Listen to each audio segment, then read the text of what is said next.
let something bad happen, and to me, that's a health and safety issue. Situation where you have a fighter who could potentially, and this is what I thought about, and I went back. Come on, let's watch this motherfucking rock'em sock'em robot. Anthony Joshua already getting caught.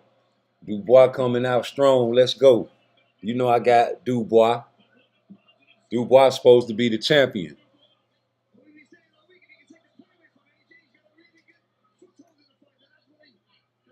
Yeah.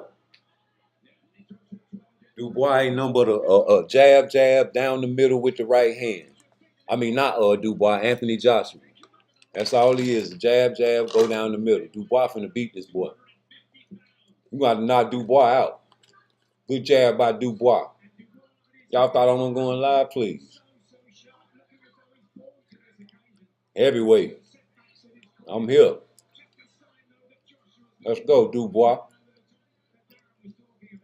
Dubois came to win. He beat Usyk. Say it ain't so. Yes, he did.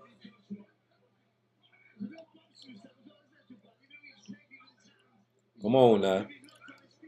What kind of ref we got? Every time we get a ref with Dubois, you want to help on the competitor. What the hell going on?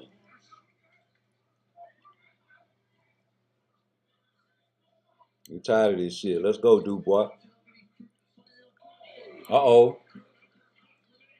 AJ caught him. You have to wrap up. Don't look at your corner now, boy. Work.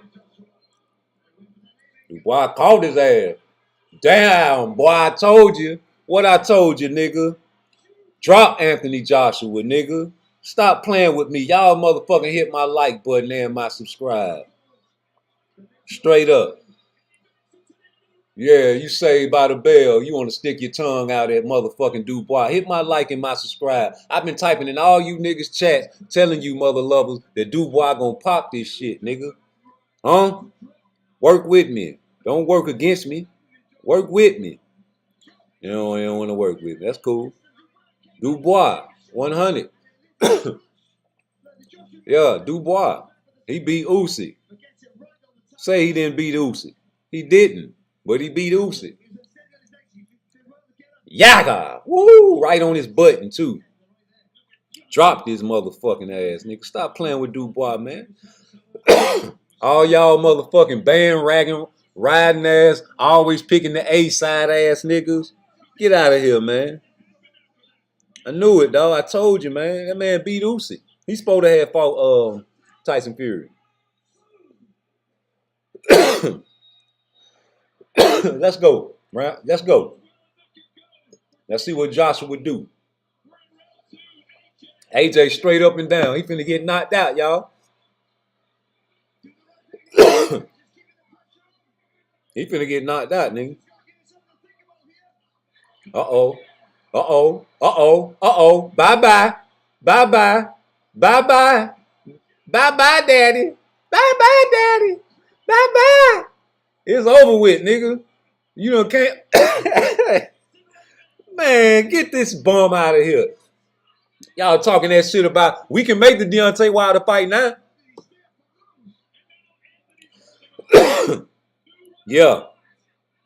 We can make the Deontay Wilder fight now with AJ. Get him up out of here, Dubois. Fulfill your destiny, nigga. You supposed to be champ.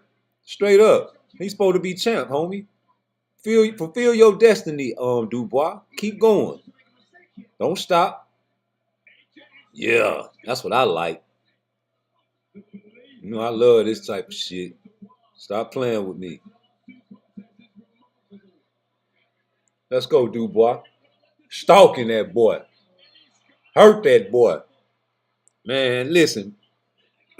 Anybody listen to PARTTWICE on Rude Exposure, pick Dubois. Straight up. We've been typing in all you niggas chats. We've been typing in all y'all chats, man. Dubois, 100. AJ gonna get knocked out, y'all.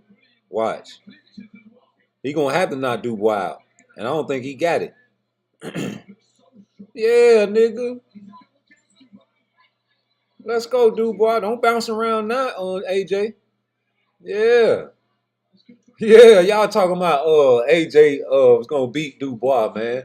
Y'all don't know boxing, nigga. Yeah, I love to say that shit. Yeah, y'all niggas don't know boxing, nigga. AJ is a rock'em sock'em robot. I broke AJ down in a whole video, nigga. Yes, I did. I broke AJ down in a whole video, G, and told you what he gonna do. Look, he getting caught with that mean jab by Dubois. Trying to throw that lazy shit. Dubois need to come over the top with that shit. He finna throw that shit again and try to come down the middle with it. Yeah, go over the top with that shit. Look at AJ. He finna get dropped, y'all. A get dropped, y'all. A get dropped, y'all. A get dropped, a drop, a get dropped, y'all. I said AJ. I said AJ. I say AJ, AJ, AJ, AJ. I finna get dropped. I finna get dropped. I finna get dropped. I finna get dropped. He did Z. He did Z. He did Z. Dizzy, dizzy, dizzy, dizzy. I said AJ. He got a jab.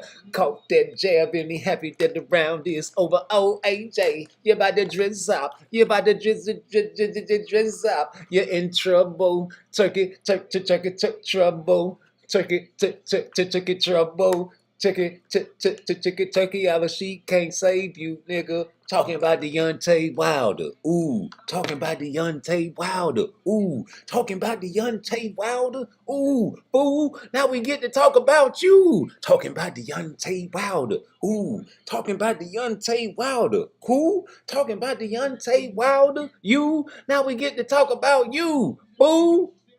Fire, nigga. Look at this nigga look like a deer caught in the fucking tail lights. Dubois supposed to go to the body. Every time Joshua get caught, he raises his arms up like he's praising hallelujah.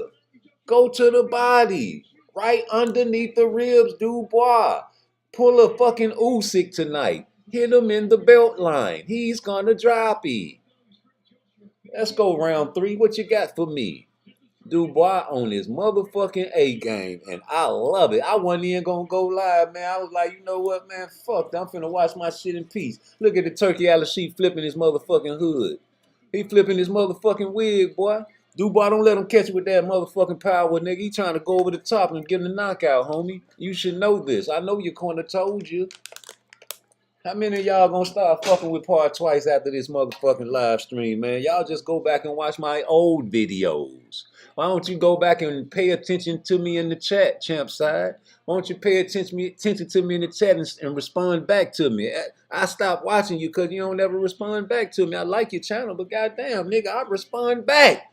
We don't sneak watch over here. We put the eyeballs in the chat. We let people know that we in the chat and let people know that we participate, man. We trying to build other channels up, build minds up too. AJ's doing a terrible job at surviving this fight. I'm lying. He's surviving because Dubois ain't pressing the gas, but he's winning the fight all 3 rounds. He's winning this round too. He's still pressing.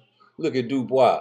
Look at Dubois. That wild ass shit AJ swinging, man. Come on, man. It's easy. It's very, very easy to beat AJ, man. He's a rock'em sock'em robot, nigga. If you got any type of skills, you're going to do him like Usyk and Dubois. Chasing him. Come on. Cut that ring off with that left hook, baby. Cut that ring off with that left hook, baby. He trying to run, man. He trying to run. Cut that ring off. He trying to run to your left. Cut that ring off with the left hook, baby.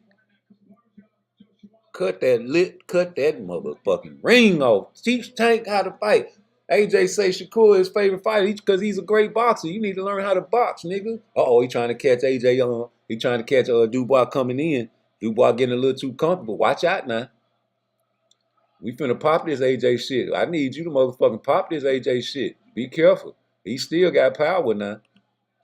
Y'all talking about this man gonna beat Dubois. He better knock him out. That's the only way he gonna win this fight, nigga. And Dubois, you better not run out of gas. Keep throwing that jab. See, they want him to go for the kill, but not me. YouTube land want him to go for the chill so they can have some highlight reels. No, keep boxing, Dubois.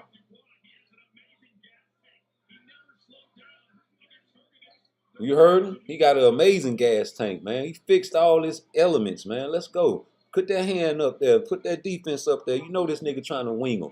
He trying to wing him and sling him. He's slinging him and winging him. Yeah, AJ. We bust a freestyle on you, nigga. Look at AJ. His ankle almost broke, nigga. This shit over with. Referee, stop the fight, man. Stop the fucking fight, referee.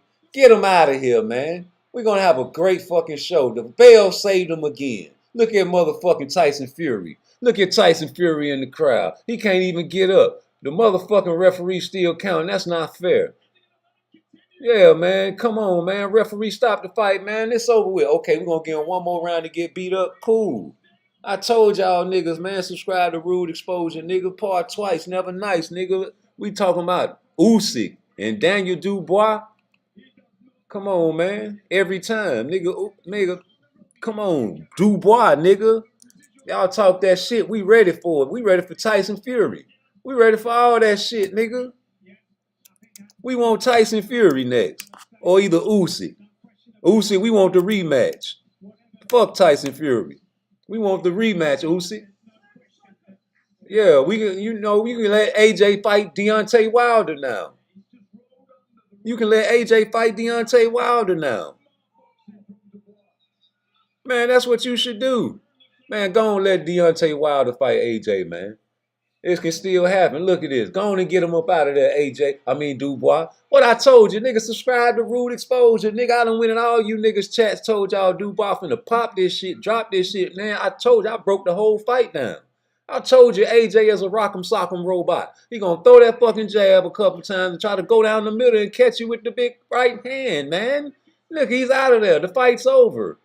He looking up at Dubois like, why you hitting me like that, man? I thought we had an agreement. No, nigga. Oh, man, the referee waved it off. Now you want to get up. Man, go on and finish him. They trying to cheat for motherfucking AJ, my nigga. Man, this shit looking like the fucking Usyk fight. How many referees Dubois gonna get that's corrupt, my nigga? Man, get the fuck out of here, man. Come here, referee. Get your dog ass. Go on and finish. Go to the body, Dubois.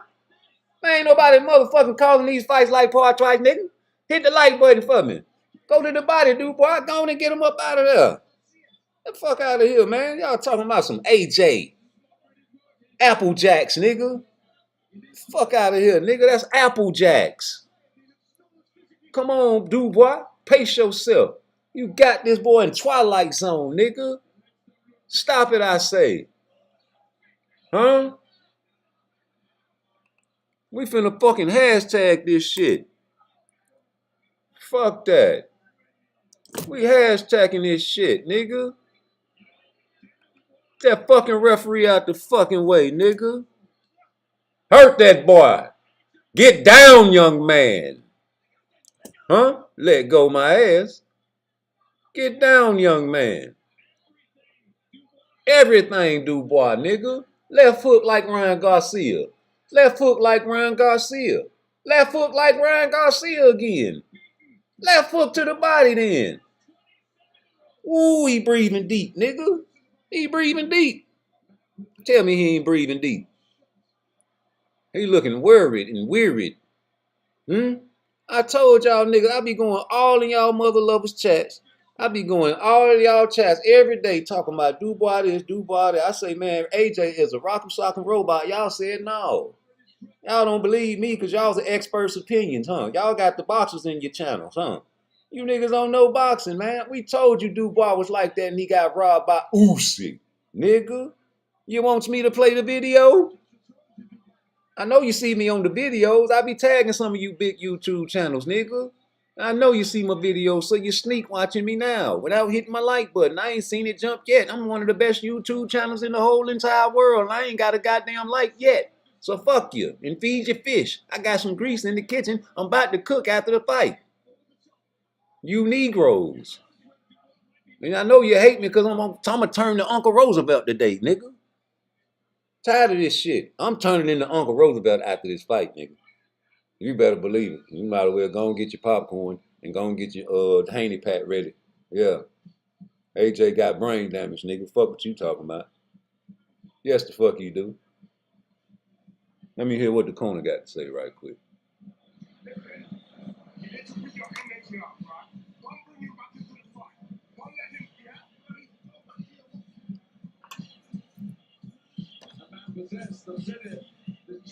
Catching him with that jab, nigga. And the Ryan Garcia left hook. He missed him right there. He was dizzy. He ain't know where he was at, G. Talking that shit, nigga. Ain't nobody never been big on him ever since he been ducking Deontay Wilder, nigga. Y'all be dick riding and riding whoever on top. Anybody who on top, y'all dick ride these mother lovers. Scared to look at the real deal, man. This man is a rock'em sock'em robot, homie. Round 5. Look at Turkey out of seat saying, fuck it, it's over with. It's over with. Even Turkey said it's over with. Huh? Terrence Crawford next. Huh? Fight Boots. Huh? Fight Boots. Huh? Terrence Crawford, fight Boots. Huh? You don't want this to happen to him. P. Diddy going down. Deontay Wilder going down. AJ going down. Tyson Fury went down. All the big boys going down, man. LeBron might go down. Oprah might go down. He's sticking his tongue out like he got this. Dubois, you see how that man disrespecting you? Oh, God, he did come through with that right hand, Dubois. Oh, you done shut me up now, Dubois. Can you recover from that shit? Oh, he dropped AJ. AJ sleep. AJ sleep. He caught Dubois and AJ sleep, though. He caught Dubois, but AJ sleep, though. He got the face down, ass up, nigga. Face down, ass up. That's the way we like to fuck. Nigga, play the motherfucking song, nigga. Somebody play my mother loving video, man. I've been waiting to play this mother loving video, nigga. Yeah, Tyson Fury, here we come. Or either Usyk, here we come. I got Tyson Fury beating Usyk in the next fight, nigga. And I got Tyson Fury and Dubois, nigga. I've been predicting this shit. I need y'all to hit the like and the subscribe. I've been telling y'all nigga Dubois gonna pop goddamn AJ since they announced the fight. I predicted he'll beat AJ before they announced the fight. I predicted Dubois will beat Usyk again in a rematch, nigga. That was a motherfucking clean blow. That was not no low blow, partner. Yes, no the fuck it wasn't, nigga. Come on, give me my motherfucking love, man. Show some love for Rude Exposure. Yes, with the great call, man, made that boy fall. That rock'em sock'em robot didn't stand a chance against no mother-loving Dubois, nigga.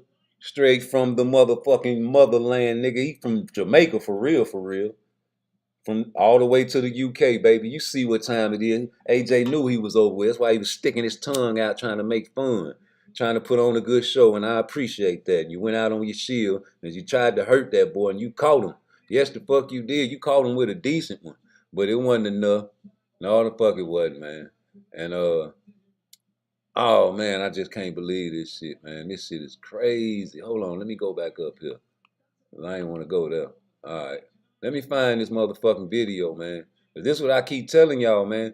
He did not lose to no Usyk. He lost to Usyk, but he didn't lose to Usyk, bro. This man's supposed to be the champion, homie. I was robbed. I was robbed. I'm going to show you how he was robbed, though. Yeah. I'm going to show you how he was robbed. Yes, sir. Boy, another one bites the dust, man. Get these bombs up out of here. Tank, you better not never fight Shakur. That's the only way. Now, where this motherfucking video? Wow, caught that nigga right on his button, nigga. You over there swinging that wild rock'em sock'em robot shit. And caught your dog ass, nigga. Huh? Yes, he did. Hit the motherfucking like button for me.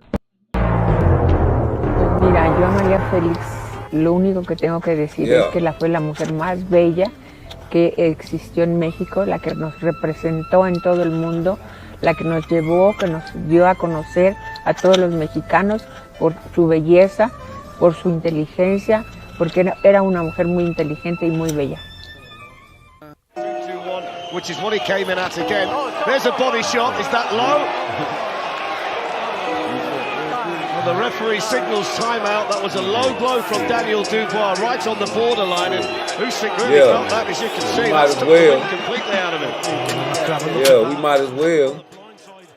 We might as well watch this motherfucking fight. Yeah, we might as well watch this Usyk fight. Or round 5, as you should say. The infamous low blow. Usyk's supposed to be the champion. Look at Tyson Fury's face. And Conor McGregor yelling, yeah. Yeah, he mad. Hey, big mad. Everybody like, ooh. Ooh. I know that's right. Somebody hit that like for me, man. I don't even want to hit my own like button today, man. Y'all been slacking on the macking, homie. Putting out this real hellacious content, man. Giving you my all, my nigga. All that I got. And I predicted AJ before he even, Dubois before he even had to fight for fucking AJ. And I got Bivol coming up next. Huh? Let's go, Bivol. And drop this shit, man. Hey, man, AJ, man, I told y'all, man, what is other live? I went live a long time ago, made a video that said AJ is a rock'em sock'em robot. AJ is a rock'em sock'em robot. Look at Turkey out of sheet. He was throwing punches before the fight. Both his main man got popped, man. Now they can fight each other. AJ and Deontay Wilder can make that fight, y'all. Say it can't make the fight, man. Or do we want a rematch with Dubois? I doubt that, nigga. The way he beat his motherfucking face in, nigga. Say his name. Champion of the world, Triple D. Triple D, nigga.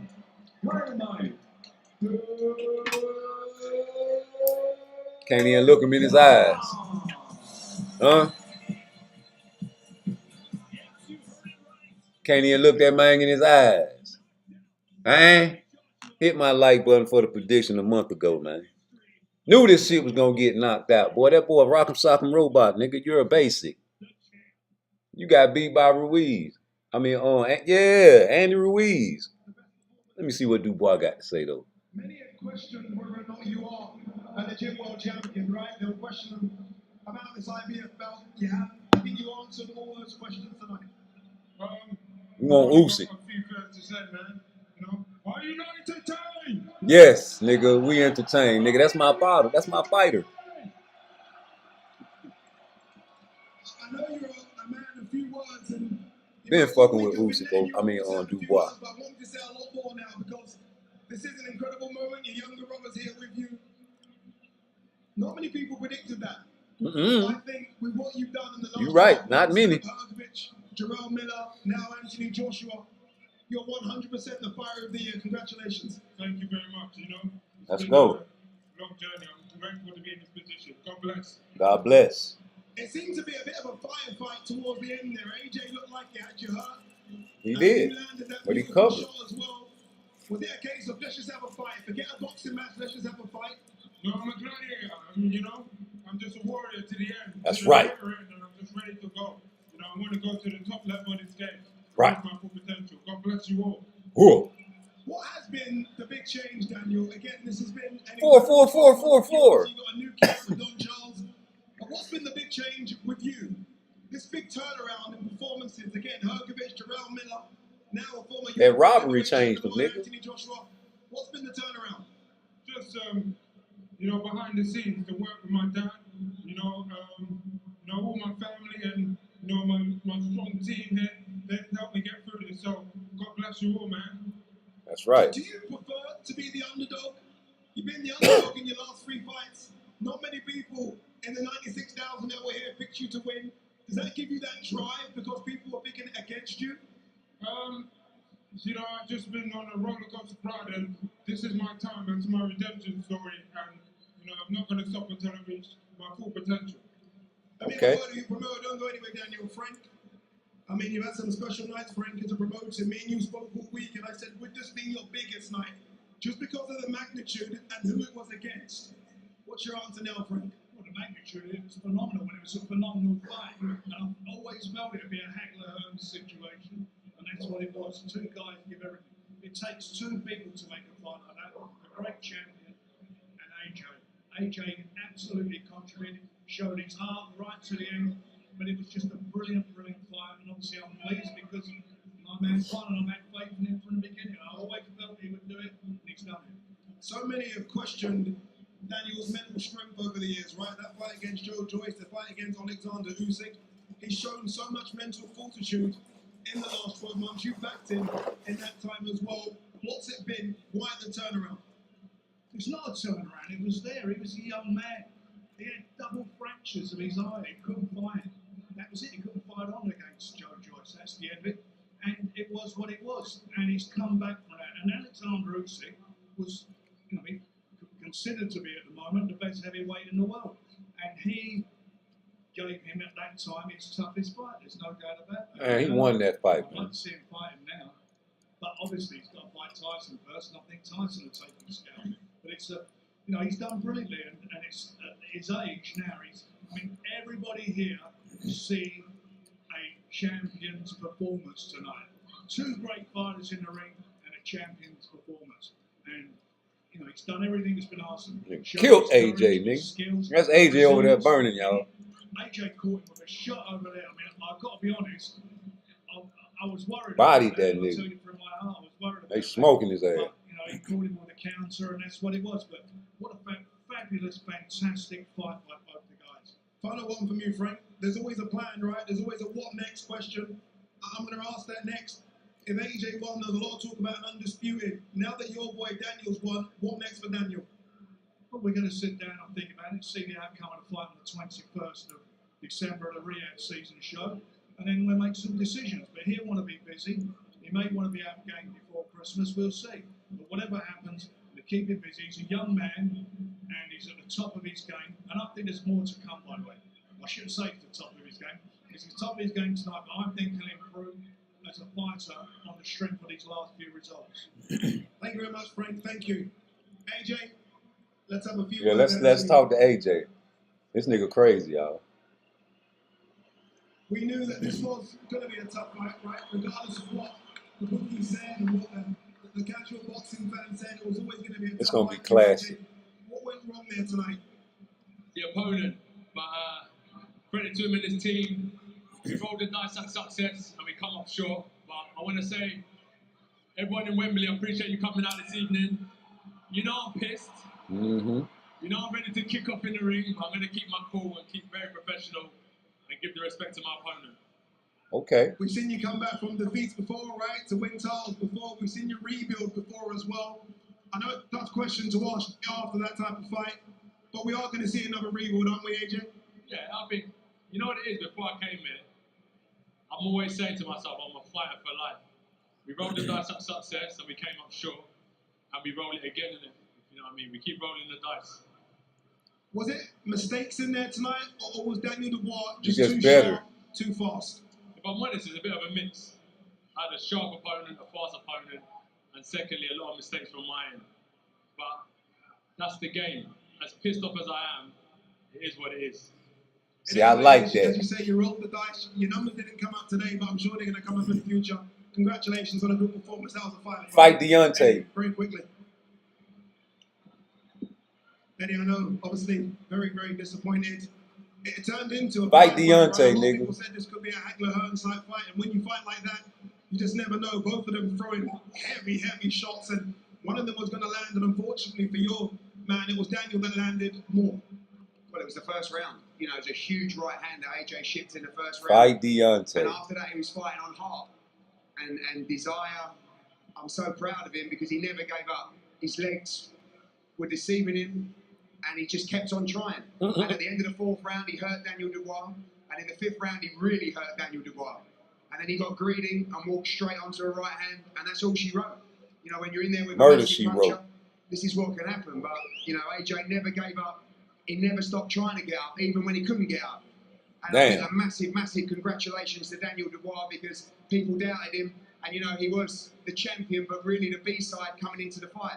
And he deserves credit now as a real world champion. That was a great performance. And if we're going to losing to a British heavyweight makes it feel better. He's Jamaican. Congratulations for him. But very proud of Anthony Joshua, who just never gave up. I'm Jamaica. Final one. I know it's been a long night.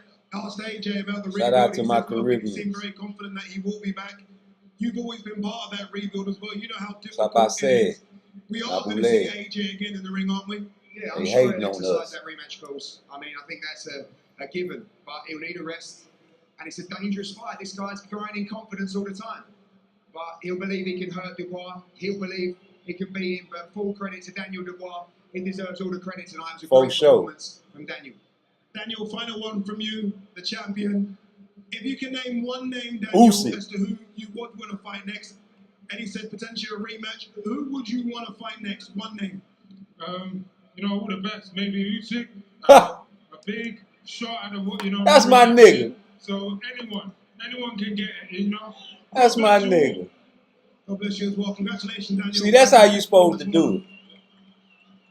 That's how you supposed to do it. When them folks ask you who you want to fight next, you supposed to say a goddamn name, boy. You hear me? You is supposed to say a name. Like Beyonce said. I bet she's singing the opposite of that shit right now. Don't say my name, don't say my name. What's your commissary number? What's your lawyer number? Do you need some change? P. Diddy, please don't say my name. Yeah, nigga, say these guys' names. Give me some replays. A yak-up. A yak-up. When I say yak-up, that means he getting hit. A yak-up. Every time I say yak-up. Yak-up. That was the knockdown.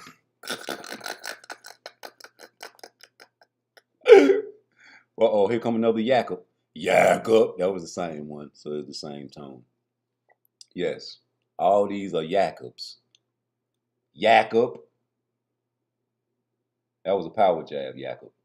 Yak-up. Oh, that was a miss yak-up. It was almost yak-up. Let me see how many more yak-up. That nigga got one eye open when he got hit. That nigga was dizzy than a mother. It was Dizzy Bone. That was a new member of Bone Thugs and Harmony, dog. You got Lazy Bone, you got Busy Bone, and then they added, Dizzy Bone. Let me see this. Yak-up. That's another yak-up. He made him switch stands. Hold on. Let me see this yak-up. Yak-up. Oh, it's the same yak-up. Look at this yak-up. No, he missed with that yak-up. Oh, he missed that yak-up, but he was already dizzy and he fell down with the wind. Gone with the yak-up. That was the final yak-up. Yes, that was the final yak-up. Yak-up. That's how that yak-up sounds. That shit rocks something, nigga. Look at that white boy right there. He said, oh, Jesus. Watch this shit. Watch how this yak-up sound. Yak-up.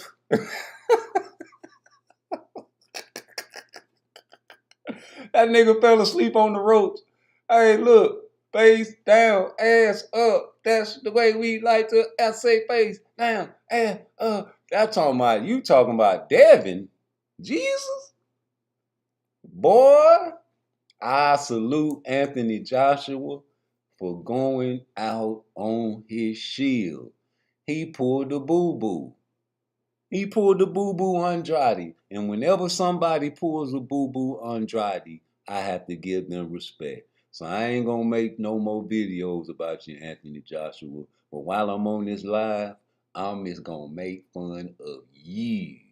Yes, I'm is. Yes, the fuck I'm is. You know ain't nobody safe over here, even if Shakur get beat. I got a whole bunch of giggles and jokes for his ass because I prop him up on the top. Yes, I do. And I'll be ashamed if he lose. Especially like this. Well, right now, you can fight Deontay. The fight you've been ducking all your life. Your whole entire life you've been ducking Deontay Wilder. Your whole entire life. And this is the perfect time, because I don't think you want no rematch. It was a slaughter. What you gonna fix in camp? I heard somebody, hey, call in, nigga, because I know you listening, nigga. You called and talk about, oh, man, AJ, you know what I'm saying? He done got better since Usyk.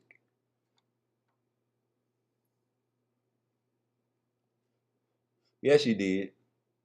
Let me see what AJ talking about. Oh, they ain't talking. We definitely don't want to hear you talk. You arched your eyebrows. Yeah, but anyway, and then you didn't get the razor and get all anyway, I'm just hating.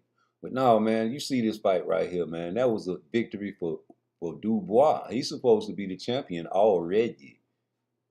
Usyk dropped that belt and let them boys. Yeah, man, we supposed to already had that though. And I want him to fight. I want him to fight the rematch.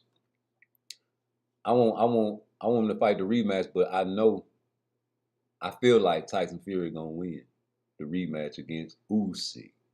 Yeah, I do, because Tyson Fury was styling on Usyk the first fight and clowning and having too much fun trying to emulate Muhammad Ali.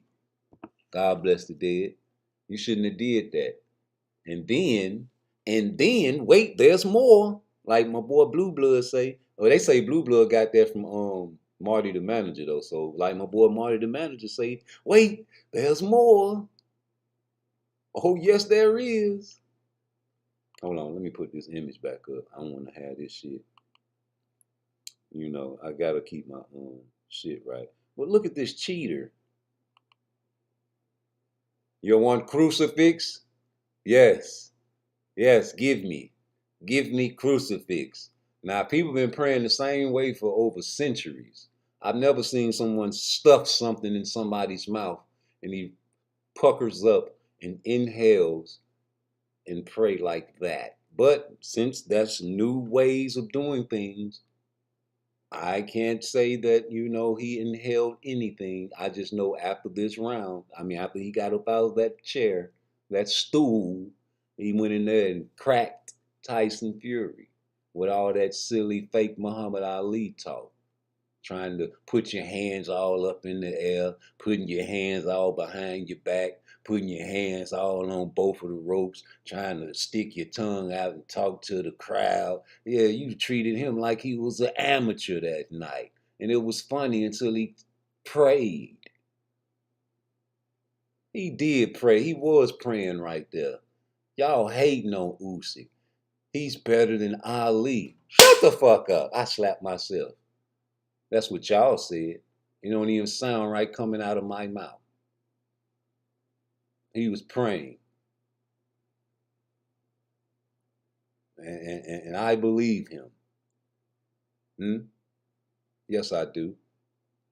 See, y'all like to go around channel to channel, sneak listening and hating, and go back and talk about something on your channel. I see you, I feel you, I smell you. Ugh, y'all cheaters, just like the referee in the Usyk fight. How the fuck you gonna call a low blow? He never grabbed his nuts. If a man ain't never grabbed his nuts, man, I'm trying to figure out how the fuck you gonna call a low blow. You thought it was a low blow. And they say Usyk is a Christian man. He sure ain't straighten that. I wouldn't straighten it either, Christian. Yes, sir, brother. Jesus. Why would I? I need time to recover.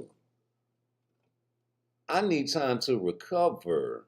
And when I get the recovery that I need, this is what happens to guys like this. They get the pumpkin head. Because I recovered. I got my second wind. My ATP cells are fully regenerated. If you know what that means, you know what that means. They call it the second wind in layman's terms. Shout out to Meek Millie for acting silly in the crowd. Giving Tank Davis time to regenerate all of his ATP cells. And whenever you can regenerate your ATP cells, you're back fully charged like your cell phone. Don't you hate it when that motherfucker get down to 1 or 2% and your dumb ass just will not go charge it? Why don't you go charge it? You see the fucking sound done went low. The sound done went low on your phone. You can't even hear it. And you still want you make that motherfucker die, don't you? Yes, the fuck you do. I want this young nigga to hold up. Here this nigga go right here. Hello? I told you Dubois was gonna No, win. you ain't tell me shit. What I told you. I did. I told you Dubois was gonna win. Oh my God. Like Josh was gonna knock him out. See, you see how these niggas call my phone and troll me? That's what you said, nigga. We gonna rewind the tape, and if I said that, I ain't gonna go live for a whole week, and I'm you know, that's how I'm saying. But if I no, I'm wrong. If I said that, I ain't going live a whole week. But if I didn't, I'm gonna make 10 videos dissing your ass, and all the videos gonna be real derogatory because I'm gonna go on your page and Photoshop all your little fat boy pictures and everything, nigga. Yes, the fuck I'm gonna do all that dirty dog ass shit to you, and I'm gonna block you so you can't comment. You gonna have to make a motherfucking YouTube page, nigga. Alright, chill, bro. Chill. Yeah. You ain't say that, nigga. I know I didn't say it, nigga. Straighten me then, nigga. You know I'm the motherfucking prophet. Right, you know I'm the prophet posse over here, nigga. Yeah, nigga, stop it, I say. I told you what I told you. I told you AJ was a rock'em sock'em robot. You said what? What did I say? You said his skills done got better since he fought Usyk, nigga.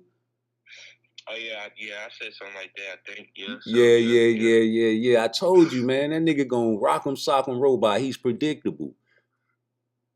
And now I want him to fight. Now I want him to fight Deontay Wilder.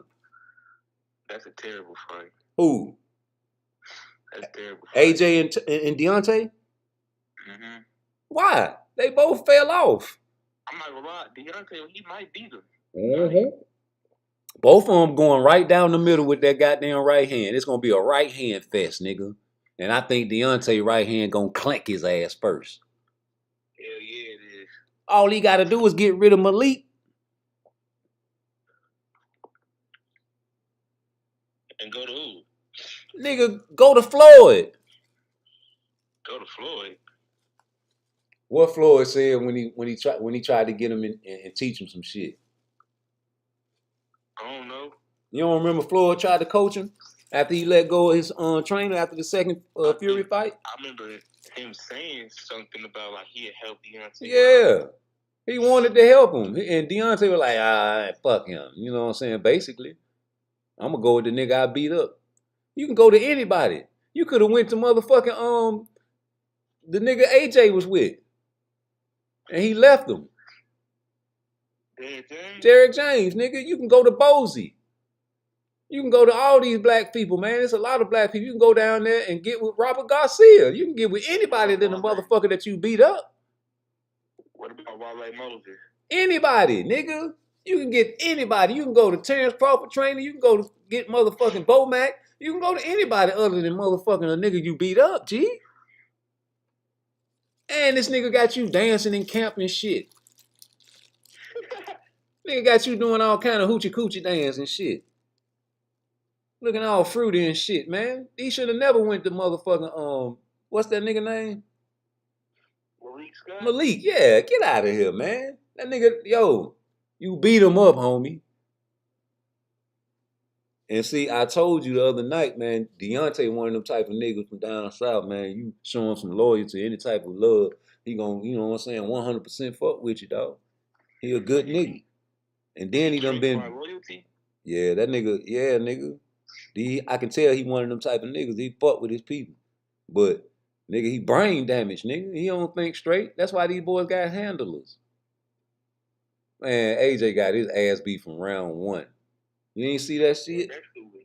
That shit was depressing to watch right Depressing? I was rooting for that shit. I knew it was going to happen, homie. I didn't think it was going to happen in round one, G. That surprised me. He came right out and worked that boy, nigga. I thought that shit was gonna be boring. I ain't gonna lie. Boring? How? And how is it gonna be boring? And AJ is a rock'em sock'em robot, bro. I told you that. Some just told me, man. Huh? Some just told me they was gonna be like scared to throw the first punch. Why you don't listen to me, homie? You be trying to go against the grain too much, nigga. Nah, I got like you got your own mind, but I'm sitting here telling you this nigga is a rock'em sock'em robot. I sat and made a whole video breaking down his shit, bro. I watched all his fights, nigga. He do the same shit, bro. He ain't did nothing different for Derek James than he was before Derek James, nigga. What he do different than before he got with Derek James in Apple? I mean, he knocked the nigga out with Derek James. He knocked niggas out before Derek James, nigga. What you talking about? That's what he known for. What is you talking about? He's a knockout machine. He almost knocked Dubois out when he caught him, but he got caught back with a counter. What did he learn from Derek James, bro? He didn't learn nothing, bro. He's the same fighter. He's a rock'em sock'em robot. Jab, jab, jab. If a motherfucker let him, and then boom, you know the right coming, bro. I'm telling you, G. But Dubois didn't let him do that jab, jab, jab, down the middle. No, nigga. Ain't no straight down the middle. He caught him down the middle at the end, but he paid for it. And I want to see Anthony Joshua versus Deontay Wilder now, because you've been ducking that man for a very long time. $50 million. Y'all lost out on $50 million. Remember? Yeah. This shit is crazy, man. So if Usyk and Dubois fought again, who you got? Nigga, who you think I got? He had the first fight. Usyk? Dubois. Yeah, I think that belt line shit, I don't know, man. Man, I gotta play that shit again, bro. That wasn't no motherfucking low blow, man. And he had his shorts pulled up to his goddamn titties. Man, how you got your shorts pulled up to your titties and you get hit on your belt line and you mind this bitch. Never grab your nuts, but the referee say it's a low blow. You know how long that mother lover was down on the ground, man? He talking about, oh, if I would have knew he would start counting, I would have got up. Yeah, the way you was breathing, you would have died if you would have got up. You seen him? Huh? He would have died? Man, if he would have got up the way he was hurting and breathing. Huh? You see my cousin, he over there in the Dominican Republic. He done sent me a picture of some motherfucking DR bitch. I told you, boy, that money over there in DR, man, they love you if you got any kind of money, nigga. You can get the baddest of the baddest, nigga. You see these bitches? It's his birthday, so he over in DR kicking it, you know what I'm saying, having a vacation. And he sent me this. He sent me this picture right here. You seen him in the background. I say, nigga, you wild. I say, you know I'm gonna post this shit. He said, that's why I sent you this shit, nigga. Yeah, he having a freak off. He having a freak off by himself. That's how you supposed to have your freak off. You ain't supposed to have a Leah, God bless the dead, in the middle of the bed, grabbing in between the nigga legs on both sides. And you ain't supposed to have J-Lo being okay with that shit. How you gonna feel if your nigga in the bed with a bitch and she grabbing in between your legs? How you think your bitch gonna feel? Huh? Why ain't go hang out with that nigga? Oh, you ain't hear nothing I said? Yeah, I did. What I said? You said you ain't supposed to have freak off for 1 million people. No, you see, no. I said, what you gonna do if you in the bed with a bitch and she got her hand in between your leg and your girl walk in? What she gonna say? What am I supposed to do? No, what she gonna say? What your girl? She ain't gonna be mad? Probably, yeah, most likely. Man, you slow to the punch, man. Of course, your brain don't think real fast, bro. Your comprehension skills are very low. No, I'm trying to rewatch this fight real quick. Yeah, see, that's what's wrong with you. You have an issue with comprehension, and it's gonna be a detriment later on in your life. Oh, hey, I watched the first episode of How to Be a Man, so I got a question about that. Now ask me. So, you said sleep from 12 to 4. Right. Did that mean 12 a.m. to 4 a.m.? Right. Late night. We call it late night. The hours that you out partying. When I be live. When I be needing to take my ass to sleep. But I got a job, so I got to go live whenever I can. Those hours. You supposed to be asleep because your HGH levels are the highest when you sleep in those hours. Super nigga powers. Regeneration powers. What's up? So, like, that's what you do? No. I just told you I'm trying to give you game. I'm the walking billboard of what you're supposed to not do, nigga. That's why I made the shit. So I need to practice it too. But how can I when I work and get off at a time where I need to go to sleep, but I go live to promote my page? It's a sacrifice. Because while everything is prime time and everybody going live, I'm at work. You feel what I'm saying? That don't mean you got to be up at them hours. Yeah. But I'm giving you the game. A coach can tell you what to do in the game, but he can't go out there and dunk that basketball. No. He'll break his ankle. Hell yeah. So yeah, man, that's what that is, man. You know, it help you live longer when you sleep properly. You think AJ ruined? AJ been ruined. I told you that. Look at the motherfucking look at the Usyk fight. That nigga couldn't get right. I don't give a fuck what you say. He looked dazed and like he was a deer in the headlights in this fight. Hell yeah. These guys take punishment and they heavyweight, so they punishment different from the lightweight and the welterweights and all the other weights, bro. So their brain damage is more severe in in most cases. That's more power being, you see how many times this nigga got hit? Oh, this nigga fell off. Okay. Yeah, man. Hit that like button for your boy. I'm still at 1. Haters everywhere. Big YouTube channel, sneak watching everywhere. You know what I'm saying? Fuck you. Feed your fish. Hey, look. Shout out to the niggas that do fuck with me. But if you don't fuck with me, okay, see you later. You know what I'm saying? It'd be amazing me how you motherfuckers, I catch your attention for more than 30 seconds and you don't hit my like button. You know what I'm saying? Let me know the hate is great. And that's what you got to do. You got to put fucked up thumbnails out and clickbait and AI voices that sound like white people to get following. That's terrible. That's Charles Barkley terrible, man. Especially when guys giving out their all and giving all kinds of great original content. I be feeling guys' pain when they talk this shit. I be listening to them like, man, shut the fuck up. But I feel them now that I got my channel and I'm trying to get mine up. So hit my like, hit my subscribe, and get me up to 1 million subscribers. I need the world to hear my voice, Craig. Hey, bro, I got Triple D over all of them, homie. And I got Tyson Fury beating Usyk in the rematch. Straight up.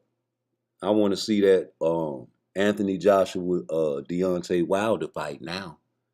It can be made. What you think about that? I think that's the fight to be. Both of you mother lovers done fell off and got beat up. You got beat up viciously though, Anthony Joshua. Because everybody thought you were going to win. Everybody knew Deontay Wilder had fell off.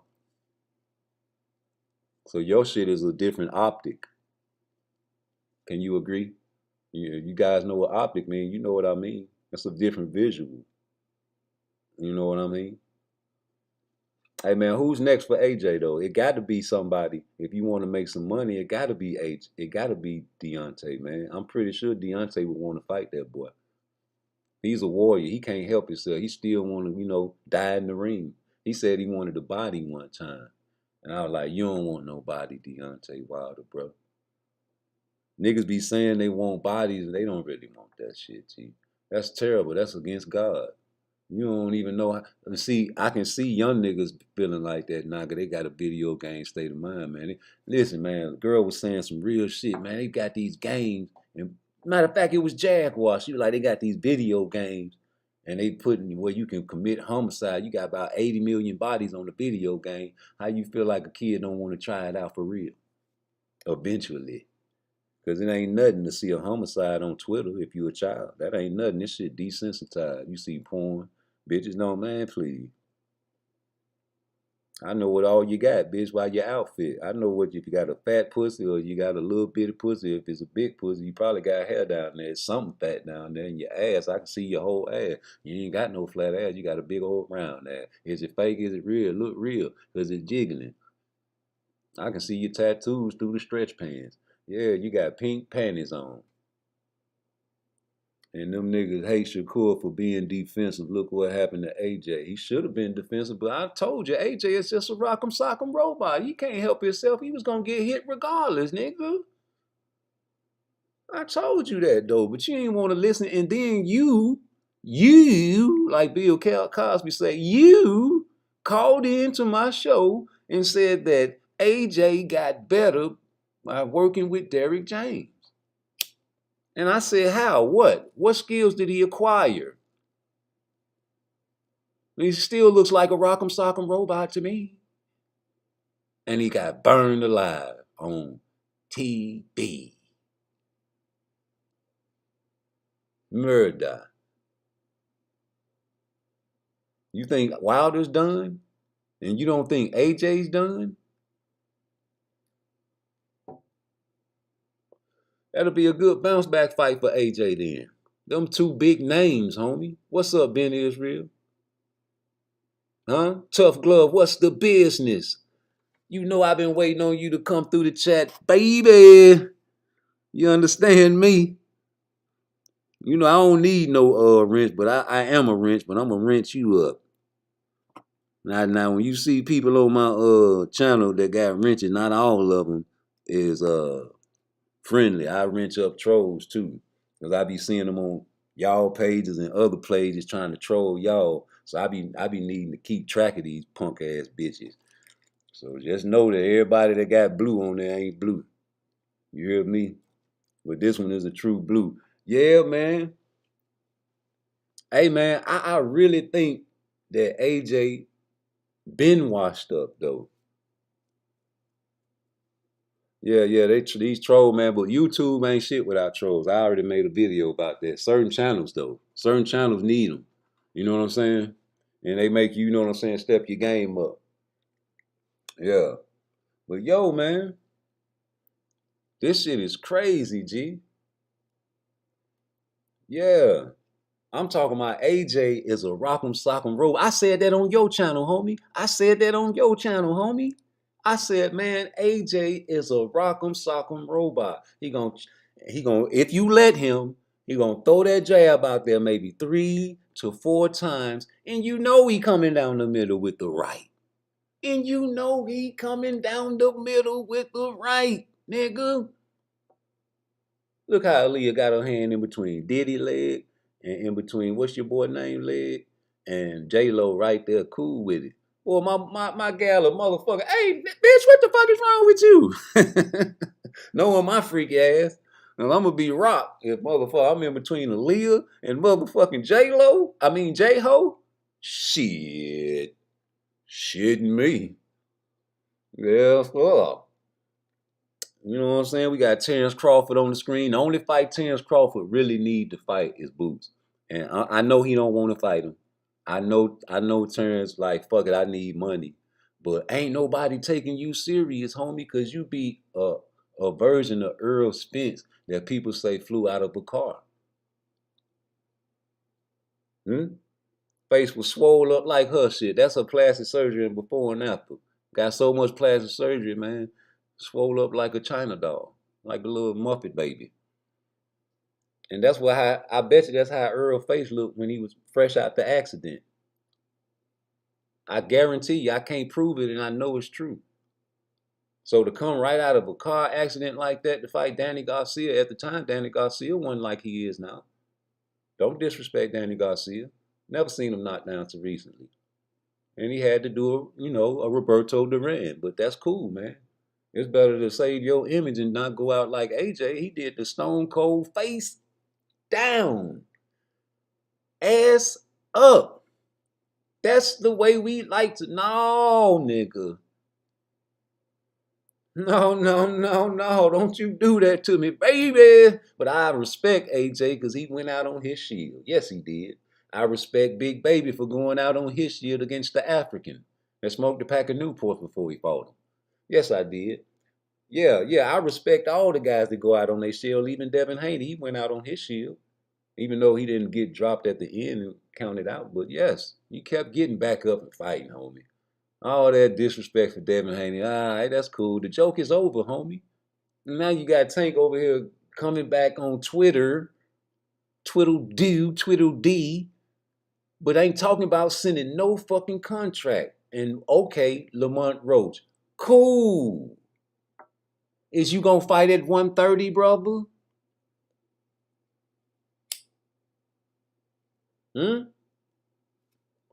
Is Tank gonna fight Lamont Roach at 130, or is he going to pull him up to 135? And if he would have got a fight with El Rayo, would he have fought him at 140, or would have been the catchweight at 137, or 138, or 139? Or maybe that's 135. The face of boxing, man. We need him. We need to see some knockouts, man. We need to see some shit like this. We need to see some adversity. Y'all traded in y'all thoughts and gave in to the trend and the A side and the Ooh, AJ is a this and a that, and forgot that he beat Usyk.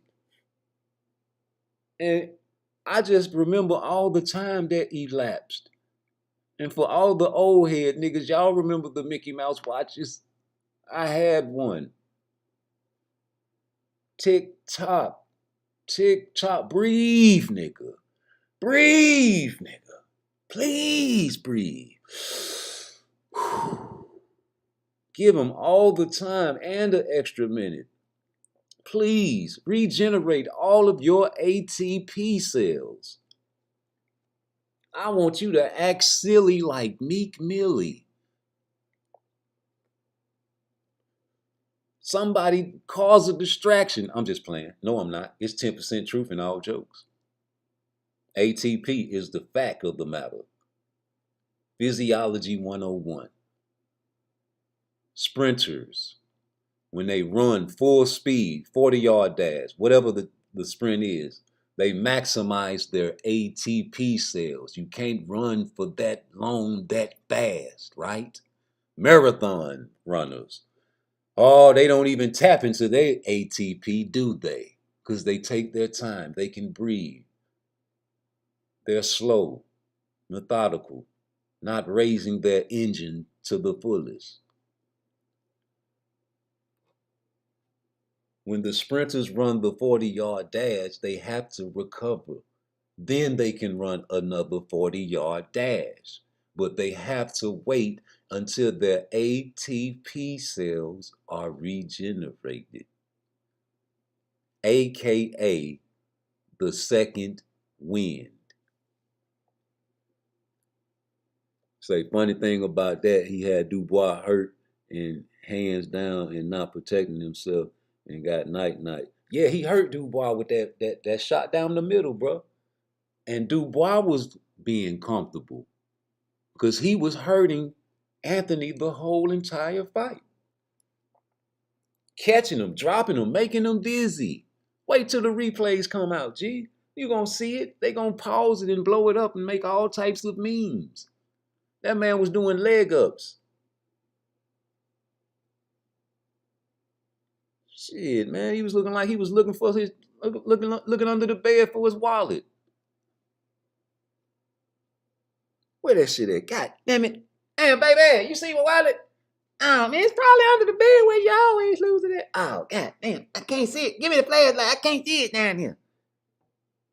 You need to wash them drawers. Oh, get out my drawers, bitch. You the one for to wash them. Man, you got shit stains on the drawer. You bent down so far looking for that phone, nigga. Yeah, man, you let Usyk come back and get jiggy. Not no more. I think he learned since that fight. He's a motherfucking killer, y'all. I like Dubois. I've been repping Dubois. I've been in all y'all chats repping Dubois. I need a little respect and a little hit for the like button for the road. Hey man, that was a great low blow if anything, because I see how high you got them goddamn shorts up, nigga. You had to pull them mother lovers down, man. Huh? What happened? They robbed Dubois. I don't even want to see that shit no more. That shit depressing. Because he's supposed to be the champion. They ain't supposed to be no goddamn no type of dispute about that, man. That man was down for damn near 2-3 minutes, man. How long? Matter of fact, more than that, wasn't it? I ain't even counted, man. I just know it was a very long time.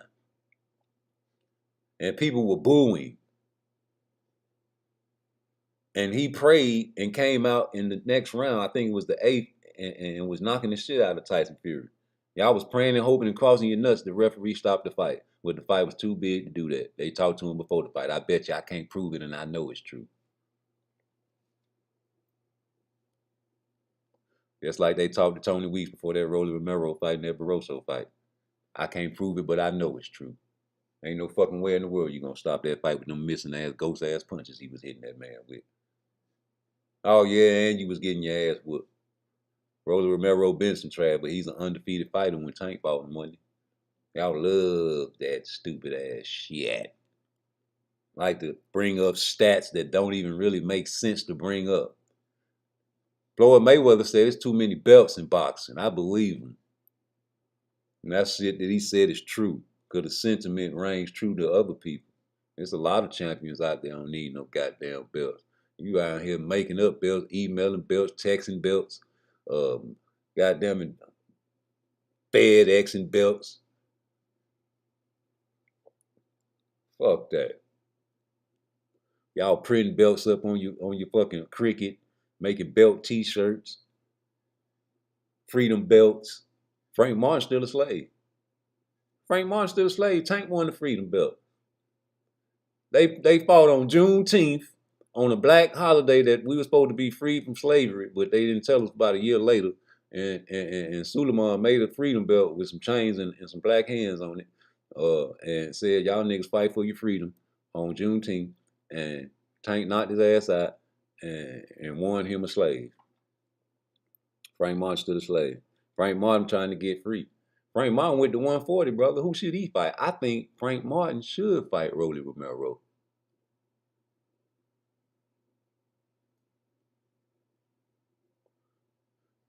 That'd be a great bounce back fight, brother. That'd be a great bounce back fight for you, Frank Martin, brother. Yeah. And Devin Haney. Oh my God, Devin. What do you got going on? Did you just sit in an interview and admit that you made... Let me go back to this interview. I feel like doing a little research, if you don't mind. Let me see. I gotta find that shit. Yeah, here you go. I want to listen to this stupid ass nigga, man. Yeah, man. Fuck that. We finna see what this nigga talking, man. We finna fast forward. We don't want to hear all that shit.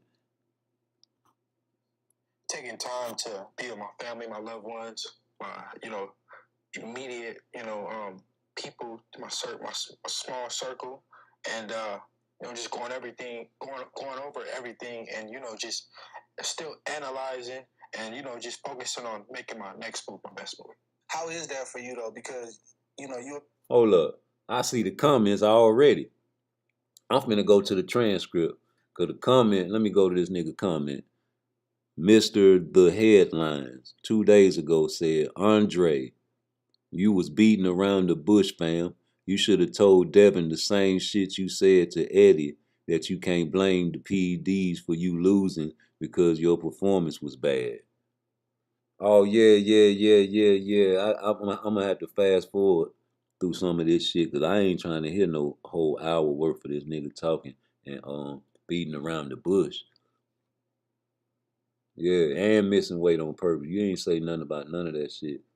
I guess so that's what the comments. So let me hear what the shit's saying for myself, and let's go to the transcript. I know they got a yeah. Okay, so they got the timestamps on this bitch. Which part y'all want to read first? We got the Bay Area to Vegas relationship with Shakur. Let's go to that right quick.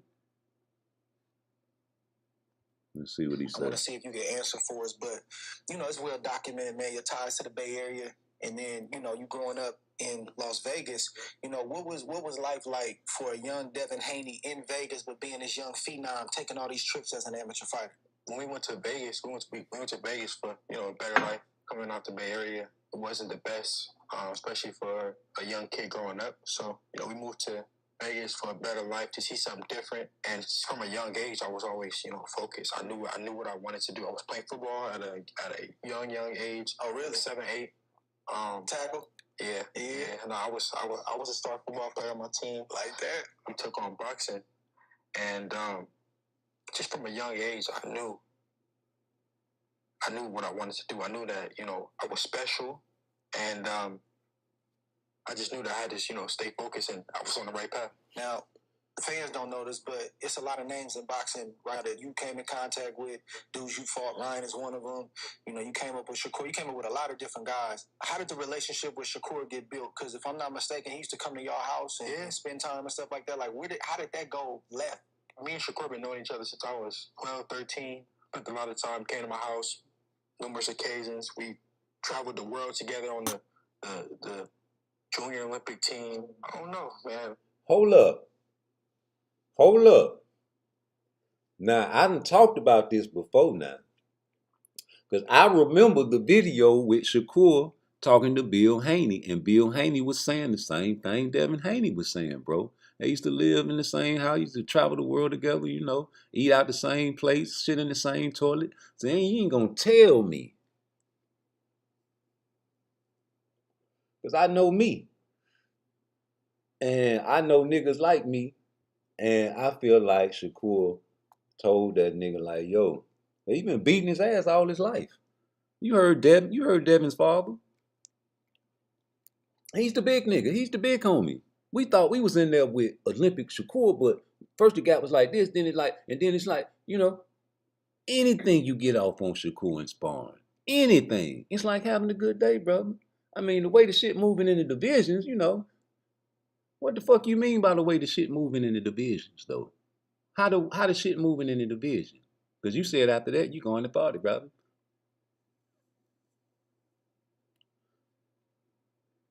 So either way it goes, just like with Tank, y'all grew up together. That's what Coach Calvin said.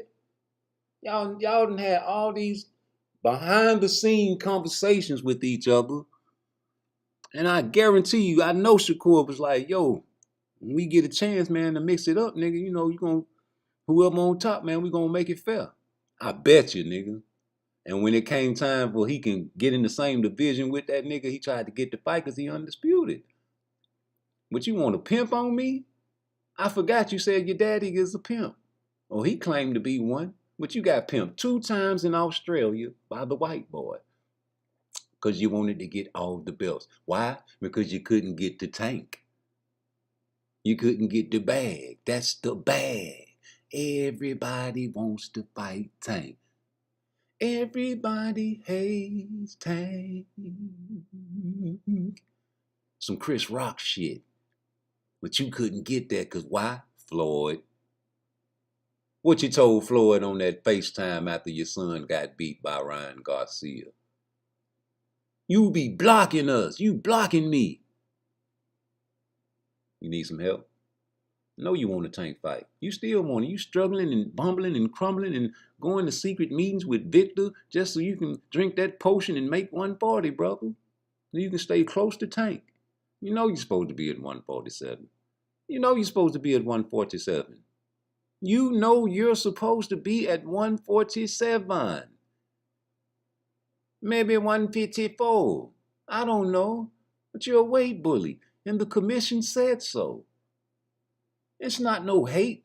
It's not no debate. That's y'all trying to debate facts. Who you think you is? You ain't special. Listen, it only matters to the fighters. They gonna fight who they want to fight. And if they don't want to fight, you gonna know it because it's gonna show in the mix. Anybody that want to fight somebody gonna fight somebody. How you gonna hold me back with one arm and I'm trying to fight this nigga? And your homeboy to my man, stay back, man, PARTTWICE, man. He got one arm. Yeah, nigga. Yeah, nigga. You better be glad my homeboy standing in front of me, nigga. Yeah, nigga, because if he wasn't right here, nigga, I'll beat your motherfucking ass, nigga. Yeah, nigga. Man, let me go. Acting like he's struggling with his homeboy.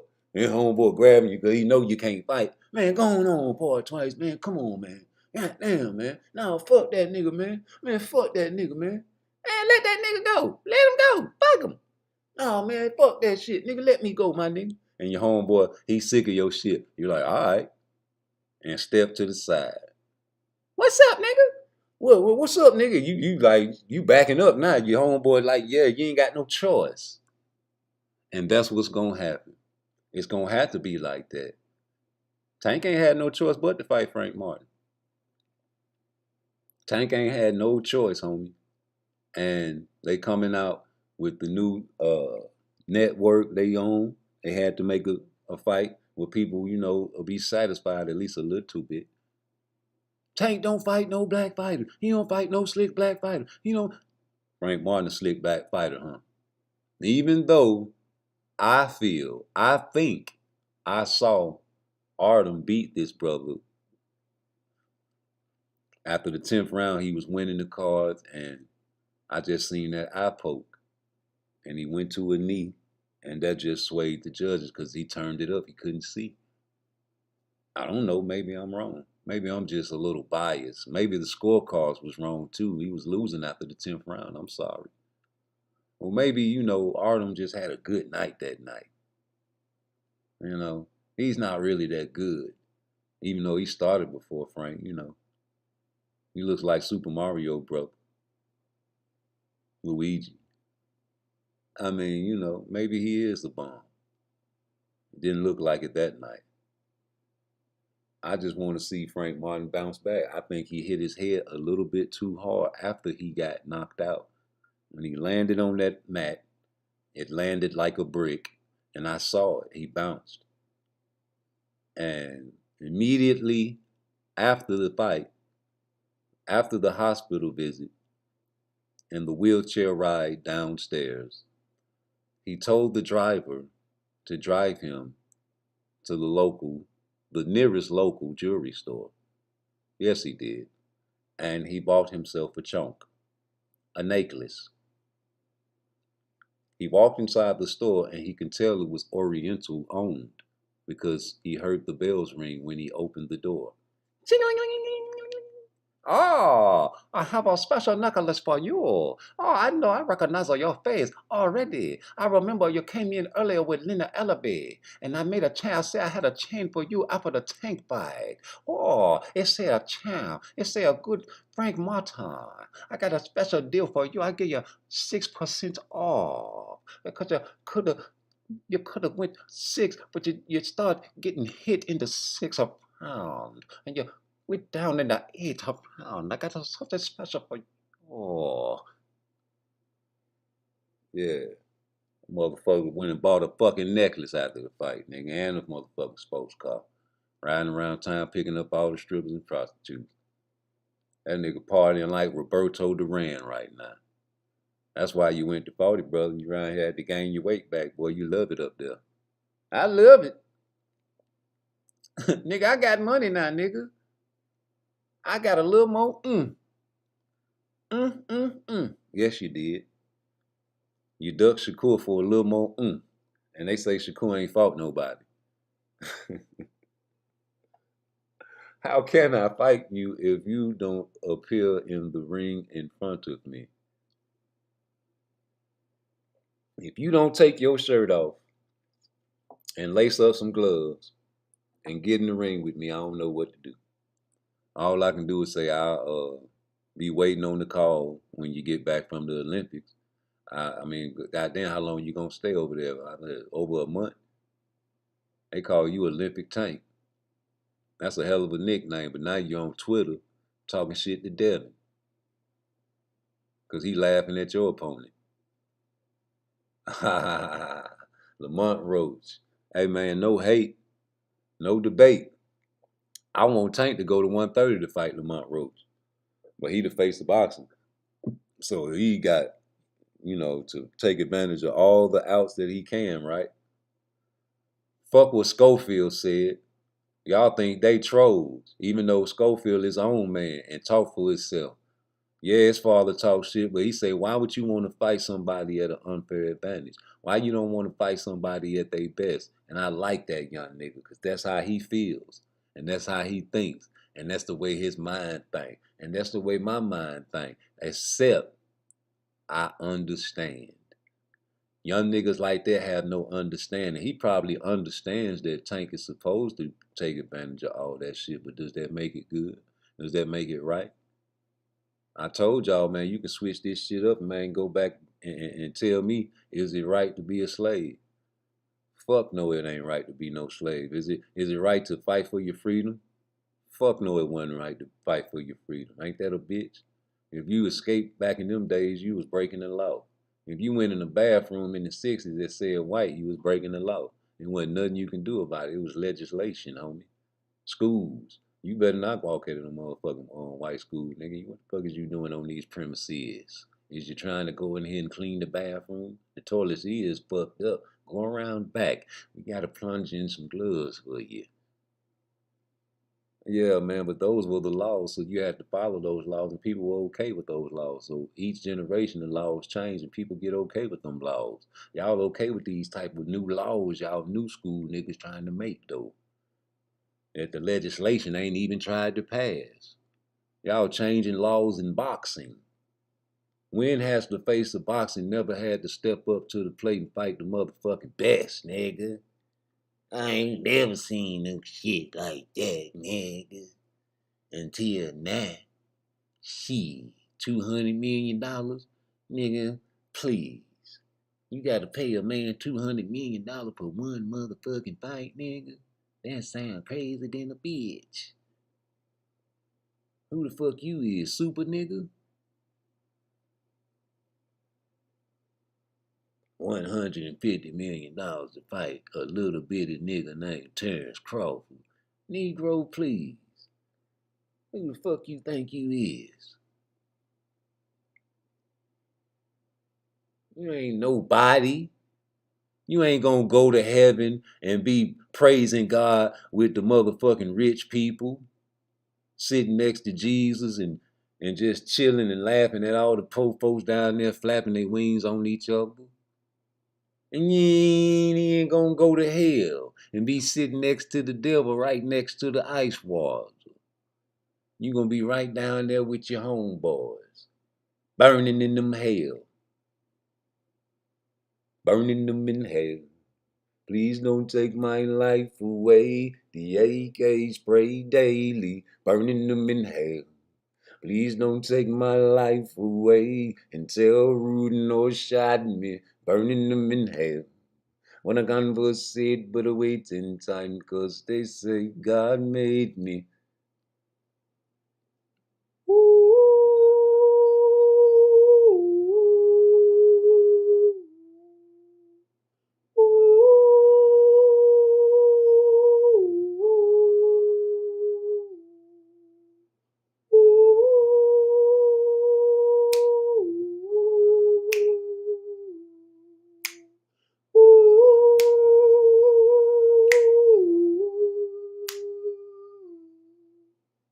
Yeah, nigga.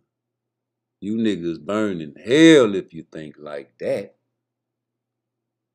Please don't take my breath away, and I'll pay you Friday. Burn them in hell. When I converse it, but I wait in time, 'cause they say God made me. He made me do it, man. I had to change my life. Lord knows I ain't living right. Smoking out every day and night. Hustling come from, oh, fuck that, man. We trying to get the like buttons up, man. Niggas still ain't hitting my shit. We trying to look at Deontay Wilder dance, man. Look at fucking with Malik Scott. We got a dancer now. Dancing for money. Do what you want me to do. I'm your private dancer. Yeah, man, get out of here, man. That ain't Deontay Wilder. Go on and give him a fight, AJ. It's over with. That's your big money fight right there. Look at your boy. Retreats to breathe. That's what Tank was doing to him. They sink that shit. Real slick black fighter. Real slick black boxer. Oh, that's slick. That was slick. You know Coach Kenny be watching them boys. No pun intended, but he be watching them boys. He be watching all they fights, nigga. Just like Brian Norman Sr. said, nigga, I watched all the Boots fights, nigga. Yeah, that nigga infatuated with Boots. Nigga, every time they bring up Boots, he try to bring up his fucking son and compare him with his fucking son. In the meantime, between time, fag none, I sent that fucking super chat that it didn't go through because you got me blocked on that shit some type of way, nigga. And then when I sent my mother loving cash app, you gave me the high five like you was gonna read it. What it said on there? I say, man, we want to talk to Brian Norman Jr., not Senior. When can he come on your show? Oh, fuck that. Come on, Rude Exposure. You see the number, nigga. We want to talk to Junior, not Senior. We want to hear what Junior has to say. Daddy, can I call Rudy Exposure? No, nigga, fuck that nigga. I hate him. I hate his guts. I hate him. I hate him. I hate him. I hate him more than I hate Knockout Boxing 86 TV. Boxing 86 Knockout 86 TV, he don't even know nothing about boxing. Trying to talk about my money.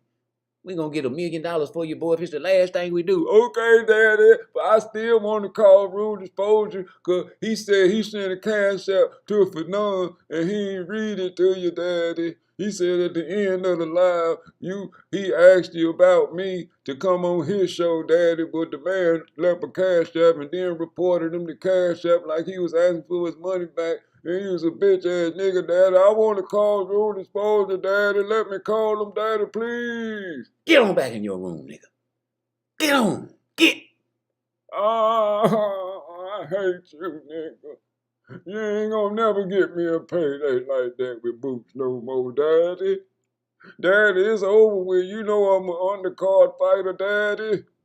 You know I was struggling before I fought Giovanni Santillan, Daddy. You know that's the reason they picked us, Daddy. You know they picked us because we some shit, Daddy. We all right, but we ain't like no Boots, Daddy. Why you keep comparing me to Boots? You gonna set me up for kill, Daddy. And we ain't gonna never get no paydays like no $1.7 million, Daddy. And now I gotta fight this bum on the undercard again. On the undercard, on Keyshawn Davis undercard. He trying to come up too. I want to fight Boots, Daddy. I want to fight Boots, Daddy. Why you name me Junior, Daddy? I want to be Senior, Daddy. Shut up. Get back in the room. I'm finna get on YouTube right now. And we ain't calling no Rude Exposure, nigga. Matter of fact, who the most popular nigga on YouTube? That's the channel I'm finna call. We need to get back in the spotlight, nigga. You know it's about the money, man. I'm trying to get me some money. You know the trap house ain't doing that good, man. Even though the motherfucking 3.5, we got them for $20, man. Man, too many police around there. I gotta open up another spot. And then my tow truck, ain't nobody breaking down. Ain't nobody breaking down. I got a tow truck. Ain't nobody breaking down. Ain't nobody getting no flat tires and calling me. Ain't nobody breaking down with no transmission. I'm gonna have to fuck up some niggas' cars. I'm gonna have to fuck up some niggas' cars. And I have to leave my car laying around, and I'm gonna have to just fuck up some niggas' cars. I got the other shit, the construction company, but the weather bad. I can't build shit. I got all these companies, and I got you around here talking about you want to fight a Boots in it without getting $1 million, nigga. Now get on back in your room, nigga. We trying to get the money. You know you're going to need about $300,000 for the hospital bills. He be breaking niggas. I done watched all of his fights. I watched all the Boots fights. He did the slow motion punch on video. He's a dangerous fighter. But after that, he started swinging slow motion. That man changed him. He's a dangerous fighter. I seen him when he fought Abanesian. He pressed him the whole goddamn fight. He wasn't supposed to fight him like that, but he wanted to do the opposite of what Terrence Crawford did to him. He broke that man like a toy. He broke him like a toy. Like you used to get them little toys when you was little. You used to always break them. You little strong head. You had the little strong ass hands as a baby. He break people like toys. I can't put you in the ring. You my son, nigga. I love you. And you ain't really smart. That's why I don't let you go on YouTube. You dumb, nigga. All you can do is just swing in the inside and hurt motherfuckers. And then you try to work on the ropes with Santillan and he was hurting you until you broke his nose. But we already knew he was going to break his nose because he got the high guard up and he always come forward with his head down. You knew it was easy. We fight them type of mother lovers every goddamn day. He ain't think we was that good. He ain't take us serious, nigga. Don't be tooting your horn. You ain't that good, nigga. They picked us because we thought we was some shit. And you was struggling, nigga. That nigga bust your motherfucking eye open, nigga. So when you got the fucking Santillan fight, I told you to shut the fuck up. And I gave you a script to read when you got on the goddamn podium. And you did good. But now you want to go on Rude Exposure and tell all the business. You can't go on no YouTube channels, nigga. When that nigga asked you about where you was, I say he don't like to talk on. He don't like talking. He just like to train. That's true. But you can't talk. That's the truth. I had to take you out of 6th grade because you wasn't learning nothing. You kept failing. And then they had, hey, ma'am, you got to send him back to school. So I had to send you back to school. You're done, boy.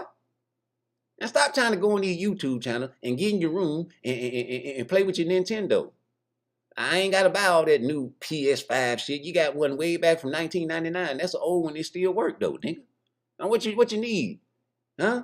You don't want for nothing. You got all the food in the refrigerator. You got Nutty Buddy bars and hamburger buns, meat, sausage patties, hot tamale, weenie walla, ham, smoked sausage, pecan, macaroni, french fries, fish, bean, barbecue, lettuce, bread, onions, and bacon, ice cream on top, nigga. What else you need, nigga?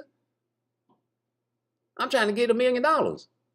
And we got to pay the team. And I got to get me some money out the shit, too. Look at all the spotlight I've been getting, nigga. They love me. I might be able to make my own goddamn YouTube channel, man. I might be able to get me about 1,000 subscribers and monetize my shit, nigga. I'll pass motherfucking root exposure real quick. Just like that. I'm talking about they love me, man. I'm a real nigga. I represent every nigga from down south. I speak for every nigga from down south, nigga. My name is Brian Norman Jr. Senior.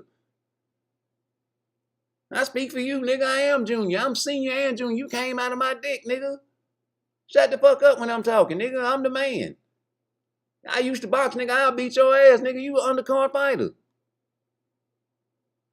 Fuck you talking about, nigga? That's Brian Norman Senior. You ain't gonna hear from no junior no time soon, nigga. And if you do, it's gonna be like having goddamn Abdullah Mason on your YouTube channel. Yes, it is. It's gonna be just like having Abdullah Mason on your channel. You ain't gonna get no motherfucking real answers. You ain't gonna answer a fuck thing. And if you do, Brian Norman Senior gonna come out of nowhere and slap the back of his guy. Shut the fuck up, nigga. Hey man, this interview over. Erase that shit, nigga. Erase that shit. You heard me. That's why I ain't want to go live on your channel, nigga. I told you to do a FaceTime, and I know you done screen recorded it. Now erase that shit. You know, when you screen record the FaceTime, you can't really hit no. I want you to erase the shit that you recorded on your other cell phone, nigga. I know you're doing it. If you don't do it, I'm gonna come over there. I got goons in Atlanta. You know, Young Thug, nigga, Slime, nigga. That's when I know all them boys. I call them, and I know Boosie. Yeah. He defending Diddy, so what? He still got killers. Yeah. I know Rollo. I know all them boys in Atlanta. I'm from ATL, shawty. That nigga Brian Norman Senior, a dog, boy. You hear me? He say, we ain't no motherfucking peasants. Trying to give us that peasant pay, and you finna get some peasant pay. Ain't that a bitch? Well, man, you know, we ain't fighting nobody, of course. Undercard, nigga. What fights? Hey, man, I feel like this. If Brian Norman Jr. was to come out and talk, I'll lay off. I ain't heard nothing from him. I ain't heard a peep from that boy. It make me think something wrong. I respect mother lovers that speak their own. You grown, nigga. Just like Abdullah Mason grown. Y'all be talking about niggas hating on that little young nigga, man. He young, but he grown, nigga. And that nigga go in your house and shit, nigga, you better spray and flush while you shit, nigga. He stanky. He ain't no baby. Baby shit, man. You change the diaper like, ooh, it's okay. That's a grown ass man y'all protect. That nigga said he'll knock out Artem. I want to see that fight. Yeah, nigga, you don't answer no questions, nigga. And when that man knock out 86 Boston TV said, what about when Schofield said his daddy said he was beating you so bad in sparring, he told him to work on defense. And he was like, well, when we get to them 10 rounders, we gonna see what he's going on then. No, nigga. And you heard 86, he laughed at your ass, nigga. Yes, he did. He tried to hold it. It was like an outtake. Bloopers. Cut that out, but you couldn't because it was live. You laughed at that man knockout. You laughed at him because you know that nigga scary. That nigga cemetery scary. And y'all say boxers ain't scary. They not scary. They just smart. They know better. Okay, I'm scary. I'm cemetery scary. Yeah, nigga, I ain't finna. I love living. I love living, fucking bitches, and all the other good shit that come with life. You hear me? So I'm gonna get you first. I'm gonna get you before you get me. And if you feel like you want to be mean and tough guy and all that frowning of your face, then thank you for not tricking me. Because you're better off coming with a smile. And even then, when you come with a smile, I'm going to be watching you sideways, nigga, because I don't trust nobody. I only even trust myself. I got video cameras. I got cameras everywhere. I got cameras outside my house. I got cameras facing my car. I got to see niggas coming. I'm paranoid. I'm shell shocked. I got CTE, all that bullshit. That's how niggas need to live life, man, and respect each other to the fullest. There ain't no sense in disrespecting these boxers, man. These guys go in the ring and risk their life, right? Well, why you can't give that man no credit?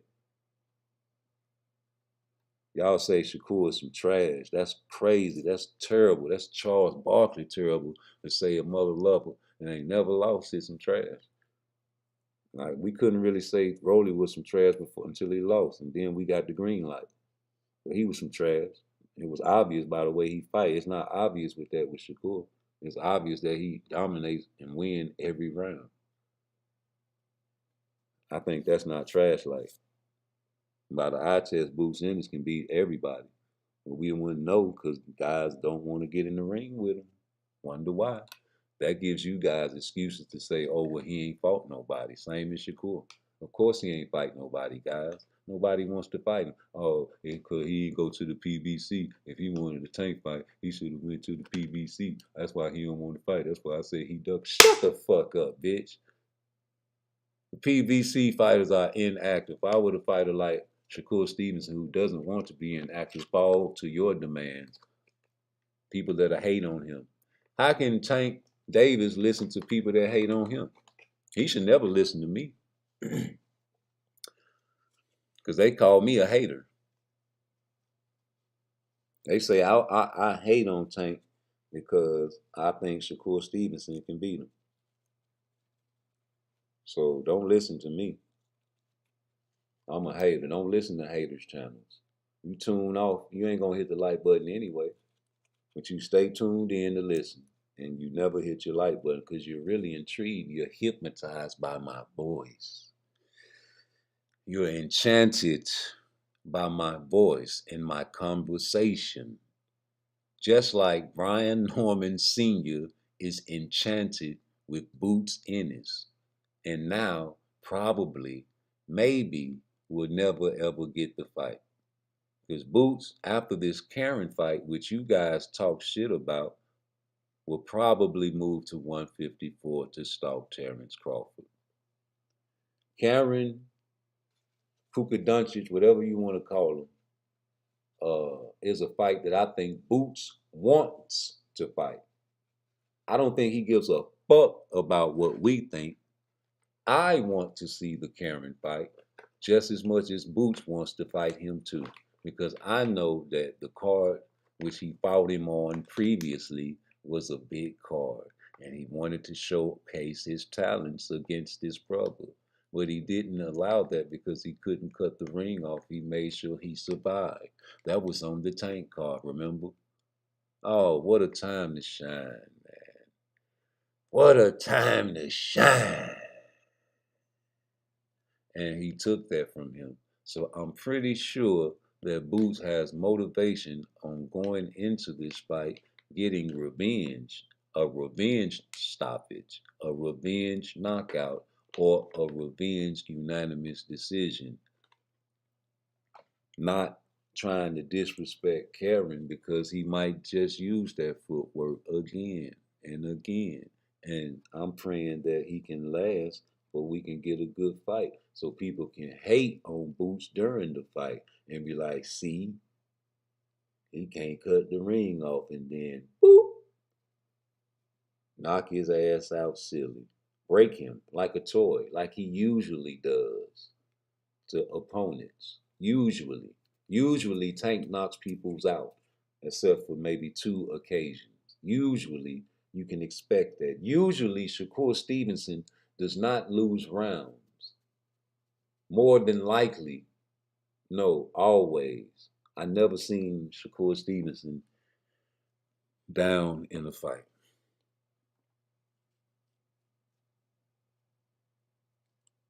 So I can't say usually with him. I'm sorry. But usually, you know.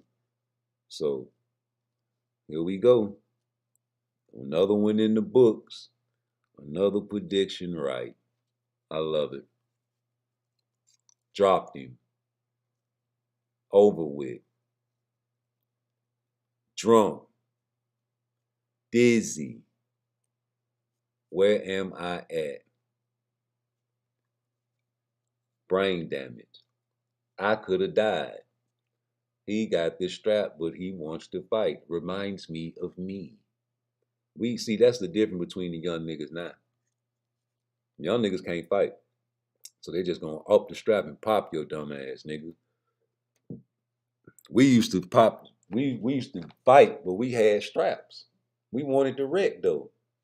Nigga, we wanted to wreck. We bought putting the pistols up and handling that shit like that, nigga. And you got your side, and I got my side, making sure these niggas don't sneak shoot me in the back like they did King Bum. God bless the dead. That's how we fought. Politics, nigga. We gonna make it sure if we supposed to be so-called cool and we beefing, nigga, ain't no sneak killing. This the crew. We used to fight, nigga. We had a little more loyalty in our crew, but outside of niggas, yeah, pistol play. But if we had to, man, we got your back against the wall, you gotta know how to throw your hands on. You niggas that's in the streets, man, don't even understand that. You acting like you don't want to fight and learn how to fight, but when you get in that penitentiary, nigga, you're gonna have to know how to fight, especially with a knife. Your defense and your P's and Q's and your hand-eye coordination gonna have to be on 1 million, not 100, 1 million, nigga. You don't want to die. You don't want to get poked. It's hit and not get hit, stick and not get stuck, nigga, in prison. So you think I like boxers that come on, give me your best shot? No, that's how the Migos fight on riots in the federal penitentiary, in the state penitentiary. Just charge. No, nigga, pivot, back step, pop, pop, get out of there. Matador, you got to. And if you run from a knife fight, you're gonna lose. You see a motherfucking Mexican coming at your ass with that knife, you better stand and fight. Put something around your hand, nigga, because if you run, and when you get tired of running, you still in prison. Ain't nowhere to run to when you're on the rec yard or in the dorm, unless you go in the room and close the door like a bitch. And your people ain't helping you, and that's even worse. And if you run from a knife fight, you got to turn around and fight eventually. Then you're going to be tired. Easy kill, easy victim. If you don't know how to fight and you go to prison, but you live in a thug life on the street, these are the things that can happen to you. If y'all was in the same situation as Rick Ross, y'all would have ran, because they don't let people in there with their firearms. Same thing with the penitentiary, nigga. Them niggas coming at you with them big 12-inch Cuban swords that'll stick through the front of your body to the back and stick out to the back of your body if poked properly, hacking you up, putting you underneath the bed until count time.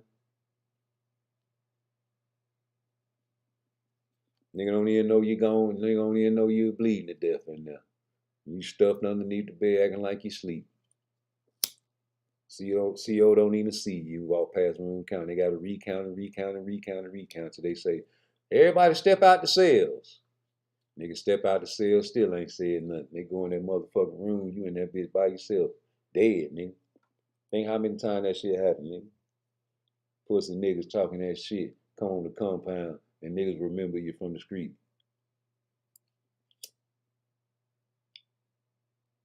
No firearm on you now. Oh man, you know that this is true.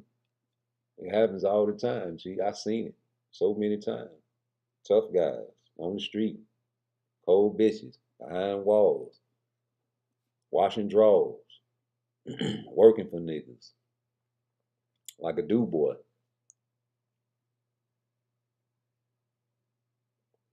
Yeah.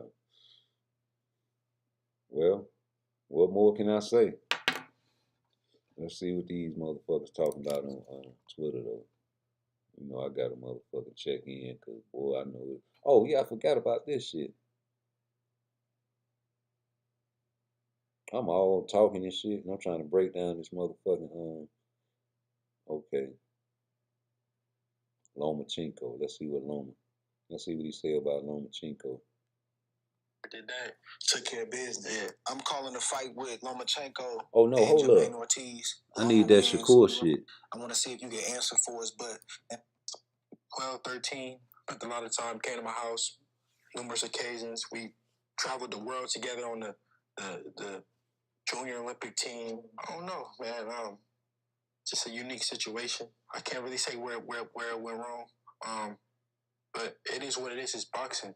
You know, it's no friend, especially, you know, when these guys are around your weight class. You know, we're peers. And it is what it is. We knew that one day we would, you know, meet up, and you know, it is what it is. You know, I asked him, I said, is it just some boxing beef, or is it like some real beef? He's like, nah, it ain't, you know, shit boxing. As an older homie in the game, it's hard for me, because I'm seeing the youngsters, I'm like, man, y'all like, man, figure this out. But when I was in the game, I understood it, because everybody fighting for their position. Yeah. It is competition. We do got history. Yeah. Sometimes the history come out, and, you know, you feel a way about it, man. But I just didn't really understand, you know, how that situation went left. But I get it. Tell me about the Floyd Mayweather relationship, because you came up under Floyd young in your life. Why was the Floyd Mayweather relationship so important to build, to kind of keep you under Floyd? Floyd was biggest in the game. I was fortunate that he was right there. That's what really what started. Him just being there, me being in Vegas, me going to his gym, me training with his father, his uncles. I've heard Pop talk about it several times, about, you know, Floyd offering y'all a contract at a certain point. Yeah. And nigga, that's the Midas touch. Floyd is the Midas touch. Dad have been moving in the sport. It's different. It's unconventional, but it's been effective. You not taking that Floyd deal or feeling like it's just not the right situation. Do you think that's where that was like the beginning of some of the issues taking place? I don't have nothing but love for Floyd, and you know, I respect what he's done for the sport. You know, he's motivated me. I just watched him, studied him for so long. Still to this day, he's done a lot for me, whether he even knows it or not. You know, just the little gems that he gave me from me, just being able to watch him so much. You know, I've had my run-ins with Floyd. You know, I was never as close to Floyd as you were. But, you know, I've had my run-ins with Floyd where 1 minute it seemed cool. Oh, what's up, Drake? Yeah, that's the champ. And the next minute, you saying something about me, and I'm like, bro, what's up? Like, what is that? Because I seen that post-fight with Ryan, and I was going to get into it, but I'm going to just get into it now, you know, about, you said it, feeding them information and different things like that. It's like, I don't understand that. I think Floyd is just so competitive that, you know, it is what it is. You know, he just competitive. So I don't know. Like I said, I can't really speak on it from his point of view. I'm just trying to be the best me that I could be, and, you know, it is what it is. I respect the OGs of the sport, the ones who paved the way for fighters like me. Pop telling it like it is. You see that kind of interaction, are you like, man, I respect what my dad is doing, but I'm going to let him do him? Or do you feel like, man, we don't need that? Our Pop's speaking up for us and, you know, what we feel. Pop's been doing it for so many years, and just, you know, being backing me, and, you know, it's nothing but love coming from our way. And, you know, we just passionate, and we want our name to live on, you know, with the greats when it's all said and done. So maybe the things that Floyd hadn't did that we may have wanted him to do, or I may have, you know, but maybe that's maybe why I'm here where I'm at today. You know, maybe I use it as motivation. When you see Pop being a mouthpiece, he does it very, very well. Do you feel like that puts more pressure on you? Or does it take pressure off of you, because you like, man, I could be focusing on other things, training and Pop keeping the name out there, and he dealing with any foolishness that's coming across that internet? We here because of him promoting, him talking, and some people hate him, some people love him, but a lot of people tune in though. Yeah. They tune in. They want to hear what he got to say. That was always the plan, and he's great at what he does. You turned pro at 17. Yeah. You know, people don't know that the Olympics is every 4 years. So if your birthday, if you miss that cutoff, you either got to wait another 4 years or you got to turn pro. You chose to turn pro, and y'all went a whole different route, bro. How did the Tijuana, Mexico, in the back bar, and, you know, these ballrooms, how did that come about? Whose vision was that? That was my pops. I ain't gonna lie, I didn't really want to do it at first, because I'm like, man, really, Mexico. It was unheard of, really. Like, nothing. The fighters, it's common now. Now everybody doing it. But before that, it was like, Mexico, like, you want to go to Mexico? And people was hearing so much bad things about people were saying you would get robbed, and this and that. Mexico is dangerous, this and that. So I was like, I don't know if I want to go to Mexico. But I trusted my dad. I trusted his vision, and it worked out. Bro, you was pulling up to them ballrooms still clean. You still had your outfit. You was pulling up like it was a championship fight. I'm like, it's funny looking back because I wouldn't be here if it wasn't for those moments. But I was taking it serious. You would have thought I was fighting for. I was sparring 12 rounds for real. A Mexico fight, but that's prepared me for the big moments. Taking that moment so serious. So you start building up your record, and you finally get an opportunity to fight. I believe it was in Nevada, right? Yeah, in Las Vegas. Yeah. But you're still not aligning with the promoter. Yeah. Right? So the conventional route is like, I get hot enough, promoters start coming around, we're going to pick one. Yeah. Y'all didn't pick one. Yeah. Why not? The type of deals it was offered, it didn't make sense to us. They wanted to, sign us into, long-term deals, but just the money just wasn't right. It wasn't the type of deals that we wanted. So we just like, you know what? We didn't take it as, disrespect. In a way we did, because we used it as motivation, and we was like, you know what? We're going to just keep on building. So you mean they was trying to get you for a little bit of nothing? Exactly. So we like, man, we just, you know what? We're going to stay on the grind, keep on building, and eventually they're going to see us. Eventually they're going to see our worth. That strategy worked, though. Yeah. Because what happened was, you was the one they couldn't get. Yeah. And you could hear them, they was mad about it. You could hear the grandma, he thinks he's this, he thinks he's that. And really, it was just a different model that the promoters and managers don't like because it's not conventional. Yeah. But it was risky, too, though, because if you would have faltered early on, they'd say he needed a promoter. Yeah. But it worked for y'all. Yeah, I mean, because we use social media. We was built up on YouTube, Instagram, Facebook, all that. And we use that to promote ourselves. Because that's what the promoters do anyways. They do the same thing. So we was like, we can do it ourselves. He was able to watch my fights on YouTube. He wasn't able to watch them on ESPN. The Zone wasn't out at the time, Showtime or whatever. Had to watch me on YouTube. But that seemed like it was a conscious decision, right? Like, yeah. Thing start coming up as a real possibility. Yo, remember what he said when Andre asked him about what you think about your father being, in the spotlight and talking all that shit? He didn't bat nothing down that his father said, as he should. But that lets you know that he is like-minded. So when people say, "Oh man, you can't hate on Devin Haney because of his father," yes, you can, because they think alike. Same with Al Heyman, Floyd Mayweather, Leonard Ellaby, Tank Davis, Coach Calvin, and Coach Kenny, and all the Tank fans. They are like-minded, bro. You can't be on a different page with these guys. These guys will not operate with you if you do not comply. That's like a robbery that turns into a homicide. If I run inside your house, I expect you not to move. Because what, chat? I'm scary. I'm jittery. I'm quick to pull the trigger. Because I don't want to die. And I know I'm in a dangerous situation with some dangerous guys. I got to watch my back even after the lick because of my niggas. They might take me out because something went wrong in the robbery. I'm scared they gonna tell. I might motherfucking leave the city and relocate to another town.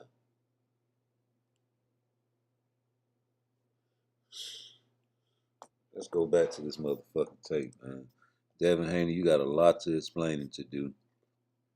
But that's why people don't fuck with you, though, because you just like your father. You just not as flamboyant as your father. Start coming up as a real possibility. Let's see how you lost your ace out the round. Ryan's lawyer reached out to me, reached out to us, and was like, we're interested in we're trying to make the fight. Ryan, assisted me to reach out to, make the fight, but we didn't know how serious it was. And me and Ryan, we just basically got on the phone. I told him everything I wanted, and yeah. See, I like that, but they don't be talking about that enough. They don't talk about the fighters bypassing the suits, bypassing the managers, and really getting the deal done. Lawyers got to do their job with the paperwork, but I like that because a lot of times that's how stuff get done. Yeah. You know, we talked about it with Terrence and Spence. That's how that fight got made. No, talk about that contract. We talked to Eddie, and I asked Eddie, I said, well, what was your involvement in the negotiations? And Eddie was super respectful, but he said, I think they missed some stuff. He said, I think with the Ryan Garcia negotiations, he should have had weight clauses on there. He should have had stipulations on there. And he missed some opportunities. In hindsight, looking back, do you think y'all missed some opportunities in the negotiation? Yeah, I definitely think that we missed a lot of things negotiating. But me and my pops, we negotiated that fight. You know, it wasn't anybody else. So you know, it's just part of it. You know, the growing pains. We missed out on some things. You know, we took more of the pie as far as, you know, the money. But we just missed out on some very valuable things that, you know, we learned. Now, the way Eddie tells it, he said Devin and Ryan, they looked at what happened with Gervonta Davis and Ryan, and they assumed that that's what they was going to do. He said, I told them, this is going to be your number. And he said, that was the number. I don't know about that part. I think that everybody thought that the fight was going to be huge. Yo, come on, bro. You thought you was going to do Ryan dirty because Tank Davis did do him dirty, but he also said all Ryan got is a left hook.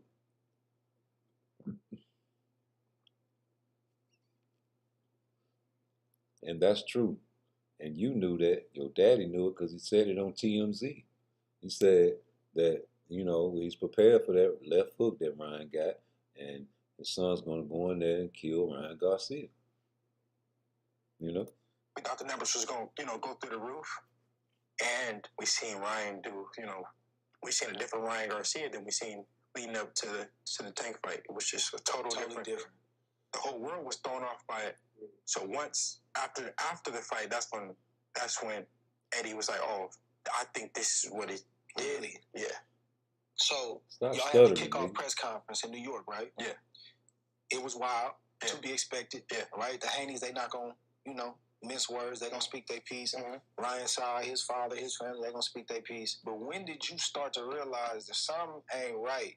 Like, bro saying a lot of stuff online. So when did you start getting the wind of all the stuff Ryan was saying? We were speaking, like, you know, negotiating the fight. Me and him, we was talking a lot or whatever. Yeah, everything was just respectful and everything. So then I seen him in Vegas, and he just, like, walked up. He was, like out of it. He was, like, talking crazy. So, like, at first I'm like, he joking. I'm thinking that he's joking. So I'm just, like, looking at him, like, and then I'm like, he's serious. So I'm like, yo, something wrong with him. But I'm like, oh, maybe he's just trying to build the fight. So I'm like, okay, maybe he's just trying to build a fight. Maybe that's like his strategy of how to build a fight. Cause I'm talking about, you acting, bro. This is not. No, you was acting too, cause I heard a nigga give him a cue, talking about Lomachenko, and that's when you pushed him. Well, he pushed you. That was the cue. True. Then when we went to the press conference, I mean, you heard everything that he said. Yeah, you heard everything that he said. That's when I was like. But one thing I always respected about you was your discipline to the craft. Like, you put the work in. Like, I see it. And I think you got a lot of that from That man slaps you, bro. That work ethic. Was it hard to stay focused with all that noise? Ryan, that man slaps you with his bare hands. I had a great training camp. Everything was great. I can't speak on nothing that, like, I can't say where I went wrong. How much of that was you hearing on a day-to-day basis, the stuff Ryan was saying? Every day, something new. Saying, man, what's up? Are you good? And what's next? What would you like to say to them? No, I am a competitor, and, you know, when I first started out boxing, you know, when I took it serious, and, you know, I was like, this what I'm going to do. You know, I said, I'm going to be great in the sport. I'm going to be the best. I'm not in here to be, you know, just a competitor. I'm not in here to you know, be just one of the other guys. No, I want to be the best. I want to be the guy. So it has nothing has changed.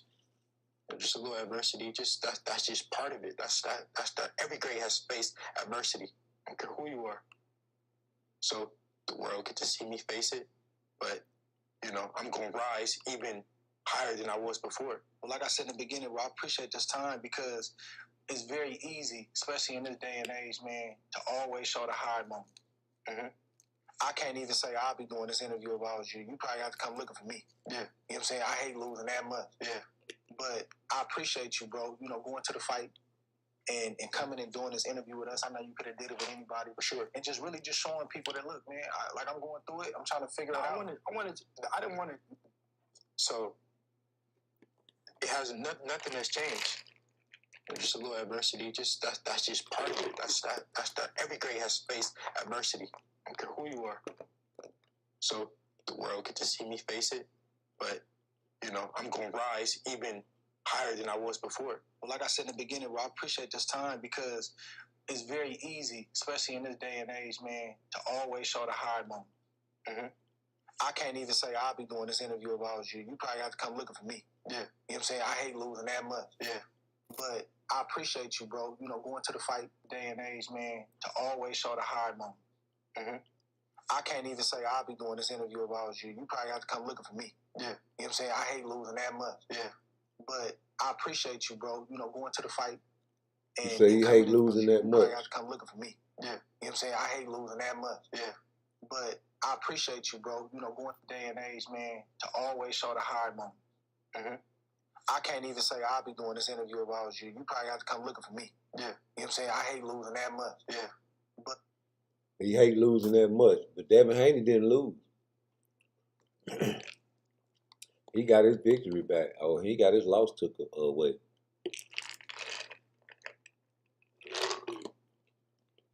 You spoke a falsehood,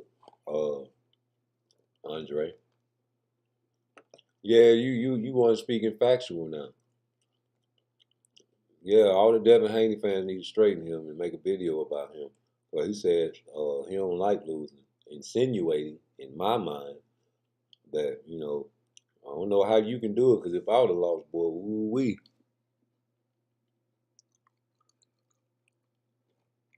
I don't know about you, but I wouldn't have been able to do this video insinuating that Devin really lost. Just like Usyk really lost, right? I appreciate you, bro. You know, going to the fight and coming and doing this interview with us. I know you could have did it with anybody for sure. And just really just showing people that, look, man, I'm going through it. I'm trying to figure out the day and age, man, to always show the hard moment. I can't even say I'll be doing this interview if I was you. You probably have to come looking for me. Yeah. You know what I'm saying? I hate losing that much. Yeah. But I appreciate you, bro. You know, going to the fight and coming and doing this interview with us. I know you could have did it with anybody for sure. And just really just showing people that, look, man, I'm going through it. I'm trying to figure it out. I could have did it with a lot of people, but I didn't want to do it with just somebody who just don't understand that, you know, that just you watch boxing, you know, sometimes, or, you know, you just watch me and Ryan Garcia fight, and that's all. You don't really watch boxing. I want to do it with somebody that understood, that know what it's like to be in those hard moments, that know what it's like to face adversity in the ring, that know what it's like to get knocked down. You know, I wanted. Damn, why you had to dish that man like that? And that's what makes this interview unique. Oh, brother, we appreciate you, man. Yes, sir. You wanted to make sure. It's another episode of the Art of War. Tap in. You wanted to make sure that everybody knew that War got knocked down, didn't you, boy? Don't try to compare yourself to no War. He's a killer. He fought killers. That guy Lomachenko you fought was old and washed up. Regis, out of there. He's washed up. You got names on your resume. Cool. You got killers on the resume, though. You ain't got to bring up the fact that man got dropped before, bro. But no, that shit he was saying wasn't making no type of sense to me. Andre Ward said some shit at the end of that video, man, that really fucked me up, though. Brother, I just appreciate you taking the time. Oh, where's that? Appreciate you, bro. You know, going to the fight and coming and doing this interview with us. I know you could have did it with anybody for sure. And just really higher than I was before. You probably have to come looking for me. Yeah. You know what I'm saying? I hate losing that much. Yeah. But I appreciate you, bro. You know, going to the day and age, man, to always show the hard moment. I can't even say I'll be doing this interview if I was you. You probably have to come looking for me. Yeah. You know what I'm saying? I hate losing that much. Yeah. But I appreciate the day and age, man, to always show the hard moment. I can't even say I'll be doing this interview if I was you. You probably have to come looking for me. Yeah. You know what I'm saying? I hate losing that much. Yeah. I know that's but right. I appreciate. But Devin didn't lose nothing. Devin ain't lose nothing. He got that shit took off. And that's why Devin threw that little last jab in at the end of the motherfucking interview. You know, I want to do an interview with a nigga that got dropped before. I ain't want to do no interview with a nigga that ain't never laced up the glove and ain't never went through no adversity and went through no tough fight and the motherfuckers thought you was finna lose and you done got dropped. But he came back and won his though. But since you got your victory took back, you feel like you in the same league as Andre Ward. No, Devin. You're nowhere near Andre Ward status to me. He's a Hall of Famer.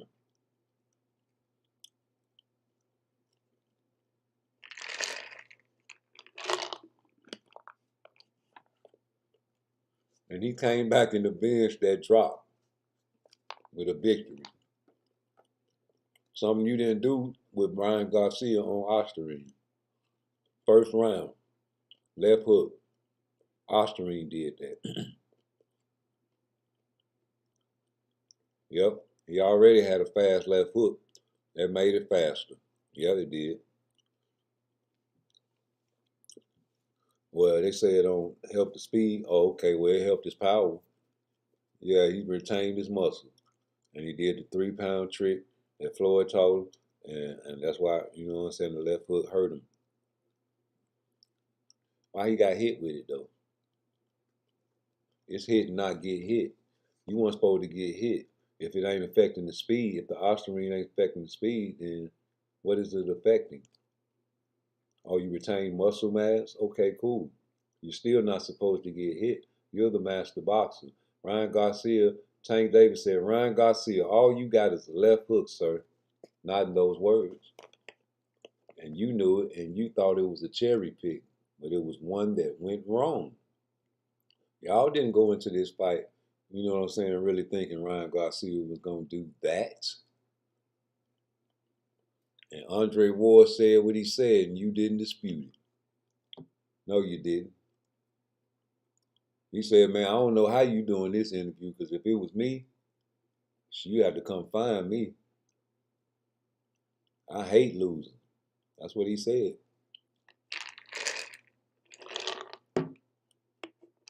You didn't lose, did you, Devin? Why he talking about you? You had to throw that little last jab in at the end. I only want to do an interview with somebody that got knocked down, been through adversity, knows how to fight. Right.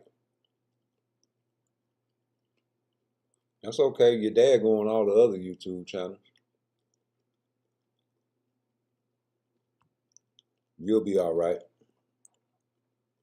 You about at 91% or is you 100%?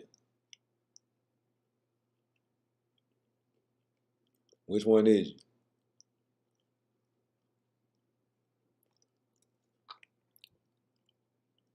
You been kicking it with the bitches? You on vacation, you celebrating, you had a vacay, you back? I'm fucking these peanuts up. Dominican Republic, we love it, we love it. I love you, I love you.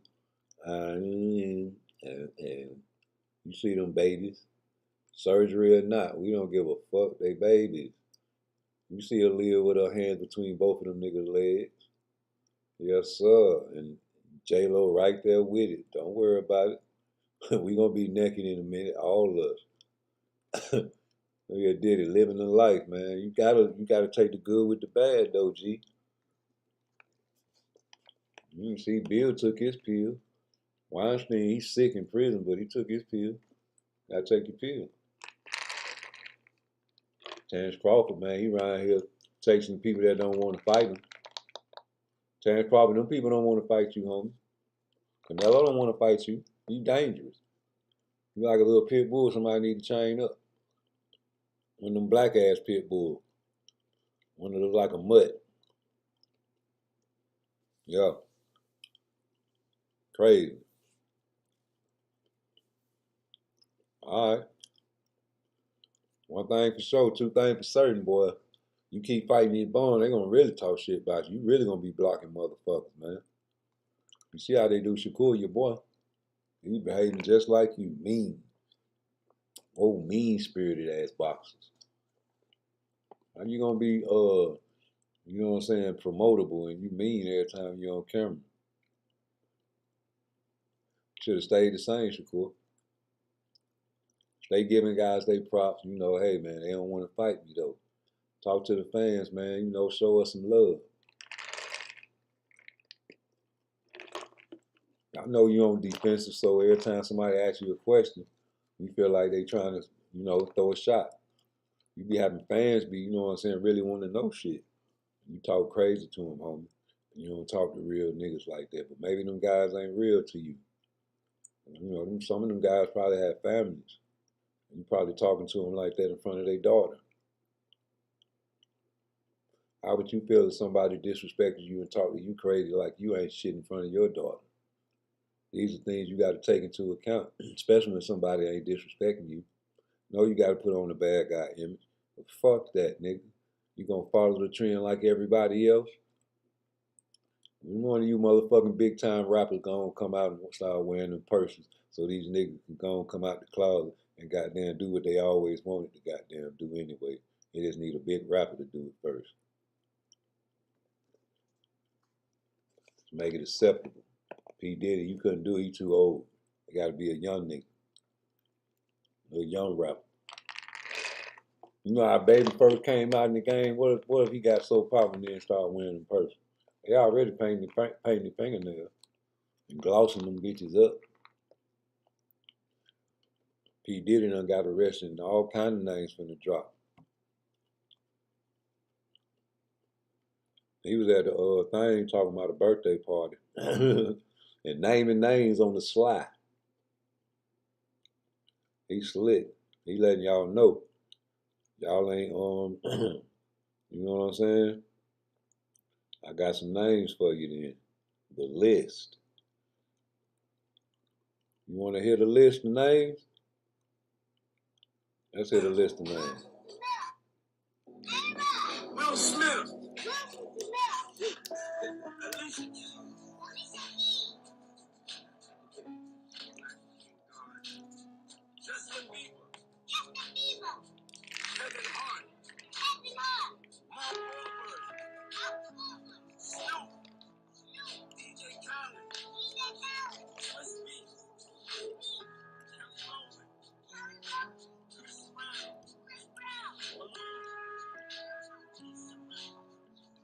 You naming all the names to the birthday party, but really it's the name of everybody that comes to the party.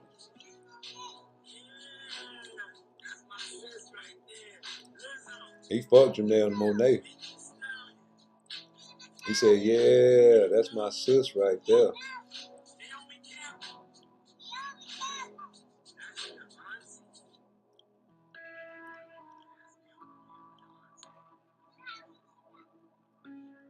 Keep naming names.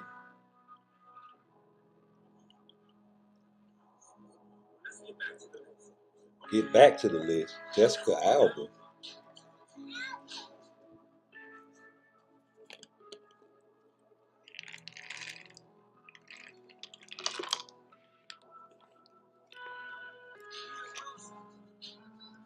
Rita Wilson. Gabrielle Union. Dwayne Wade. Of course Dwayne Wade. He said that. Hi. Usher. Demi Lovato. Shaq and his whole family. Tracy Ellis Ross. Freaks. Lil Uzi Vert. Sway Lee. Rick Ross. Oh, man. Oh. Diplo. Be Nice. No, they call me Be Nice. Drea, of course.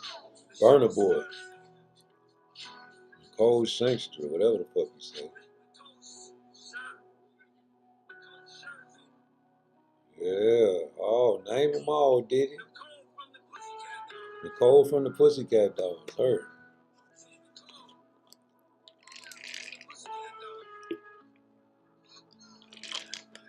Man, Diddy naming all these names, homie.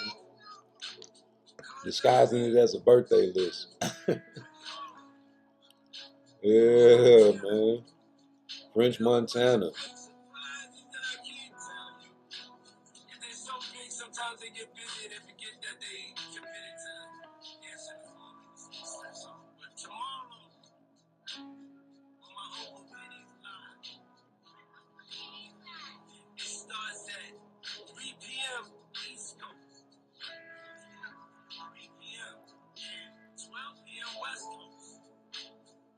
Yeah, did it tell it all. Yeah, tell it all, Diddy, because you ain't the only one throwing them freak out parties, homie. It's a lot of them mother lovers throwing them freak out parties. Where you think he get the ideas from? Wow. A-Rod, the first name he named on that bitch. Boy. Ugh. Diddy's list.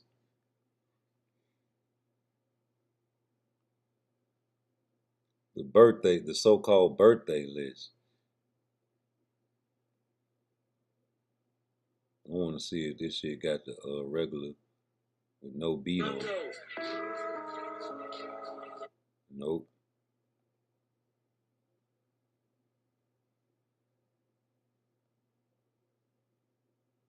Or should I say, a list of those who should answer the phone. Here he is with his nephew, naming names, as they say. Take a listen. Drake. Yeah. Oprah. J-Lo. Oprah? Oh, no, I know you didn't say Oprah. They've been silent, and Diddy has sent out the call, or should I say, a list of those who should answer the phone. Here he is with his nephew, naming names, as they say. Take a listen. Drake. Yeah. Oprah. J-Lo. A-Rod. Will Smith. Alicia Keys. LeBron. Black King God, dude. Justin Bieber. Kevin Hart. Mark Wahlberg. Snoop. DJ Khaled. Whoa, go back. They've been silent, and Diddy has sent No, man, I gotta snip that and give it to y'all just like it is, too. I ain't gonna put no background music on this shit, people. Y'all heard this shit loud and clear, nigga. Stop playing with motherfucking P. Diddy, nigga. P. Diddy got the keys to the city. Y'all got P. Diddy fucked up, nigga. Oh, he dropping the motherfucking juice on you niggas, man. Ugh. Damn. That's cold fucking blooded, nigga.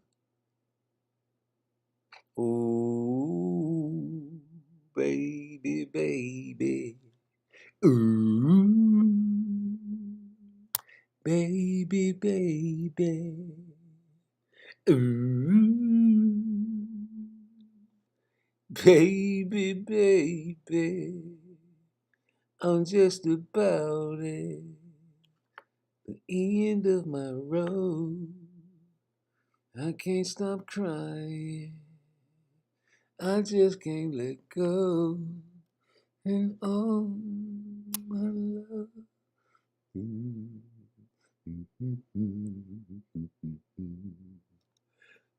I'm only human, and you made mistakes too.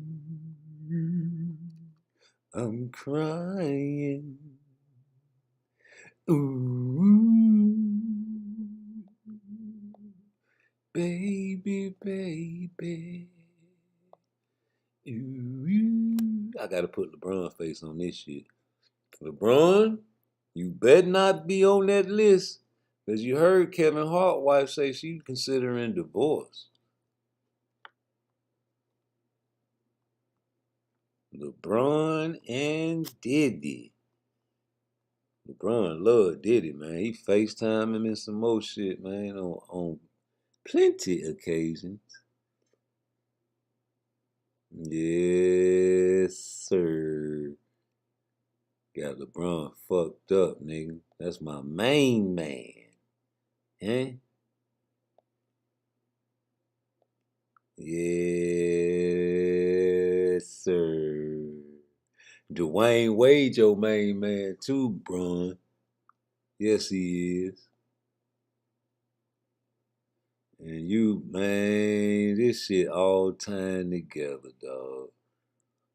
This shit all tying together. Here it go. Here it fucking go. And I'm gonna motherfucking screenshot this and make a video. We finna switch this shit from motherfucking Dubois to P. Diddy with the keys to the city, nigga. You can get mad if you want to, but I need to talk about this shit. Cause nigga, this is the GOAT, nigga. This is the GOAT. Fuck you talking about. He ain't got no business on no mother loving video, no mother loving P. Diddy. Fuck that. What that damn video with LeBron and motherfucking P. Diddy? Hold on. 3, 2, 1. Don't allow. Party, so yeah, that's what's up. Yeah. Ain't no party like a Diddy party. Yeah, that's what's up. Yeah. Everybody know ain't no party like a Diddy party, so yeah, that's what's up. Yeah. Everybody know ain't no party like a Diddy party, so yeah, that's what's up. Yeah. Everybody know ain't no party like a Diddy party, nigga. Yeah, that's what's up. Ain't no party. Maybe the happy ending is you continue. Ain't no party like a Diddy party, bro. Yeah, that's what's up. You heard your man, that's the motherfucking GOAT. Man, that's the GOAT, man. It's the GOAT. Now, I'm going to say this one more time. Hold on. Let me get the picture right.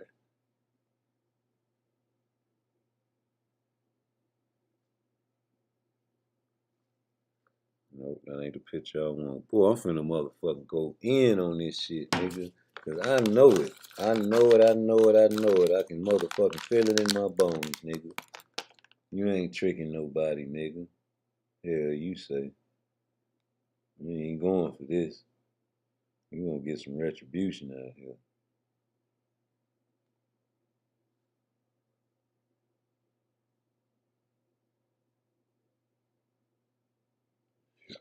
Let me blow this picture up a little more.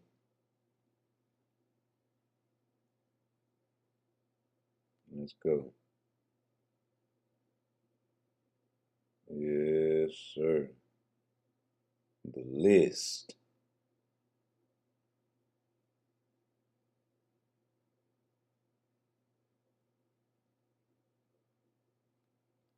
A-Rod. That's the first name on that mother lover.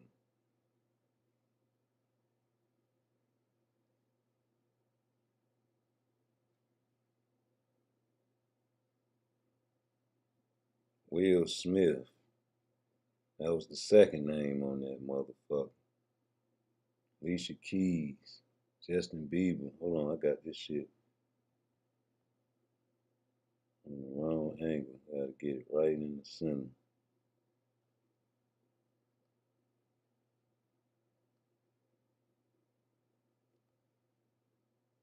Janelle Monáe. There's one girl he called out. And he said, yeah, that's my girl. Who that was? Jessica Alba.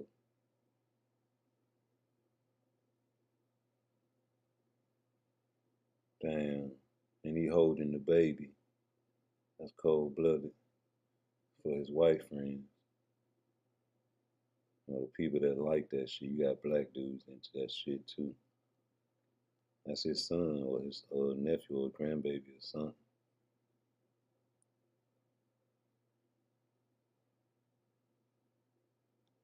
Let me blow it down. Make this shit smaller.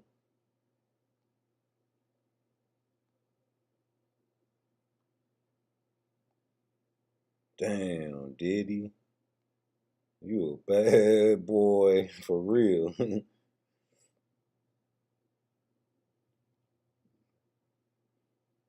Bad boys.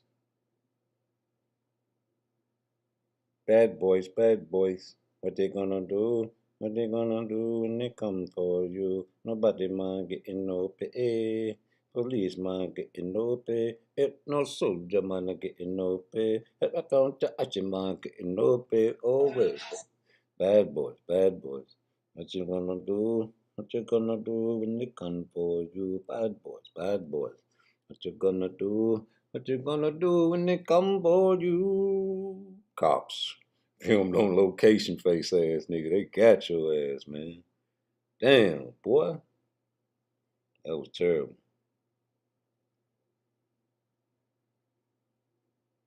Let me put Boots up in this bitch.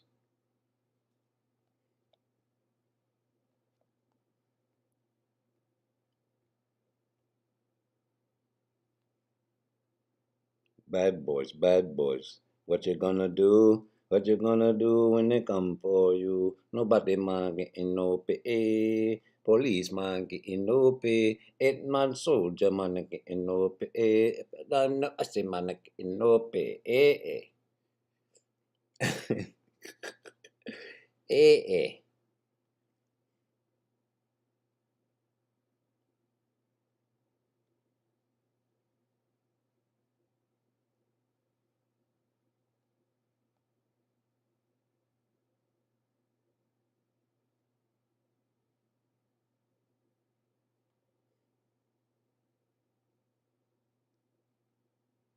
Damn, boy. P. Diddy fucked up, man. He got the feds on his ass, man. You can't really duck the feds, G. I've told the mother lover that the other day. It's not easy to beat the feds. They got a 99% win ratio, bro. Your money don't even matter to them. They print the money, and that's just the way it is. Huh?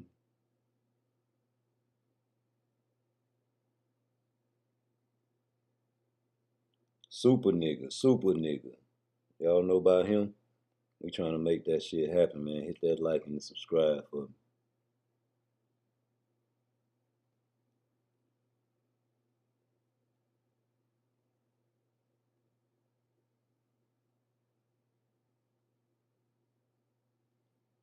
Alright. So we finna make a t-shirt with my boy Boots on it.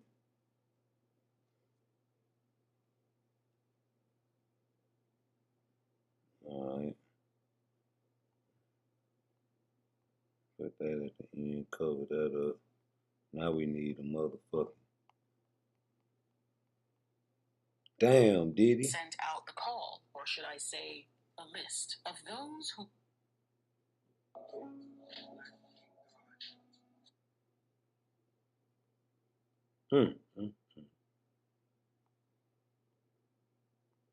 Gotta put some music on this part right here.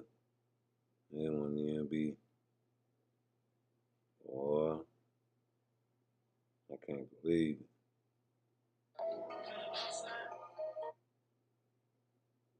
And I'm gonna let this bitch wang out too. Hold up. Duplicate.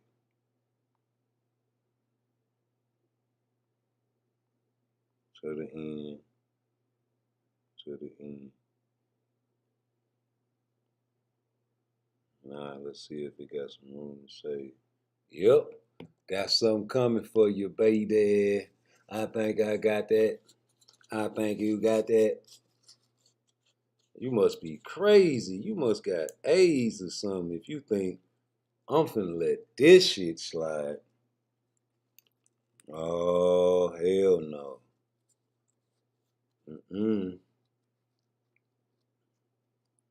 No, sirree, Bob. What y'all think about that shit, though, man? That goddamn P. Diddy is a monster, bro. P. Diddy is a monster, homie. Take that, take that. Yes, sir. I got to put that in my description, too.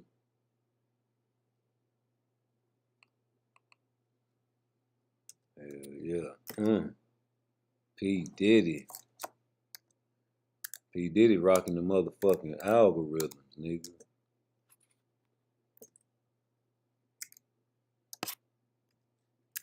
P. Diddy rocking the algorithms, man. Let me put this nigga in the algorithm. Put this nigga in the mix. Put him in the mix, y'all. P. Diddy. Damn, Diddy. You fucked up, man.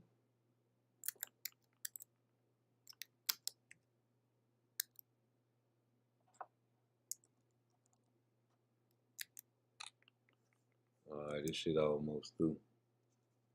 Y'all gonna get what I give you, nigga. It's gonna be good to you. You gonna wanna eat it.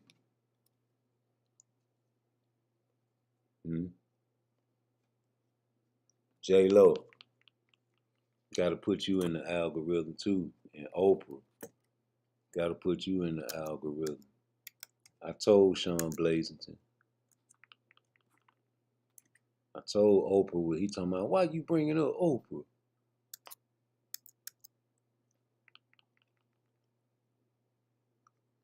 Jennifer Lopez.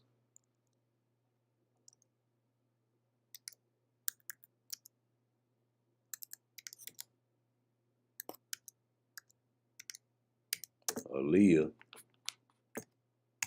How you spell Aaliyah?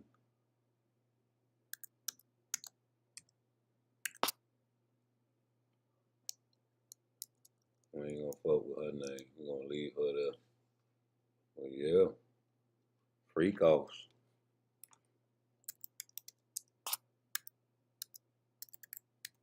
Diddy parties. You know what you're doing when you get there.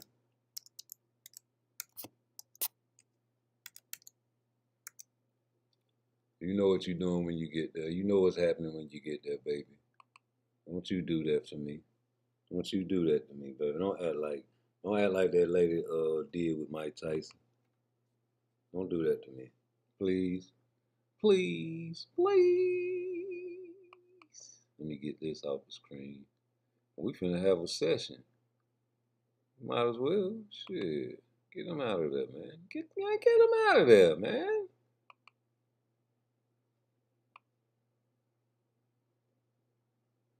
Yeah. Alright, so where my other video at?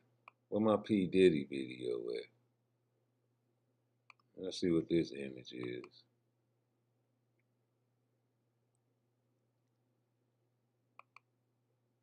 Nope, that ain't it. Where my Puff Daddy image at, G? Oh. Is that it? Nope. Oh, that is the Puff Daddy image. I'm tripping. So I need to play the P. Diddy. You don't appreciate that shit I do for you. PARTTWICE. Open that bag. God bless you. It's true. It's true. You don't appreciate that shit I do for you. Yeah, that's the P. Diddy tape right there. But I had another one. Right? It's probably the video, but I don't need that. I'm just gonna put the motherfucking shit on this one and send it over here. Accept video to download. Come back over here. Wait for that to come through. I'm doing two things at one time. Alright, P. Diddy. Right? I want people to see this shit, man. This nigga's sick. Sick, I say.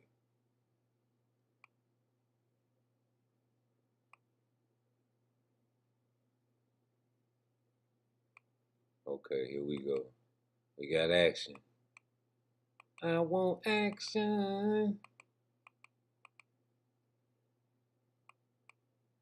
It's acting slow on me though. See what we can do. Cause I just, you know, I like listening to shit like this. Did he do it? Yes, he did. He did do it. Yeah. We ain't denying he freaked out. Y'all mad at Boosie for saying, man, you know, that's how he feel. You do gotta fly them bitches out if you a celebrity, man. Bitches gotta get, you know, the right type of bitch. You can't just have no any type of bitch. They gotta be down for that shit, sign them agreement. But you gotta fly them out. Nobody trafficking no bitches. And you know, Diddy gay, so he flying niggas out.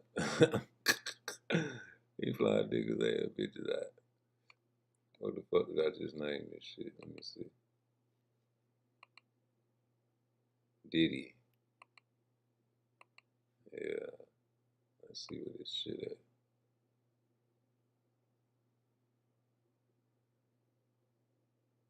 There you go.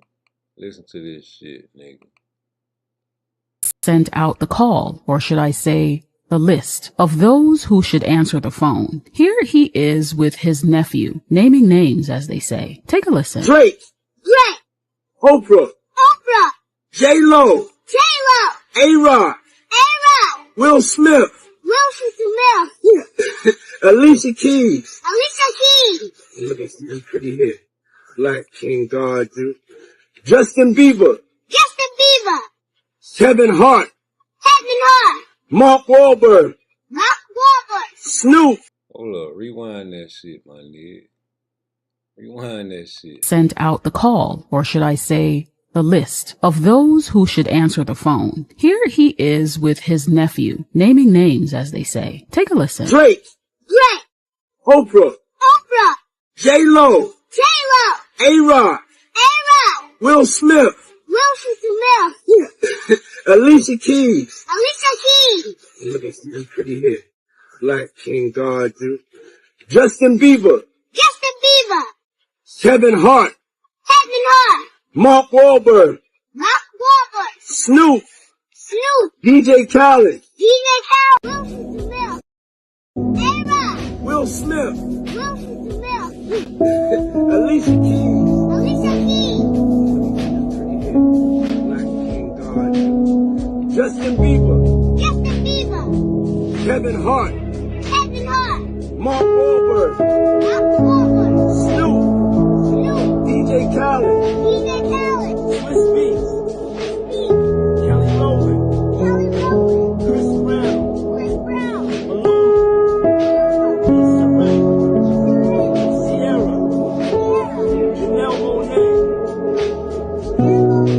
Yeah, that's my sis right there. Lizzo.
they're so big, sometimes they get busy and they forget that they committed to answering the phone and this stuff. So, but tomorrow, on my Uncle Vinny's Live, it starts at 3 p.m. East Coast, 3 p.m. and 12 p.m. West Coast. 12 p.m. West Coast. And we can bring the love. You know the love sign? You fuck who? You fuck that bitch? You fuck that bitch? You niggas sick. Fuck that bitch? You fuck that bitch? You niggas sick. Fuck that bitch? I think you got that. I think you got that. Fuck that bitch? I think you got that AIDS. I think you got that.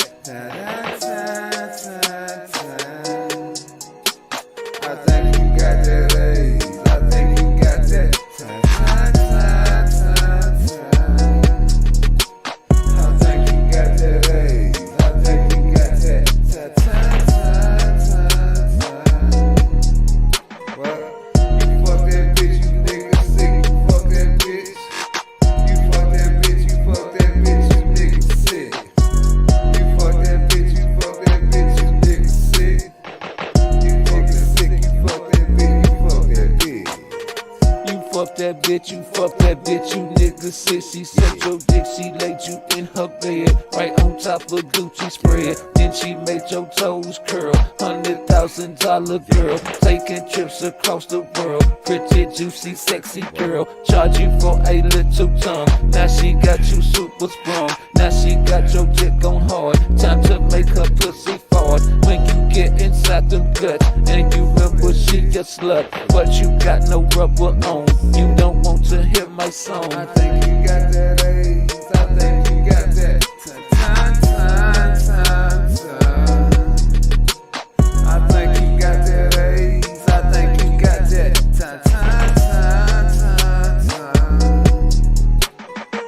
You fuck that bitch, you fuck that bitch, you niggas sick. You niggas sick. Fuck that bitch. You fuck that bitch. Fuck that. You niggas sick. You fuck that bitch. You fuck that bitch. Yeah.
Sent out the call, or should I say, the list of those who should answer the phone. Here he is with his nephew, naming names, as they say. Take a listen. Drake.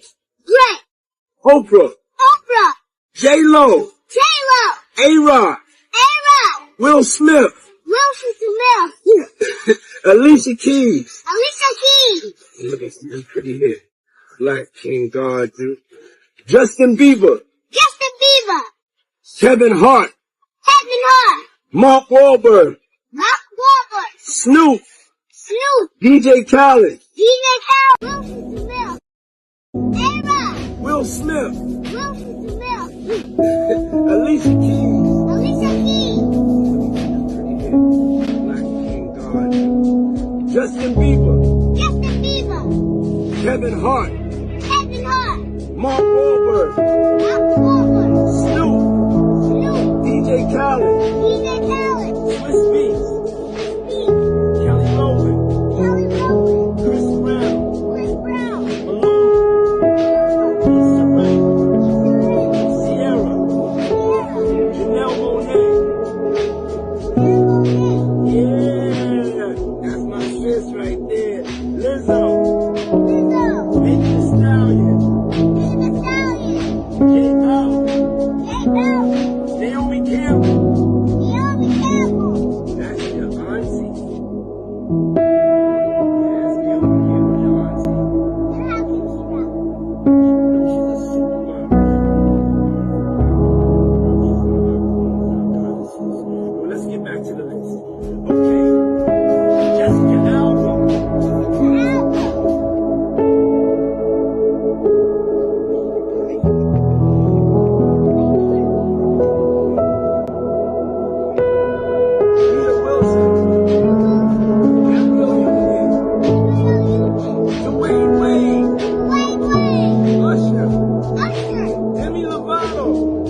boy.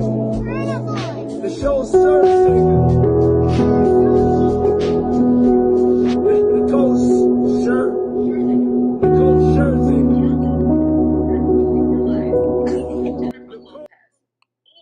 Hey, yo, listen to this lady right here. Sean, stop yelling. It was chapter 14. And yes, I was eating ice cream, listening to Milan. You guys also please hit that button, subscribe button, or likes on the way in. Okay, chapter 14, Outshine.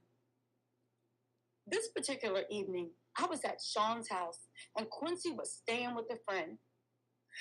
It was some time alone for Sean and I, until the doorbell rang, and Sean got up to answer it.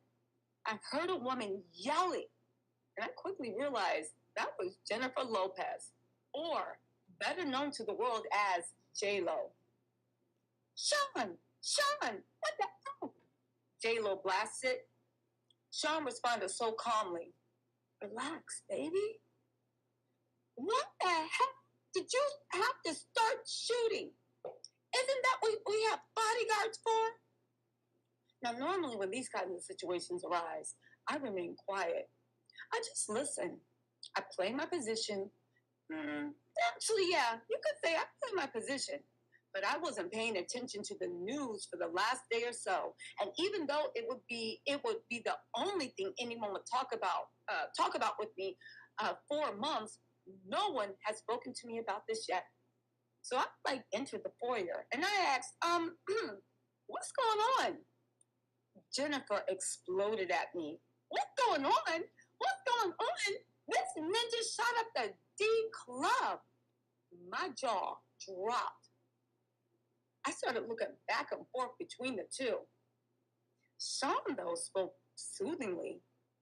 Jen, you gotta, hold on, let me be Diddy. This is his toothpick. Take that, new toothpick. Jen, you gotta calm down. Jennifer was having none of it. She continued, calm down. You shot up a bunch of innocent people, Sean. Sean placed his hand on her forearm. You know, that's a bonding technique. Now, Sean was shrewd in handling her. He does this to me, too. Even if you know what's happening, it still works. It's an intimate contact without being personal. He was aiming to disarm her. This did not seem to immediately sway J-Lo, though, because she continued, what in the hell do you think Biggie's replacement will take the fall for you? Biggie's replacement? Wait, could she be talking about? Yeah, Shine. I had to know. Are you talking about Shine? Jennifer didn't even look at me as she responded, yes, effing Shine. Sean continued with a calm, even relaxed voice. Relax. The situation is under control. Jennifer, though, was not calming down. She kept going on and on. They contacted my attorney for my statement. And there are a lot of witnesses, Sean. There is no way you're going to get away with this. However, Sean's arrogance can and would continue to be immeasurable at times. All he did was laugh. You doubted me? I couldn't believe it. I had to know. Sean, what could you have offered him to make him take a bid for you? Like, what the F? Jennifer also remarked. And what if he falters halfway through a sentence and starts talking? Sean looked at us and responded as calmly as ever. He won't do that. Yo, people in jail, they don't cross connected people from the outside. Jennifer looked deflated. So what? You going to kill him too? Huh. How much does she know? Look, I'm not going to threaten anyone. Sean is smart and loyal. He knows how it works. And when he gets out, he'll be well taken care of. Jennifer kept going. She spoke defiantly. Sean, they want to question me. I am not perjuring myself. I'm not going to jail over this. Now, Sean seemed so in control, y'all. I admired him for it at this point, but my spirit was broken. I felt so bad for Jennifer. She catches one bad break after another. And this was a really bad break. But Sean spoke with that confidence. Relax. Come in. Have a drink. Yo, have your lawyers call mine. You'll never see the witness stand. I promise. Jennifer didn't look too sure. She asked him, how can you possibly know that? Sean smiled as he replied, yo, between Shine's confession and the witnesses that gave their accounts, the cops won't need much else. The statement from your lawyer, that's going to be fine. Jennifer's next concern popped up just as quickly. My attorney? Sean, he's good, but he won't do this. Being him with that confidence, the way only a man with his net worth can, Sean responded, sure he will. Jennifer shook her head defiantly. Sean, you don't know him. Sean's unbreakable confidence was ruling the day. Jennifer was giving in as he told her with a smile, I got this. Sean, are you sure? Sean gave her a wink. Yo, my attorneys handle situations. Give him a number 2. Jennifer seemed leery. She finally asked, you're not going to threaten my attorney, are you? Sean laughed. No, of course not. Money talks, baby. He turned to me and said, yo, take her inside and pour her a drink. I had questions of my own. But Sean, you were going to make Shine the label's go-to man? What are you going to do now? Sean looked disappointed, and he responded, yo, he had the voice, but his flow, well, artists with his talent, yo, they a dime a dozen. Looking at Jen, he continued, he's not a once-in-a-lifetime find like Jennifer Lopez. Now Sean was throwing on that charm. Despite the situation, Jennifer started blushing. Diddy continued, let's grab that drink. Let me handle this attorney situation. Relax. Don't worry. We left the foyer and went to have a seat in the living room. He tried to make a threesome happen that night, but it didn't work out. At least, not that day. Y'all, this was chapter 14 from Kim Porter's book, okay? Now, why is this important? If you guys know, J-Lo, Diddy, Shine, nightclub. You know they shot someone. That woman that they shot, her name is Natanya Rubin, okay? Her name is Natanya Rubin. Natanya Rubin has long said that she knew that Diddy was, in fact, the person that shot her in the face with the bang bang, ba ba ba ba ba ba ba. She said she has been stalked, threatened. She actually ended up getting a multi-million-dollar settlement, the streets are saying, from Diddy. But there was a price to pay for that. Every penny she got, she felt like her tires were slashed, she was stalked, she was harassed.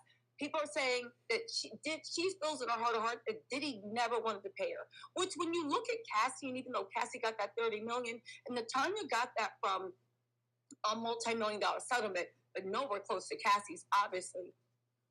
You got to think, what would Cassie have been going through if she hadn't made that criminal complaint? If she hadn't done what she needed to do to not just protect her, but to protect everyone, right? Does the book mention anything about Jay-Z? Listen, we are going to get to the rest of the book, you guys. But for the matter, LF said, always ready for the tea. My notifications are on. I know that's right. Man, get to the book. And Mrs. J, thank you so much, Tanya. Wouldn't you see what happened in this book from Kim's, allegedly Kim, we don't know, Kim unfortunately, you know what happened to Kim Porter. If you guys don't know, she passed away under what many regard as suspicious circumstances. When you get into the book with Diddy, you have to actually think that Cassie would have met the same fate. And it makes you think that Kim Porter's death should be reopened. And it makes you think that Cassie might have met the same fate. Again, this book has not been independently verified, but I am reading excerpts and I am linking up with how Natanya Rubin, who is still alive to tell her story, actually tells you what happened on the other end, okay? We're going to get into Natanya's interview in a second, but I also want to read the opening for Kim's book, okay? Then we're going to get into Natanya stuff, and then we'll get back into it, all right? Where is it at? Hold on, I have more. Let's get into... Let me help you. So, really quick, I want to read you guys the... introduction, which is really, really powerful. Just read it. Please keep my father's... No. I finished watching the end of that. We're going to have a book club and read. No. Going after high school, I started with oldest friends in life. Still one of my best friends. It was a whirlwind romance. I was only 19 when we married. And no, it didn't work out. Al is still one of my best friends to this day. Our son Quincy is such a talented and wonderful young man. At that time, I had no idea my relationship with Al was going to introduce me to the man that I would spend the better part of my adult life with. A man who I would love and cherish, but eventually fear and hate. I don't want to put the cart before the horse, but I will say, although I knew what was going on, I turned a blind eye so many times. Here, I have to tell this truth. Unfortunately, because deep down I knew everything was happening, but I lied to myself a lot. He is so charming, a wolf in sheep's clothing, a devil, and I fell for it. This story must be told, despite the fact that it will hurt my children. I cannot hide it any longer. Sean Combs must be stopped. Y'all, that was just the introduction. That's Diaries from the Grave, boy. I don't want to hear what you got to say. I said, okay, this because to have on this live, and we family, I'm just glad y'all here. All right, let me get a little bit more into the book. We'll do chapter 2 also. This is going to be a long live because I want you guys to read what happened. I want you guys to hear what happened to Natanya and the way it links up to that shine thing. Chapter 2, Humble Beginnings. I was born to loving parents. Jake Porter and Sarah L. Porter in the Peach State of Georgia. All through Columbus High School, where I graduated in 1988, I knew I was going to be famous. In the 10th grade, one of my best friends, Tina, said to me, Girl, you're not going to make it here in Georgia. Now, I knew if I really wanted to be famous, I would have to leave my hometown, my home, Georgia. That conversation was so important as I look back now. It actually changed my life. I met Al while I was working in the industry. He was so dope and charming. And I had such a crush on him. We were married before I knew it. And Quincy was on the way. But I was young. And it just felt like it felt like it wasn't going to last. It was a little heated between us after we separated. But we got past that pretty quickly. He was a super dope guy and an amazing father. Let me find out Al B. Shore actually wrote this book. Now, this is just an interlude. I'm glad to hear that. But I don't know. Where does flash drive come from? Let me find out that Al B. Shore is like ghostwriting. He was a super dope guy. You a hater, ho. Why come Kim Porter couldn't have said that? You supposed to be believing that this is Kim Porter's word, but now you trying to make it seem like she ain't bigging up Al B. Shore, baby father. Shut up, bitch. Read the fucking book, bitch, and stop interluding with that feminist bullshit. God damn. super amazing. Oh my God, I missed him. And oh my God, he was a lion in bed. And he was so handsome. Okay, but these are supposed to be Kim Porter's own words. Just to let you know, this book has not been independently verified. We'll wait to see, right? Okay, here we go. Okay. I met Al while I was working in the industry. He was so dope and charming. I had a crush on him. Ooh, did I have a crush? Okay, let's get to that thing. He was just a super dope guy and an amazing father. Though we separated, we are forever bonded through Quincy. You can always get Thank that you, pussy. Al. I will always love you. Now, when I met Sean, he was cool. I didn't think much of him at the time. He was just another guy at the label. Now, Uptown was huge, and we were all living our best life. But Sean continued to lay on the charm. And before I knew it, we were dating. Now, as a young single mom at one of the hottest companies in the world, life couldn't get any better. Then it did. My boyfriend was getting even bigger.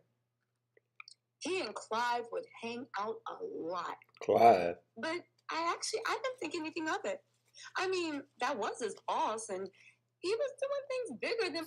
You know Clive Davis, stone cold homosexual. Most men dare to even dream. And then it happened. I mean, okay, I was a little bit of a freak. I really enjoyed myself with my partner.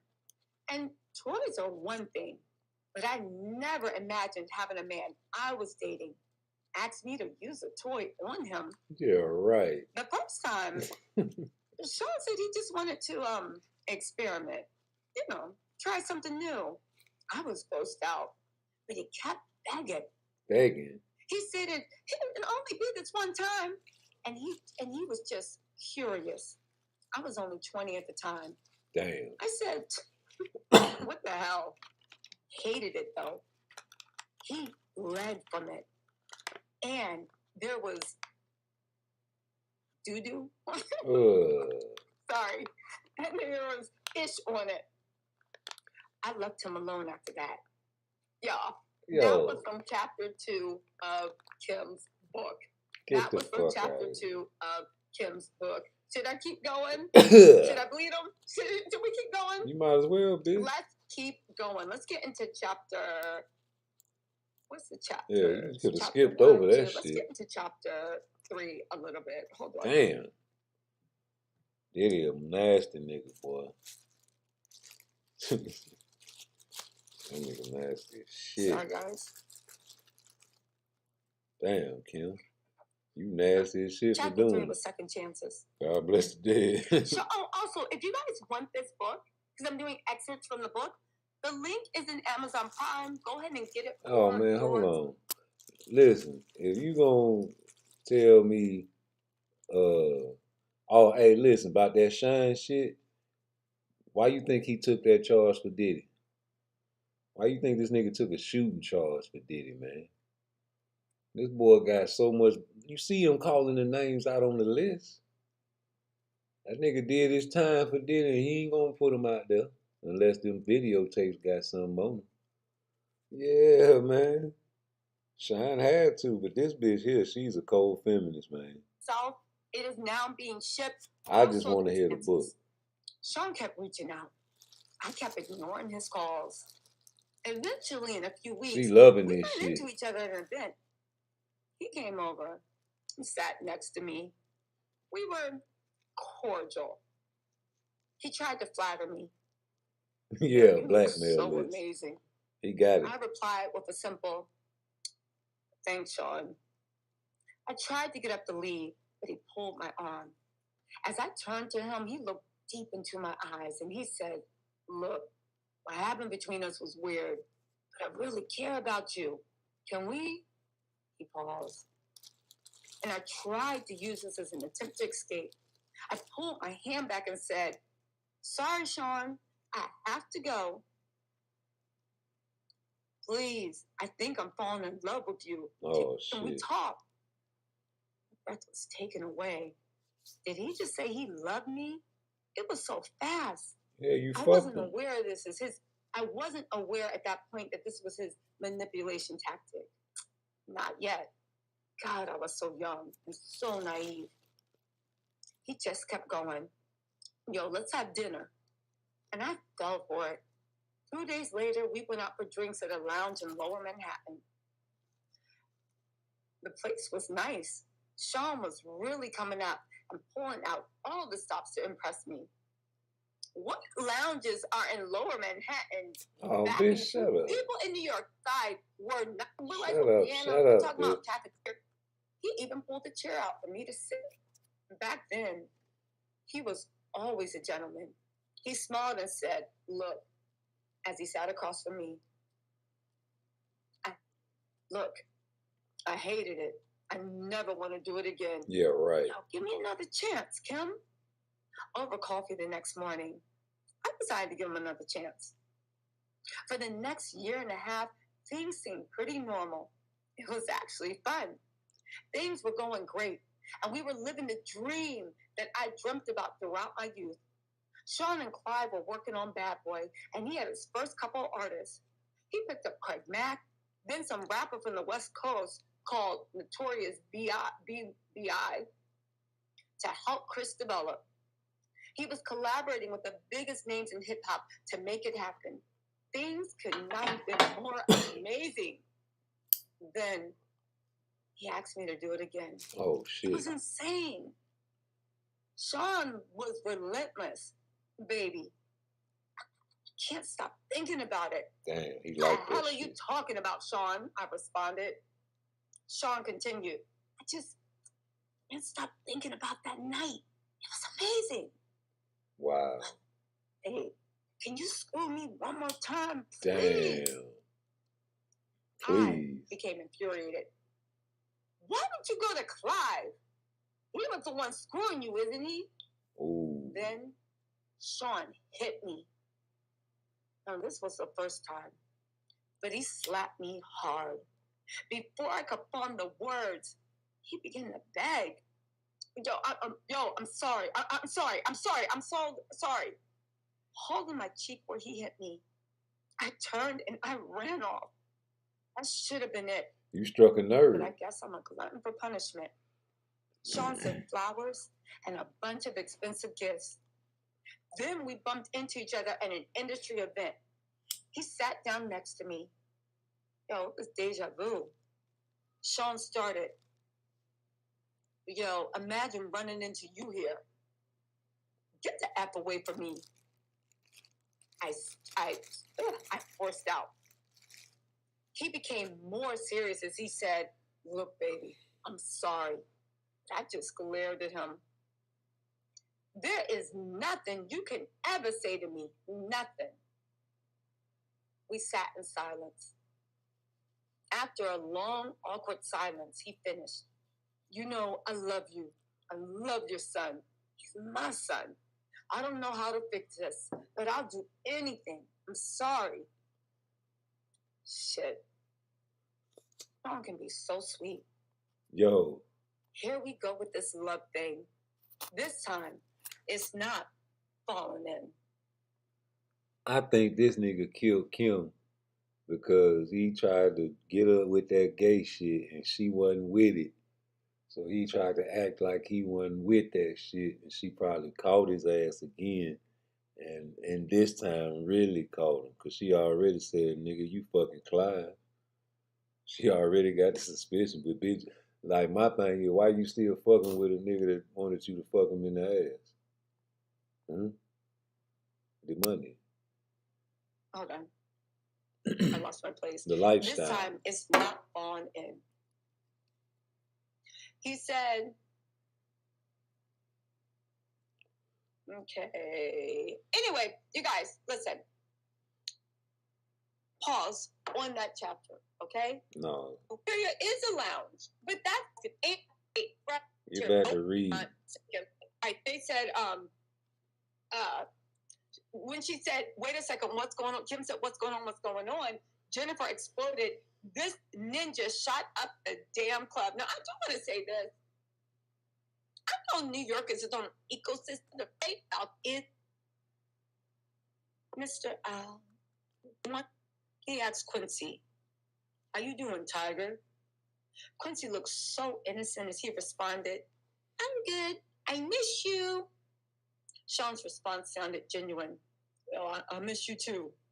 We'll hang out tomorrow, okay?" "Okay." Sean gave him a little love tap on the butt. "It's bedtime." Quincy replied, "Okay, good night." As he turned to head to his bedroom, here was a man I fell in love with. I'm thinking, a love tap on the butt. Not only does he want butt plug, not only does he want booty plugs, he slapped the shit out of me. So why am I still talking to him? They say that love is blind. No. This is stupid too. As Quincy left, Sean looked at me and smiled. "Baby, let's go have some fun. The babysitter's on the way. I just want to show you a good time." I was so mad at myself for melting as I said, Okay. Okay. Yeah. We sat on the couch laughing and genuinely having a good time when the doorbell rang. The babysitter had arrived, so we left. As we exited the house, a big man climbed out the limo and opened the door for us. He wore a sharp suit with a gun noticeably tucked under his arm. Thought to myself, he could have made that invisible. Or did he want me to see that? Hold on, y'all. You was doing good. Now, come on. He said, when he stepped out, he threw a smile at me. I responded. No, he noticed me looking at his gun, and he threw a smile at me. I responded, "Hello." Gene and I would see each other a lot after that day. I guess that's Uncle Gene Dill. I guess that is Uncle Gene Dill. I guess that's Uncle Gene Dill. Yo, this is wild. Wild, wild, wild. So listen, you guys, I just want to get back into that chapter, which was my first point. Hurry up and read. How the hell did you have to start shooting? Isn't that what we have bodyguards for? She also said, this ninja shot up the D Club, right? She also said, calm down. You shot a bunch of innocent people, Sean.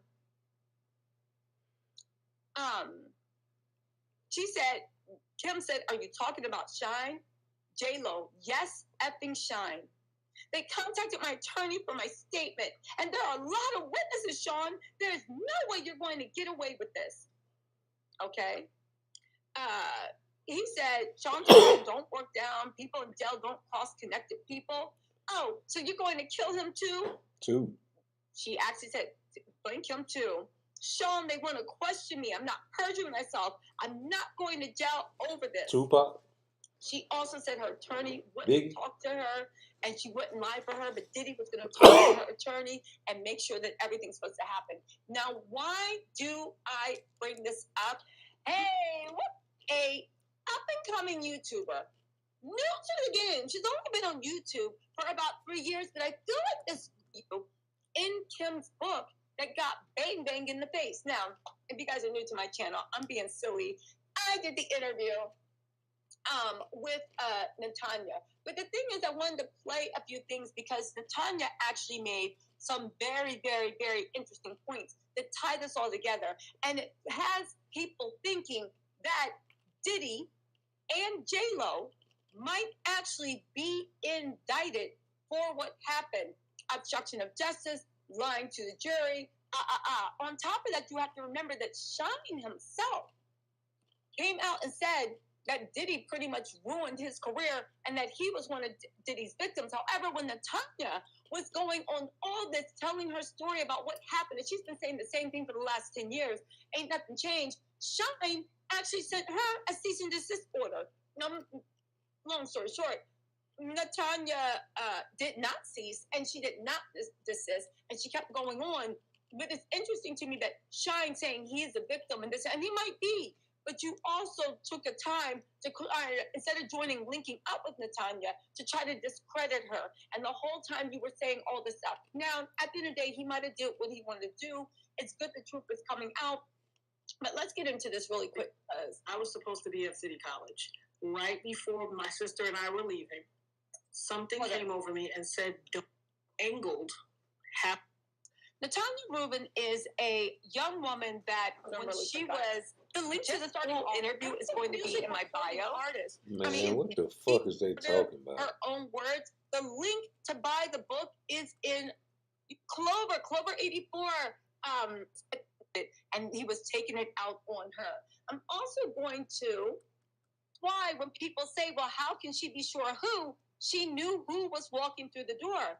But what's more important is, as if that wasn't more important, she'll also go on to tell you how Diddy or someone put a price on her head where she literally had to flee the state of New York. You guys, again, whatever you think you know about this shooting, it goes deeper into the core. So, Natanya, let's just jump into it, and then we'll kind of like move backwards, because I want people to hear in your own words. Tell us about the night that it all happened. From the time you got into the club until you remember going to the hospital. Why don't you walk us through this? Sure. So, first and foremost, again, thank you so much for having me, Tisa, and I appreciate you. So, it was a peculiar night. In all regards, every little thing that could have happened to dissuade me from going happened.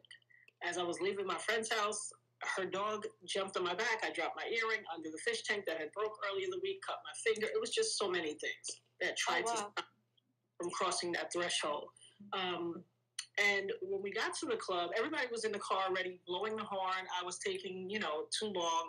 And we finally got to the club, and the oddest thing, I had been there quite a few times before, and the oddest thing was that there were two ambulances. They were angled halfway on the sidewalk, halfway in the street, narrowing traffic to one lane. And I said, my God, are they expecting somebody to die? I mean, it was so jarring to see that. And ironically, one of those ambulances is the one that took me to the hospital. So it was just, and the other one took the other guy who got shot. I mean, hindsight being... Really quick, Arlene 55 Star, I want to thank you for the super. This is already ready to go at the club. It's funny with Diddy, and I don't want to be that person, but I will. When you look at what happened at City College, when you look at what happened at City College, when you look at what it's a hell of a coincidences, and coincidences go. Ironically, I was supposed to be at City College. Right before my sister and I were leaving, something came over me and said, don't go. And I said, I'm not going. And you know what, black mamas, if your sister ain't going, you ain't going. My sister was livid. Went in my room, knocked everything off my bookshelf. She was livid because something would not let me walk out that door. And we had planned. I mean, had our outfits and everything. And at the last minute, I was like, I don't think we should go. And she was upset with me. And I promise you, after we heard the news start rolling in, she just looked at me and was like, and there were no words to be exchanged. You probably saved her life. For those of you guys that don't know, why don't you tell people what happened at City College? So City College was a basketball tournament that was supposed to be like a celebrity basketball tournament or something, and they were supposed to be doing some sort of fundraiser for the narrative changes, but some sort of fundraiser. And then it was oversold, grossly oversold. And so when they had already reached capacity, it's my understanding the day of the event and the day before, he still was advertising it, even though it had already been sold out, which caused a bunch more people to arrive. And then they were getting, you know how situations happen, a bum rush. And it was just so weird. So many people got injured and so many people died. So 9 people died, but it was really 10 because the rapper Father MC, his baby mother was pregnant.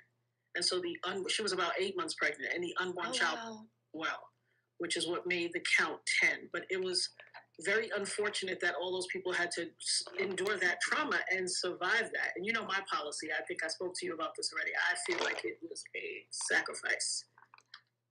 Every time somebody has to elevate, a sacrifice takes place. So definitely with that. So then, go on. I'm sorry, I didn't mean to interrupt you. No, not at all, not at all. And so that night, like I said, there were 2 ambulances already there, parked on the sidewalk, halfway on the sidewalk, halfway in the street, narrowing traffic to 1 lane. And so that struck me as odd. And I said something. I had just gotten saved and was not in the clubs. One of my girlfriends is a big party promoter. Her name is Big Stacy. I love her dearly. And she was having a party, New Year's Eve. So I wouldn't go. But I said, okay, I'll go out with you guys the night after Christmas to be able to celebrate, to promote and celebrate. So I went out, and when we got there, you know, I said, oh, this is a bad omen. And they were like, come on, girl, don't start with that old sanctified stuff. But we all chuckled it off and proceeded. We parked, we got out front of the club, and there were a ton of people in front of the club.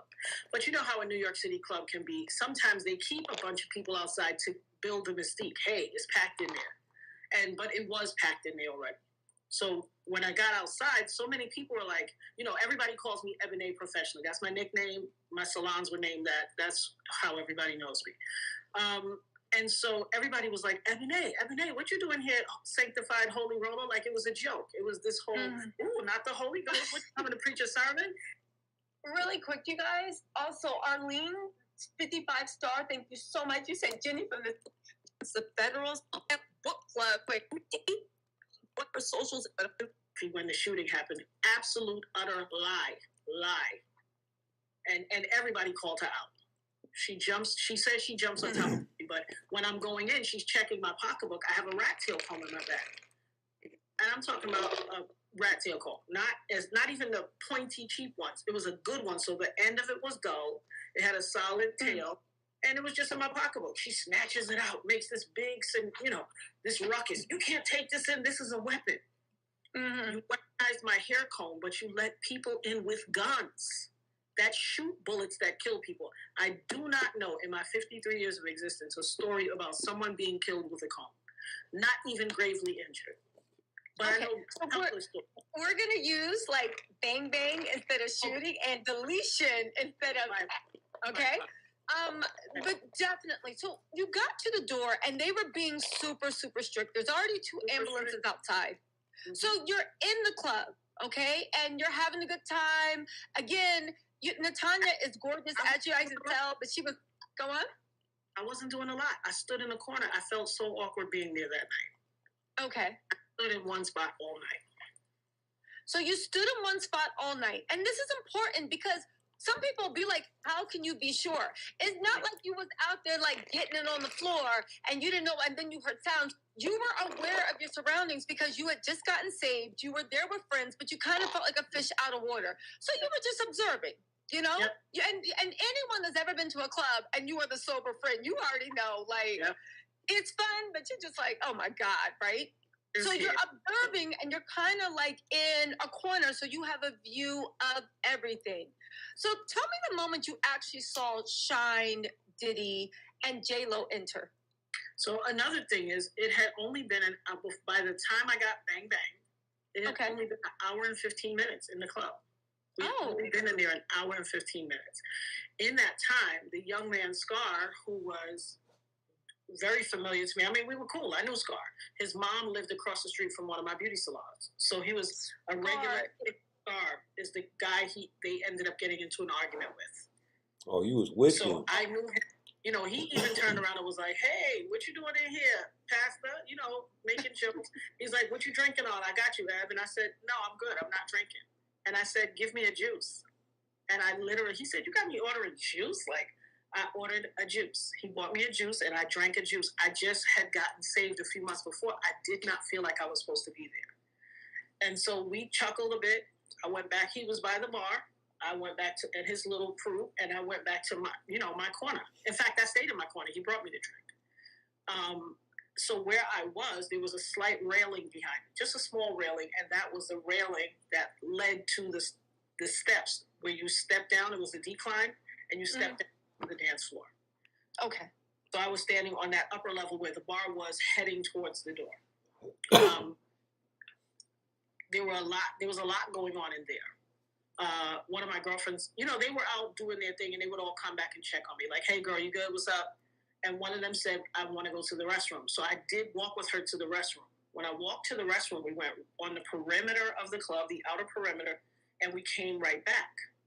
Mm-hmm. And was there for a little while. So I did start to see that, it's really packed in here. I started to see who was in there, and it was packed. A little while later, this entourage was making their way from the dance floor up the stairs in that corridor, headed towards the front door. So you know how it is. They have their entourage. It's the main people, then their entourage, and then the hangers-on who want to be, adjacent. Yes. Lab adjacent, power adjacent, whatever. And the crowd started pushing. At the time that the crowd, so as they were coming through, Shine sees myself and one of my homegirls, Kelly, and he reaches over the crowd and was like, Kelly, and we touch hands. Okay. He's in this big entourage, but we stop and touch hands. And he's like, what's up, y'all? And, we just set out salutations. People are walking through, and then the crowd starts to sway. Black Rob's song, Whoa, is coming on. And that intro is like, whoa. Yeah. People were getting like, and everybody's like swaying and doing this kind of machismo and pumping up their chests. And I guess it's their artists and their label mates, so everybody's a little hyped. They're walking. They push. The crowd sways and they push Scar. Now, Scar's back is to the crowd. He's facing the bar. His back is to the crowd. So whether he knew who it was or not, I doubt 100%, because his back was to the crowd. But when he got pushed, it spilled his drink on him. And you can see him throw them bowls to Buck back. Like, who's that? Get off of me. Yeah. Of course, it became a shoving match. And I turned around to my girlfriend. I said, this doesn't look good. But it happened so fast. It was almost as if you didn't think it was going to escalate to anything that big. It just was a little shoving match. That happens. That's what you think. Julie, just to let you guys know, of course, I read some of the court transcripts and whatnot. Julius Jones, and he was another person that got shot. Tanya was not the only one that sued Diddy. Diddy was sued for like $1 billion from like 5 or 6 people. However, Natanya, in civil court, won a huge, hefty settlement. But getting back to that moment, Julius, he was another man that was actually bang-banged in the altercation. He was not anybody fighting, but he was actually injured. Well, he was friends with Scar. He was on that side of the bar. Yes, he was on that side. But Julius Jones said he saw Diddy less than 4 feet away when Scar bucked back. Diddy pulled his piece out like a maniac and started letting things off. So we're in that moment. You see the buck back. So right after the buck back, somebody who was with Scar, you hear the raised voices, and instantly somebody who was with Scar had money in their hand for whatever reason. Might have been stunting, maybe the early days of the phone brick, but he instantly and slaps Puffy with the money. And money is flying everywhere. It's like that. It's hilarious when in retrospect. Yes. And how fragile the male ego can be. But he slapped him with the money. Of course, you would say that. There's a scene in Paid in Full where money is raining from the sky. And money is raining from the sky. So people are simultaneously trying to grab money. It was a lot of. See, women can say that because they can get away with hitting a man and they're not supposed to hit them back. So they go through life with this mentality. And you see how she just said about a man's ego. It ain't even people about are trying that. To grab money. People are pushing and swaying the crowd. It is a multitude of things happening simultaneously. It's about testosterone. So when I saw money raining down, I looked up and I was like, I don't want to hear that shit you got to say. Towards the door. Shine was closest to the bar. He was on the side where Julius Jones was, closest to the bar. Puffy was on the other side. So if it's me facing the doorway where they were backing back towards the door, Shine would have been on my right and Puffy would have been on my left. Okay. People do this whole thing. So the club is dim, but it's not dim where you can't see. We all can. How do people mate with people that they meet at the club? Because you can see somebody look good. And then the least of which is, in a sea of people wearing party attire, this dude is dressed in white. Of course, I watched that black gun come out. It was such a contrast. You could not see it. Diddy was dressed in all white. Yes, so people that try to do this whole, how can you be sure? How do you know? It was a club. It was like, come on. We see everything else in the club. That's true. Eve ain't right. You could tell whose track showing. You could tell. Yeah, like it was all dark. No strobe light. Whose makeup is cake, and we can tell everything. True. So why can't you tell that? Like, I mean, the notion that people are always like, how can you be sure? The same way we're sure of every major thing, every major cataclysmic event in our life. To be fair, you were completely sober. You were completely sober. Your back was to the wall because you are naturally observant and you had a bird's eye view. Mm-hmm. Diddy was a big celebrity back then, and he was wearing all white.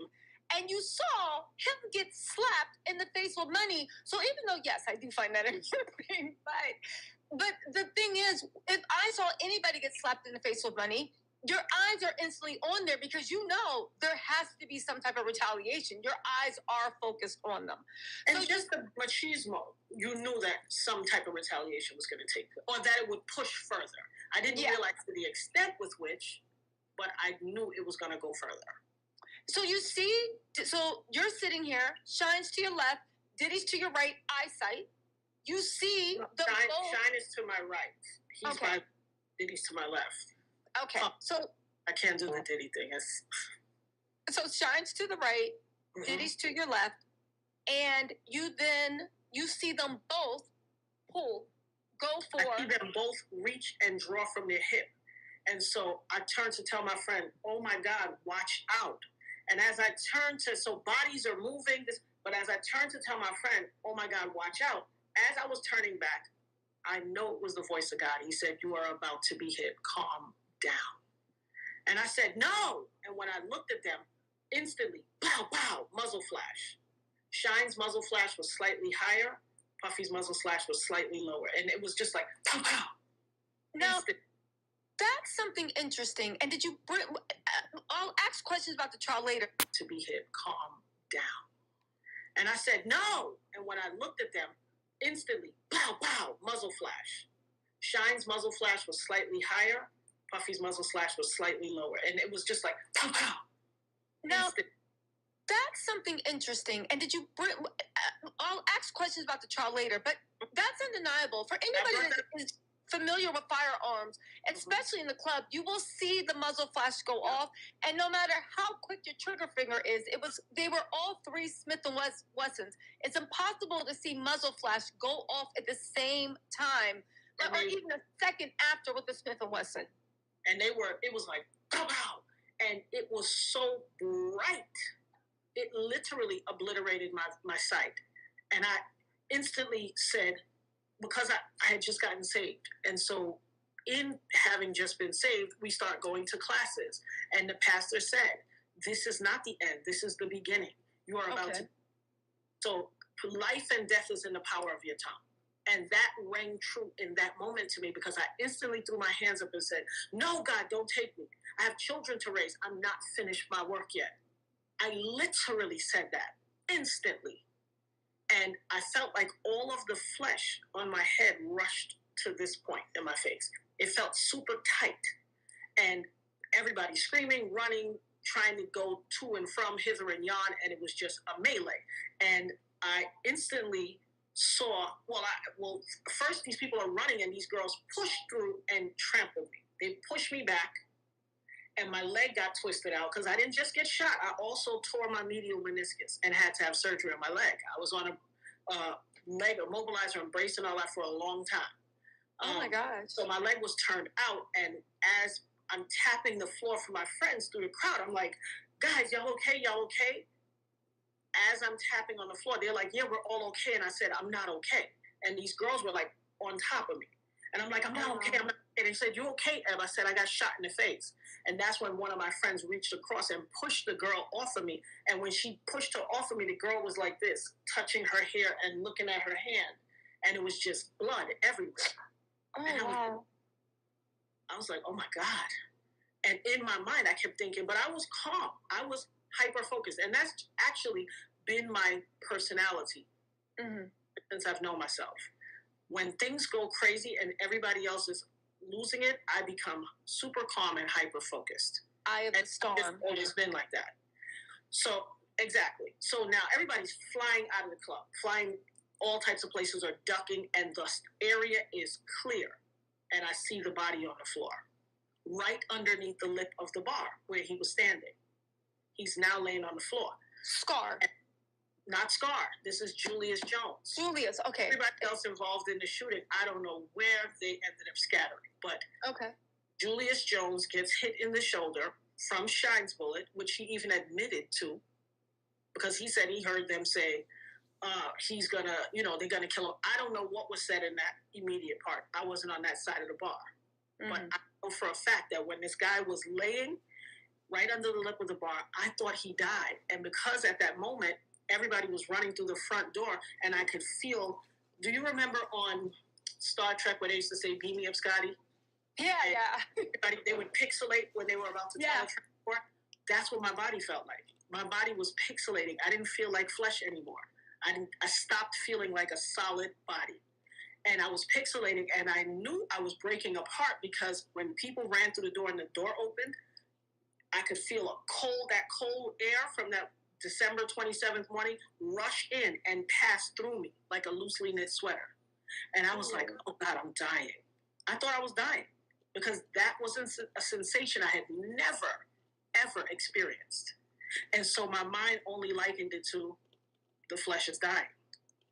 And I stopped in the midst of that, because I saw the guy laying on the floor, and I prayed for him, because I thought we were going to die in the same. I thought he was dead, and I thought we were dying from the same thing, and I didn't want him to meet God without being saved. And so I stopped and I prayed for him. I stopped and I prayed for him. And, I don't realize how long it was, but by the time I turned around, it felt like I was the only one there. And then these two sisters that I knew that were from Brooklyn, and, everybody knew them, Keisha and Red, they came toward, when everybody else was holding their face and looking at me going, and running away, Keisha and Red came to me. And so Keisha, Red dove over the bar and got a bunch of paper towels. But they had the mindset to not shock my system. They were like, come to me, Eb. Just walk over to me, Eb. I don't want to scare you. Come to me. They didn't grab me or anything. And they had the mindset to know, to be calm about it. And just was giving me the paper. I look over to the side. There's this side door right in that little area where I had been standing by the railing. This guy with long dreads and about 2 or 3 other people, they were running into that door. And she said, hold the door. And he slammed it shut. So she went over to the door and bang, open this effing door. Open this door. You heard me. And eventually somebody opens the door. And that's when they escort me. They're like, come on, Eb, let's go through the door. And when they opened the door, the light was super bright. It was the kitchen to the adjoining hotel. And I could see, and no disrespect, I could see short Mexican men with aprons on. It looked like short Mexican men to me. And that black and white tile pattern. Yeah. With a million red footsteps, bloody footsteps in every direction. And so I was awestruck, because I knew it was my blood. And I was like, God, I'm going to die. Like, the amount of bloody footsteps, I didn't think any human body could survive after that. And so I was like, wow, I'm going to die. And so but I was still calm. As I got into the kitchen, I saw these 5 boxes, like kind of askew, just stacked 5 high. And they had carrots in them. And they literally looked like almost cartoon version of carrots with the long stem, green stem. The green. Were poking out of the boxes. And so that looked like the only stable thing. And I went and stood by the carrots, by the boxes, and leaned on the box, like just had rested my hand on the box while I held the paper towels to my face. And blood was just gushing, and it was everywhere. And I just kept thinking, like, why did I come? Like, how did I get here? And so I stood there for a while, and people were just, I was awestruck by there was movement. So do you know on TV, you've ever seen a commercial or something where they're showing that one person that's motionless, but everyone else super fast? That is what it was. That's what was happening. And I kept seeing people in the periphery of my eye running through this door. Now, beyond the door looked dark, but, it looked dim, but people were shooting through there. People that had been running the kitchen were going through there. And so somebody said to me, come on, come through there. Like, come get out. And so I start walking towards the door. Now, like I said, I kept seeing people through my periphery run through that door. As I approached the door, I didn't know where it led to, but it was dim back there. But as I approached the door, the Most High said to me, touch the floor. So I got a bunch of napkins in this hand, and my purse is over. I had a little purse on my hand, so the loop, my hand is through the loop, and the loop is here. But I'm holding the napkins. As I got to the door, and the Most High said, touch the ground, at this point, what did I have to lose? He held me this long, I touched the ground. And I felt something metal, and it was heavy, and I didn't know what it was. And God said, put it in your bag. So I just stuck it in my bag and kept walking through the door. And as I walked through the door, I was in this dark kind of passageway, and a man came and tapped me on my shoulder from the back.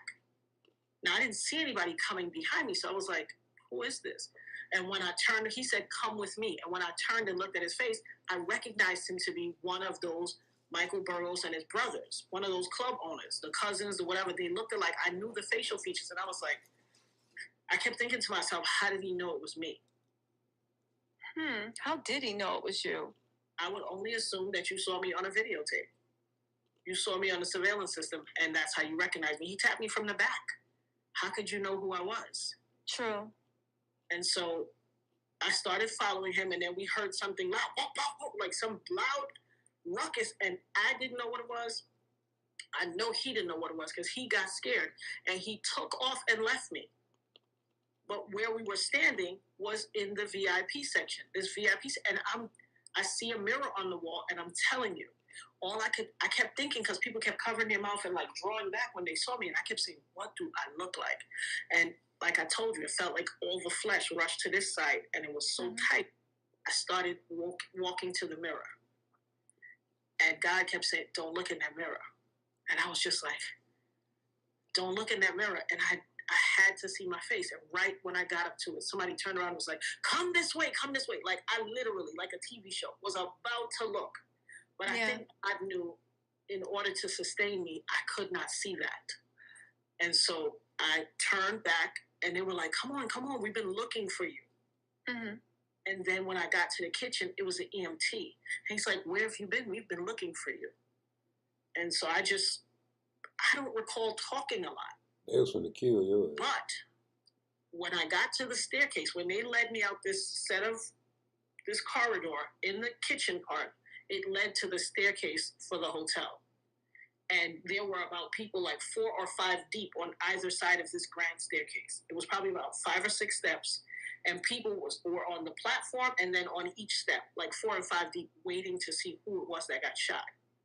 And because I had beauty salons in New York, and I was a vocalist, and everybody knew me, I was popular. Everybody knew me. And I just kept hearing people saying, it was Eb, and people were screaming, oh my God, Eb, and grabbing their face. And every time somebody said my name, I felt like something was pulling me closer to life.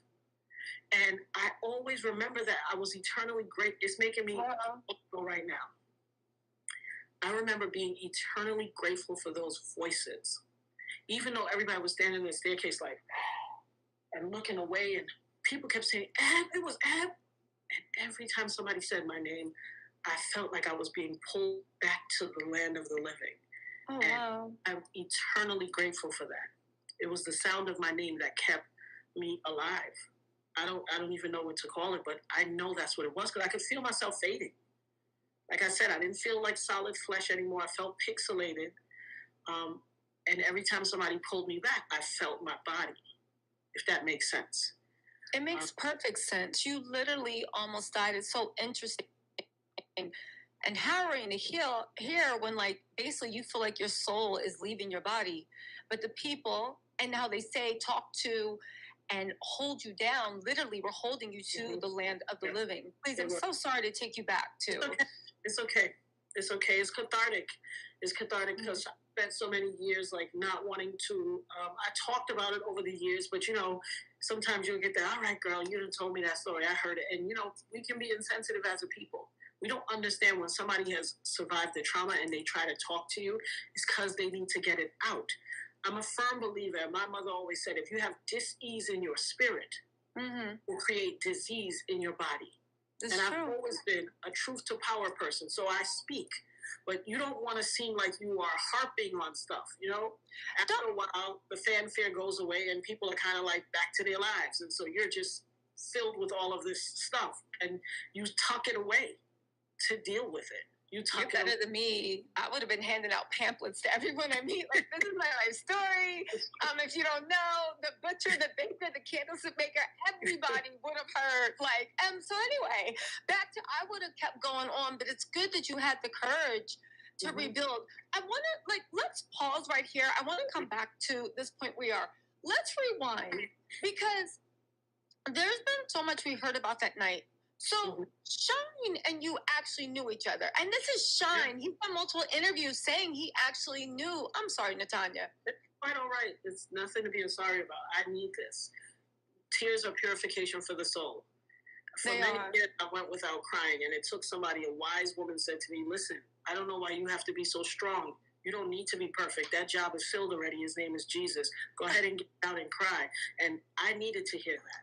People will come and give you very strong wisdom. It's up to us to hear it and take it. So I appreciate it. Definitely. So let's rewind back to before an incident that actually changed the path of your life came up, because it wasn't just over when that happened and the trial. We're going to get there, but you were actually bullied and harassed in New York. As a matter of fact, you feared for your life. But I want to go back and talk about the players. Shine said in multiple interviews that you and him were actually cool. He actually said that people overstated how close him and Diddy was, right? And Puffy, after this, actually rebranded to P. Daddy and then to Diddy because he was trying to move away from people remembering what he actually did to you. Absolutely. So you and Shine were cool. How did you know Shine?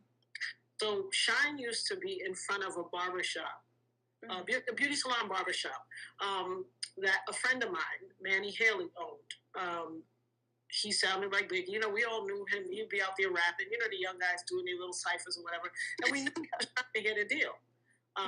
So when I was actively pursuing a record deal, I'm a vocalist. People don't know that. Like, there's so much of me that got lost on the cutting room floor because this then takes precedence and becomes who society sees you as. But I'm a vocalist. I'm a skilled vocalist. Really quick, you guys. I am not on dinner break, but Natanya is telling her side of the story, and this is interesting to me. We're gonna get back into the book in Get back into the book. I always have. You knew me. I ran with people, so it was like, you know, some movers and shakers. I wasn't some pity charity case at all by any means. And so it just so happens that I was in my session one time, and a young lady that, you know, lived in the building where my beauty salon was, she sang, and she came to my shop, and she was like, yo, Eb, when you go to the studio, let me go with you. I'd like to record with you. So she was in the studio with me that day, and Manny called my phone, was like, what's up, Eb, where you at? What you doing? And I was like, I'm in the studio. What's up? He said, word, we got that cat. Remember the young cat Shine? I said, yeah. He said, can we bring him through to your session? I want him, let me get him on your, let's drop some bars. Let him come and drop some bars. I said, all right, bring him through. So it was a crew. They came through. He came. He spit some bars. I remember he did a rap about Cohiba. I remember I had to go look up. I was like, what is Cohiba? Cigars. Cigars. I didn't know what Cohiba was. But he was so, you know, you could see the fire in him and the desire to get what he thought, what he saw on the horizon. And it's my sincere belief, nobody can tell me otherwise. When they took that copy of that, back then when we used to record on like ADAT and stuff like that, when they took that recording, they took that piece of the recording, and I'm sure that that's what they used to shop him to a bunch of people for him to get his deal. Now, I know he did other stuff, but that was where he was on wax on my song. Okay. So you were definitely plugged in. So did you guys develop a friendship from that? And we had a friendship. There was time, and this was more than one time he came to the studio. So on one particular time, I do remember vividly, it was the crew of guys. They were large dudes. They had money, they had power, they had position, they were doing their thing. They were known. These were big dudes. And he was a younger guy. And on one particular time, I could feel the energy where they were like, yo, let's go to the restaurant. Let's go, let's go eat. And I could feel this energy on him. I have a gift. I'm an empath. I can feel people's energy. And I knew instantly what that energy was, that discomfort. I could tell he didn't have money. And I never like people to be stripped of their dignity. I will save you from being stripped of your dignity. And so I said, y'all go ahead. I said, I'm not going to let him. He's like, I'm going to stay and ride. And I said, I'm not going to let him outdo me. We're going to battle this out. Let's keep doing this. And they left. And I literally said, whoever wins, food is on them, the other person. And so I let him, we went a little longer. We didn't even stay that much longer. I said, where y'all going? They told us where we were going. They were going to the diner. And I went ahead and battled him for a while. And I was like, all right, you got me. Come on, let's go eat. And we went up and I paid for the food because I knew as a young man, when you around a bunch of large dudes and you don't got it like that, you don't want to be stripped of your dignity. You don't want to be a grown man that asks another man to feed you. And I want him to endure that level of shame, which it shouldn't have been shame, but I didn't want him to endure that. I could feel that was his issue. And so help me God, afterwards we went, and I was like, it's on me, it's my treat. You beat me. So this whole narrative of, now I was the fall guy, and, when the reporter said, is she being honest? Is she saying that you also, I'm not going to get into that. Why not? What are you afraid of? So just to pause really quick for you guys that didn't watch my own live, shame on you guys. But what Natanya is referring to is Shine is running to be Prime Minister of Belize. That is a whole other thing between what's going on, money laundering, possibly drug trafficking. That's a whole different story. We'll cover that in a bit. Let's focus on Natanya. But again, Shine in that video actually spoke on what happened. He is trying to get exonerated because the people of Belize, when Shine got elected, put through legislation saying, if you have ever been convicted of a crime anywhere in the world, you cannot be prime minister. Now, that was directly because they knew Shine had been convicted in the U.S. and he is not allowed in the U.S. Shine is now working behind the scenes to get himself exonerated through the New York district attorney, saying that there is proof that he was not the one that did the bang bang. And he even mentioned Natanya, but I don't believe he said her name. He's like, a young woman even says that there will be analysis. But if you can imagine Natanya's betrayal, where it's like, I literally fed you and saved your ego, and I know you would never be so presumptuous as to point that out, but you came to him with a heart full of love. You have been saved, but even then, your nature is just kind, giving, and to leave people better than they've been. So it's very disappointing that he chose Diddy and the money that it's alleged Diddy was going to pay him, even though Diddy ended up screwing him over too. And even now, after all these years, when he has the chance to free himself of going off on Diddy, calling him everything but a child of God, and Shine still stay quiet. And then when you got a platform and people started doing this Diddy thing, people started digging through and being like, well, hold up, what was Natanya saying? That is when Shine tried to leverage what you were saying, still not mention your name, still not help you get justice or spread the truth, but only to say, well, she's saying it, and now I'm saying it couldn't have been me, so I want to be exonerated. But I don't know who did it. I just know it's not me. But here's the deal. Totally disrespecting another man, Julius Jones, who got bang-banged, and a gentleman, Thompson, who was grazed. Why would you invalidate their life and their story? While I may have been the most seriously injured, why are you discrediting and invalidating these two other men? What have they done to you? You admitted it. How are you trying to wheel back now and use me as the leverage to be able to achieve what you want? I have a problem with that. Yeah. You speaking the truth, speak. My mother always said, if you 10 toes down on what you got to say, speak the truth. Don't add nothing extra. Don't add nothing extra. When you got to add something extra, you are a liar. And I have a problem. Nobody's going to lie on me. Nobody's going to utilize me, my words, my pain, my trauma, my survival story to be able to get themselves out of trouble. You're not going to use me. I won't allow it. I never did. I was that kid. I don't care what anybody thinks about it. When I was sitting in the class and somebody do something at the paper, everybody knew me. I always wanted to learn. Don't be clowning while I'm trying to learn. And if you throw a paper and the teacher turned around and said, who did it? I'm like, she did it. I want to learn. You could be here to be a goofball if you want, but that's not what I'm here for. I'm here for my education. Go be a goofball in the hallway And if you got a problem, that's your business. If your lie intersects with my truth, too bad for you. Too bad for you. The word says, cry aloud and spare not. I ain't sparing. I'm not suffering fools. You're going to face what you did. And you're going to acknowledge the truth, and you're not going to utilize my truth to be able to get yourself out of a jam. You did it. Face accountability. That's what true recompense looks like. Yeah. Adulthood looks like. Yes.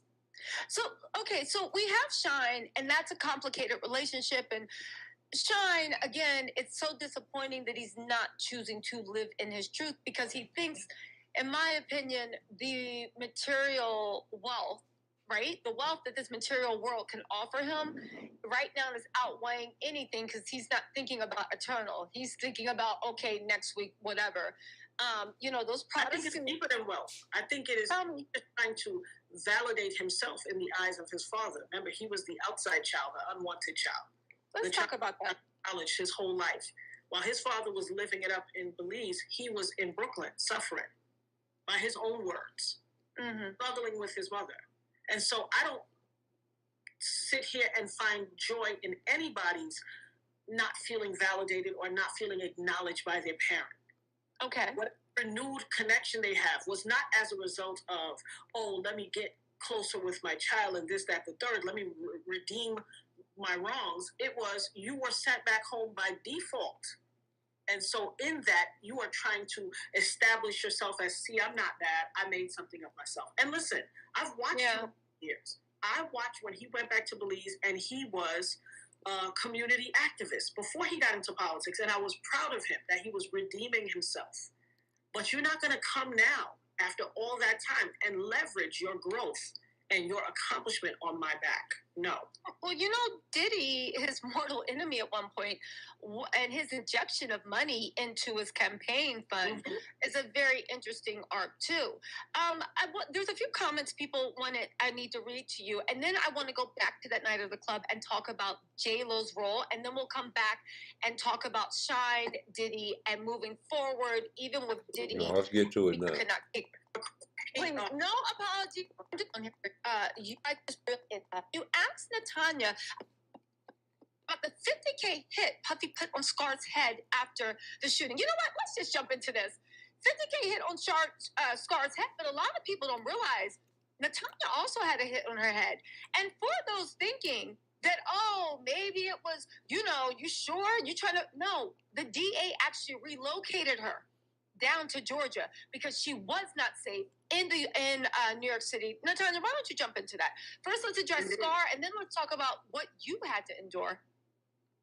So yes, indeed, I truly believe that it is my sincere belief that is how Scar met his fate, because he literally had just gotten out of jail. He literally had just gotten out of jail. He refused to talk to the DA on record. He spoke to them, but he refused to testify in the court because, when you live that life and you live that street life, you have to get it how you live it, and there are rules to that game. Every game that we're in, there are rules to it, and he was abiding by the rules of the game and the life he chose. Scar's the man in the club. Scar's the one that smacked Diddy with the money and the shootout. So, sorry, I just wanted to bring everybody up to speed. Go on, Natanya. Sure thing. So I sincerely believe that's how he met his fate. He literally got out of jail, went to see some woman, and got banged. In the head. He got banged in the head. I don't know that bag had ever been lifted off of him. But I know in regards to me, there was a credible witness or a confidential informant gave testimony to the DA that on the street, there was a hit on me. There was a bag on my head. Any night I could look out my window, there would be 4 blacked out SUVs. I lived in the corner property, so there were 4 corners, and on each corner was a blacked out, big, tinted out SUV. And I was terrified. I was a divorced mom. We weren't divorced at the time, but we were separated, and I had 2 children that I had to protect. And the DA got this credible threat and had to relocate me late one night. Now, that doesn't make anybody feel good. That's not a good feeling. So these people that are on the internet, like, she's chasing clout, she wants some clout. First of all, By the grace of God, I'm 53. Thank God that he saved me on that fateful day of December 27, 1999, and I'm here to see it. But baby, when you're 53, you ain't chasing no clout. Yeah. I ain't never gave a what about no clout. So please, if you are going to say something about me, do not malign me with your foolishness. What you guys are doing that are saying things like that are projecting. Don't project that onto me. I am clear and concise with everything I have to say. In fact, because I told the teacher who was throwing paper, that's why I sound the way I sound. Because my mother forced us to be consummate readers. Like, I was that rebellious. And I won't say rebellious. I would say curious. You were curious about the world. And I was also that kid that if a parent could have said, you guys walk 3 blocks down and turn left and stand on that corner. But if the Most High told me halfway through, make a right, I'm making that right and taking the consequences. Mm-hmm. And so, our people, the consequences was you're going to get your butt whipped. And so I was the kid where if you threatened me while we were out that I was getting a butt whipped, and when we got home, I went and got the belt. Because I truly was I wasn't trying to be facetious or anything. It's just who I was as a person. You said that's what it was. I'm willing to take it. And so I've always been that person. So I always speak truth to power. And I believe in that. I'm not chasing any clout. She like to get beat. I'm putting myself at peril to have this discussion. She a pain freak. Okay. She a power bottom. Thank you so much for even having the discussion with us. And for people that, the things about Diddy, I just did a video, but you guys know that I deep dive. Diddy's either a cursed soul and got the angel of death on his shoulder everywhere he goes, or there's something I've never seen when you really dig around. So many people pass away around him in the same way and manner. There's always 2 virgins in the same way or manner. I do want to say this. Let's go back to that bag on your head. How long after the trial ended did you get a bag on your head? No, the bag was on my head before the trial. I had to be relocated out of New York, and then I had to come back for the trial. Thank you. My timeline was messed up. Yeah. So the bag was on your head during the trial, and the DA who had you set the testimony got a credible. And they got the credible testimony before the trial. I was gone for at least a year before the trial. Wow. Mm-hmm. Wow. And then, so what was that like being moved in the middle of the night? Did you think it was, somebody says you have a threat, you leave, but did you think that was from Diddy? Had you seen anything prior to that? The DA got a credible threat that they put a hit out on me. That's what the threat was. That's why I had to be moved. But did you see anything prior to being moved that made you think that something was going on? Well, just the SUVs on the corner of my block, and I wasn't really out and about after that. Like, I was literally, unfortunate, sad to say. The Daily News had done a big front page article on me, and a bunch of people had done articles, but this particular article on the front cover of the Daily News, my face was bandaged. And so when people saw me, I was really a hermit. And my mother was like, well, come outside the house, just trying to help me reacclimate back to the world. Because I was a social butterfly before that. And so I went out with her this particular day. She had to go take care of something. Or some people that's like, I want to see the truth. Let me hear the evidence, and then I will decide the truth. There's other people that they go on with a narrative, and no matter what you say, they're going to find a way to make you the bad person, And this narrative, there's such a microcosm of, in the world, there's so many people saying this same narrative. And I'm like, grow up. Grow up. We got to have some cognition with how we present in the world. We have to listen. And we have to not listen to respond, but listen to understand. Because when you listen to understand, when someone says their narrative, diatribe, whatever it is they're espousing, if you listen for understanding, you will hear details and not have to then turn right back around and ask that same question or project your own response. And people do that all the time. Man, talk about J-Lo, man. Get out of here. 2 different people that didn't know each other at 2 different points in my life both say to me when they found out I got pow-powed in the face, oh, who husband you stole? What? It doesn't occur to you that somebody's an innocent bystander. It doesn't occur that somebody's a victim of something. I had to be a husband stealer. Mind you, I'm not even that type of person. I was like, do you know me? So it must be a great relief now, or at least not relief, but it must be a weight off your shoulder that as much as people want to defend this person, who he truly is to his core is being revealed right now in real time. And the more we actually look, the darker and darker and deeper the rabbit hole goes. So who he is finally being revealed. Let me ask you a question. You know, so there's Shine, right? And with Diddy, you actually had to be relocated. So that night, let's go through the people. Shine went to jail for 10 years. He also got deported, but Diddy was the one that was like, yo, deport him. Wolf was there. Wolf was Diddy's best friend. Wolf is dead. I had what's his name? I had Gene Dill on the channel, and he actually said that when it came down to Wolf, Wolf got in an argument with somebody at another club, and they called Diddy like, yo, get your man or else I'm going to do something. And Diddy basically gave the okay. Wolf was his best friend. Would you like to know who that was? Go on. That was Big Meech.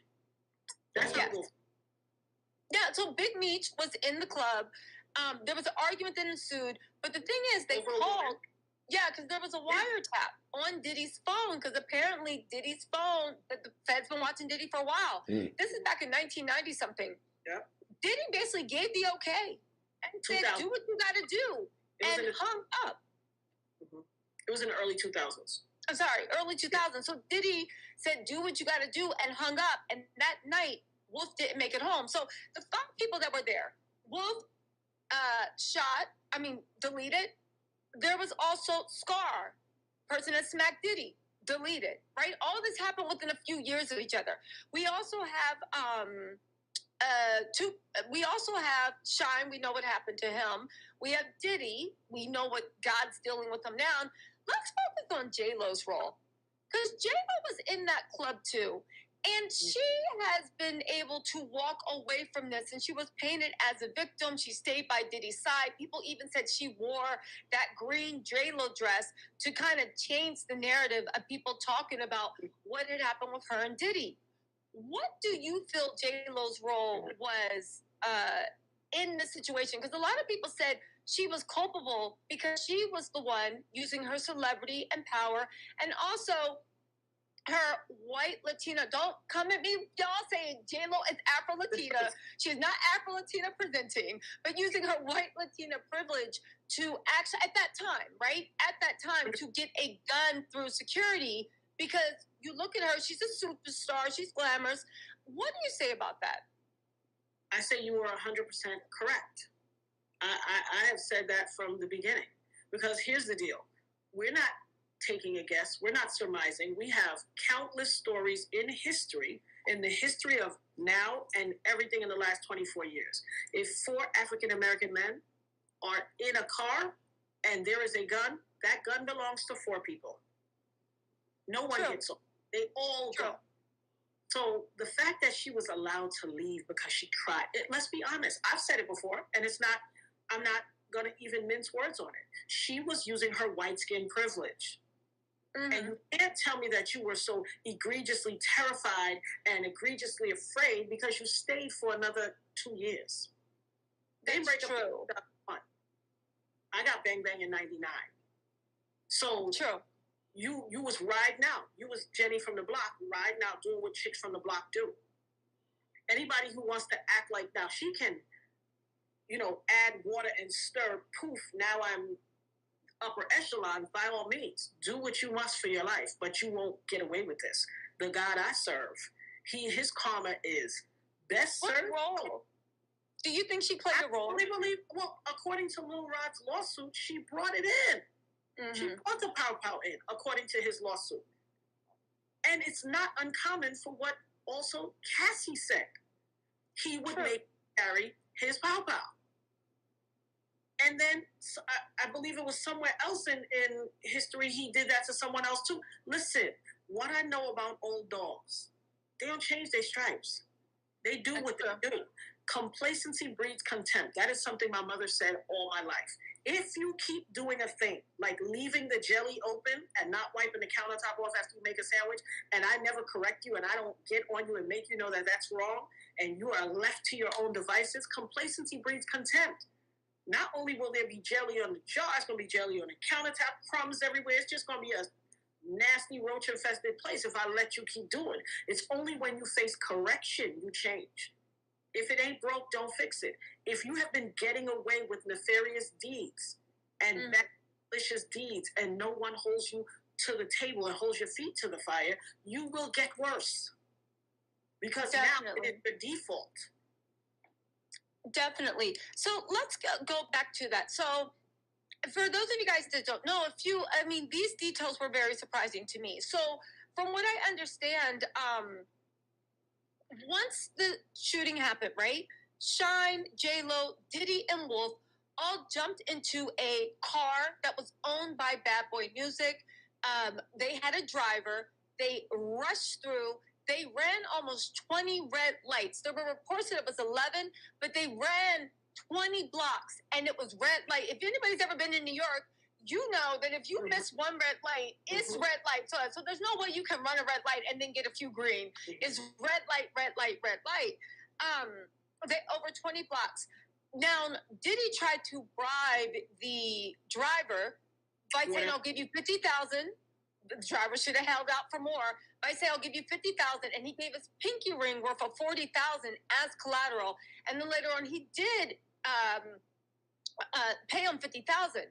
Fortunately, the driver in the criminal trial actually said that Diddy offered to bribe him, and he told the truth. On top of that, there were actually 3 bang bangs on the scene. One Shine had.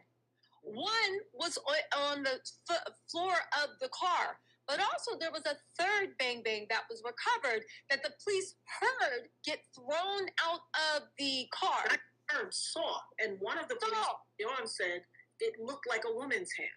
That's what a cop back then. And the funny thing is about it looked like a woman's hand. There's Wolf, there's Shine, there's Diddy, there's J-Lo. 3, Wolf and Shine are probably the same complexion, but 3 very different complexions. Diddy, Wolf and Shine, and J-Lo. They said they saw a hand, throw it out. It looked like a woman's hand, but they highly implied it was J-Lo because J-Lo was paler than everyone. So you have the only woman on the scene. The only woman on the scene, a different complexion, and they see it thrown out. Now, again, there's 3 men, right? There's 3 guns, unless they got Shine or somebody in there like Wyatt Earp just strapped up, ready. So it makes sense. There's 3. In the trial, they tried to say that Diddy arrived through with a different vehicle, right? So let me just rewind. So oddly enough, when I actually looked into this case, it was actually very, very interesting in the fact that Diddy's lawyer, back then, I think it was Benjamin Braffman, he was a big mob lawyer. He represented Sammy the Bull, I believe. Mm-hmm. He actually gave the same defense that Diddy's using now. 1, he didn't do anything. Everything's a lie. Everything's a lie. And you and the 5 other people that were suing Diddy, it was nothing but a shameless money grab through a civil trial. It's actually eerie the way the language is just so parallel to now. You would think it was cut and paste. He said Diddy couldn't have done it because he arrived in a different vehicle. Now, the driver to the vehicle was like, that's weird because I brought him there. Mm-hmm. Another person said, what are you talking about? He was in the same vehicle. But more importantly, like a lot of people said, what does it matter if you came in a different vehicle? That means 100% that gun was yours. Because how did the 3rd gun get into the car? Interestingly, Wardell Thunderson, the driver, who was a fill-in driver, said, I saw him with the gun before. He said, wow. Yes, so it was go. Diddy called, it was also brought up in the trial, that Diddy called 2 of the witnesses against them and harassed them. Mm-hmm. Literally tried to make sure they didn't show up and harassed them. In my words, I think it sounds like he was threatening them. But again, for some reason, it didn't make a thing. This feeds into why people think that Diddy is or was some type of Fed informant, because how in what world, especially back then in hip-hop, they were trying to lock every rapper up. The fact that Diddy was so high profile and he was just being able, people are saying that Diddy actually cut a deal to do whatever, and this is how it got away. On top of that, both witnesses that he tried to call and harass, bribe, whatever you want to call it, they both said that they saw Diddy with the gun, and they know that. Oh, and they also called 2 other times outside of this trial that Diddy had been caught with guns to show that he had a proclivity for guns. On top of that, Shine actually said that Scar, the man that just smacking Diddy with the money, it all started. Scar and Shine were not only friends, but Scar used to work for Shine because Shine said he... Nonsense. No, tell me. He said that, but that's nonsense. Shine... Okay, tell me why I said nonsense. Shine was a young cat. Scar was a big ninja. Okay. Large ninja in the town. Everybody knew him. Shine, I heard that lie. Shine ain't send this dude on no missions. Trust him. Okay. This dude was not to be messed with. He walked in a room and people were shookest. People used to be like, yo, Ab, why do you speak to him? He was... Now, you know how there's duality in all things. True. You can have somebody who is thuggish, ruggish bone with a heart of gold. People are a microcosm and a macrocosm of what their environment and circumstances created. Mm-hmm. He would come to my shop. His mother lived across the street from our beauty salon. He would come to my shop and have some of the most profound conversations. Deep, profound conversations. And I said, oh, look at you getting all emotional and stuff. And he was like, nah, Ev, I can talk to you in a way that I can't talk to nobody else. Because people used to be like, he would come through and sometimes people would not come in the shop if he was there. Oh, wow. Shine was not sending him on no missions. I put everything on that. But Shine is... So this is a complicated thing because you bring up a good point. He's a mess. He's a mess. And he's not above leveraging situations to try to make himself look big or ambiguous. Again, he is a politician in the worst way to his heart. He's a politician.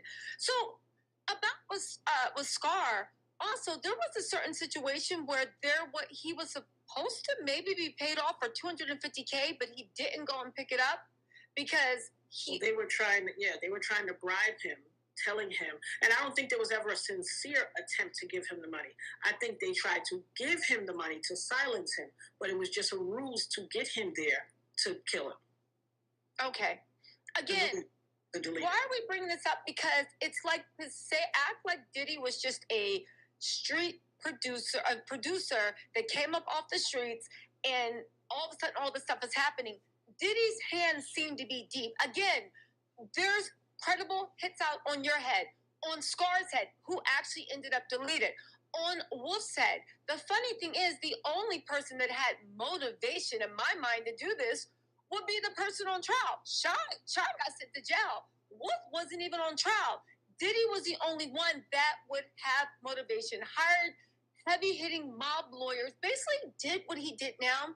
And I bring this up to say, a lot of people are like, yo, like, why, like, how could Diddy be so arrogant to think he's going to get out of this? Well, I would say to them, because he's done it before. He got into a trial, 3 guns, 2 men. It wasn't Wolf. He got acquitted. Shine was the only person. Over and over and over, there is a habit that Diddy gets in these situations where it took outside looking in. He looks guilty as all sin, but he somehow walks away. I think he thought the Cassie case would be the same thing. I settle. I say everybody else is just a shameless money grab. I'll pay my little minions to plant things on Twitter and the blogs and this and that. Because, Natanya, as you've seen, and it's very, very sad, I always knew, and I was just talking to my friend about this the other day. I say this a lot. You always hear stories about, like, the Chronicles of Narnia, when Edward sold his whole family out for some Turkish delights. And I remember being little and being like, how delicious are Turkish delights that you selling your family out? And when I first had a Turkish delight, I was like, ain't no way. But I think now, and then once I had my first Turkish delight, and yes, I was grown when I had my first Turkish delight in Turkey, as a matter of fact, And it made me realize, oh, that was just an allegory. Because a Turkish delight is nothing. I would never. Yeah. But the fact that people will sell everything out for just a few pennies. And it shocks me. And with Diddy, how many people will lie, connive, sacrifice their morals, sacrifice even their freedom, not even for money, but just to be around money? Adjacent, people want to be adjacent to power. People want to celebrity.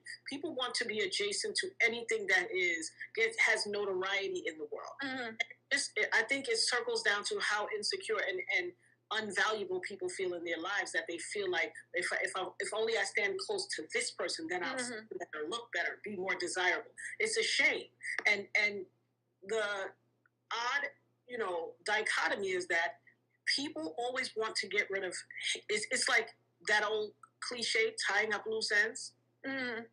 Everybody drops because you're tying up loose ends. You don't want anybody around who may turn one day and tell what really happened. That's true. Really quick, Buddha Lion says, Natanya, you're such a beautiful woman. I'm in awe of your strength and faith in the Lord. May he continue to bless you every day. Much love to you and your family. That's beautiful, Buddha Lion. Marla Everett said, Tisa, you're the GOAT. Oh, capping me up. Thank you. Ruth, thanks so much for the super sticker. Cybertime Entertainment, thank you for gifting. You guys, say thank you to Cybertime Entertainment for gifting a membership. Lori Thompson, thank you so much for the super sticker. LF, thank you so much for the super sticker. Also, Miss Goddess K, love you right back. Potent Pondering, hey, what's up? And also, Wanda, thank you for being the first person to actually donate. There's a few other questions. Paula Barnes, thank you so much for the super sticker. Also, Mel Bethel said, first blessings to you, Natanya. She said, Titi, I'm inspired by your diligence and for providing a platform for victims of itty-bitty ditties and his proxies' criminal behaviors. I gotta tell you, though, Natanya's story was particularly gripping, and I was actually really moved by how much you hold to your faith in the larger meaning. And it's very easy when bad things happen to go into a hole of darkness, and I think that's normal. But to make that harden you, to be like, well, F everybody, I'm not helping anybody. Like, please, didn't nobody care when I was in my dark side? The fact that you went through that, the dark times you have to go through in order to burn it from your spirit. It's like fire. It burns what you thought, and you are, like you said. And that fragment was leaning a few years ago on, I just started having this swelling in my face and this incredible pain where I didn't want the lights on. I didn't want anybody to talk to me. It was that painful. And I was doubled over in pain. My son had to rush me to the hospital, and they gave me morphine. And when they realized that the bullet fragment was now leaning on a nerve up here in my teeth, and they had to go in and do a pulpectomy and take all the nerve out just so I could sustain. And because when all of the meat of your tooth is taken out, the tooth is weak. So I've had a whole lot of problems. I had a phenomenal row of teeth when this happened, but it happens that things shift. So I've had so many issues. I've had to be in therapy by the grace of God. Thank God for, I walk in faith. I stand in faith. I am clearly God's miracle. It took until my daughter was probably in the 5th grade, and it was a teacher work day, and she was home one day, and we were sitting in the bed watching TV, and we were watching Good Morning America, and they showed Malala Yousafzai, and my daughter said, "Oh, Malala," and I said, "You know who Malala is?" And she's like, "Come on, Mommy, I'm a big girl. I know who Malala is." And I'm like, you know what Malala and Mommy have in common? And she instantly, my family's from Trinidad. So she turned around and said, "Is she from Trinidad?" And I was like, "Oh," but I felt like God just told me to speak to her. And I said, we both got banged in the face. And she just held me tight.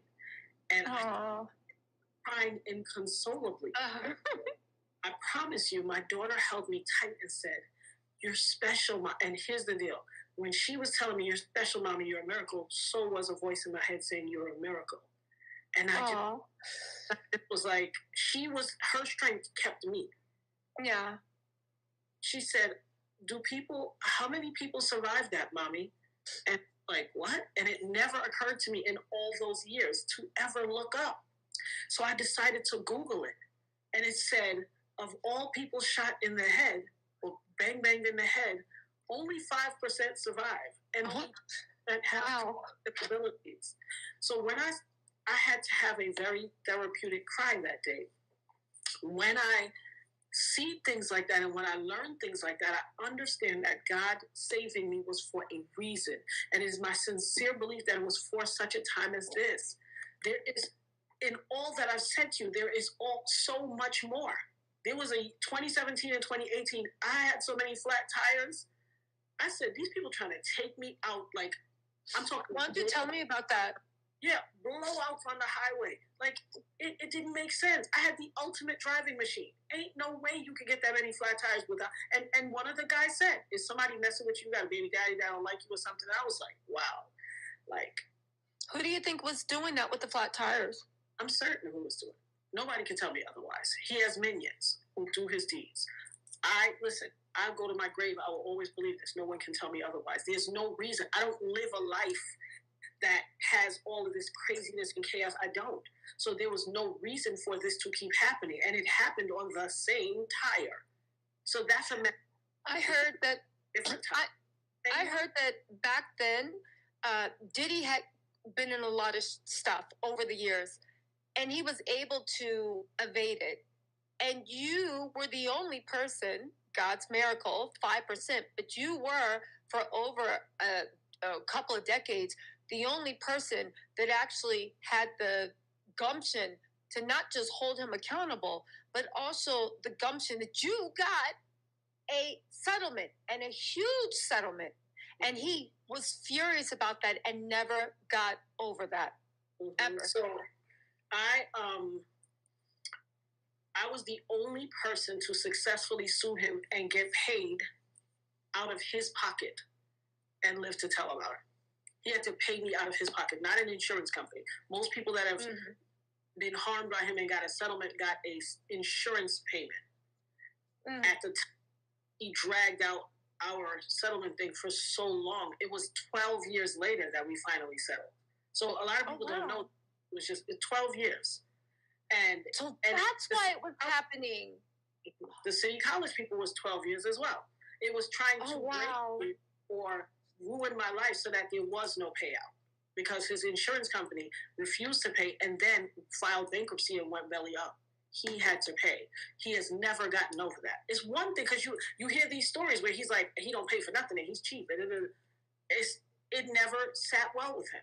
And I'm telling you, I know for a fact the foolishness that would happen to my life. I could take my kids to a restaurant, pull out my card, declined, pull out my next card, declined, go in my checking account and cash out money to my son, the same money in the card that was declined, and he could pay for it.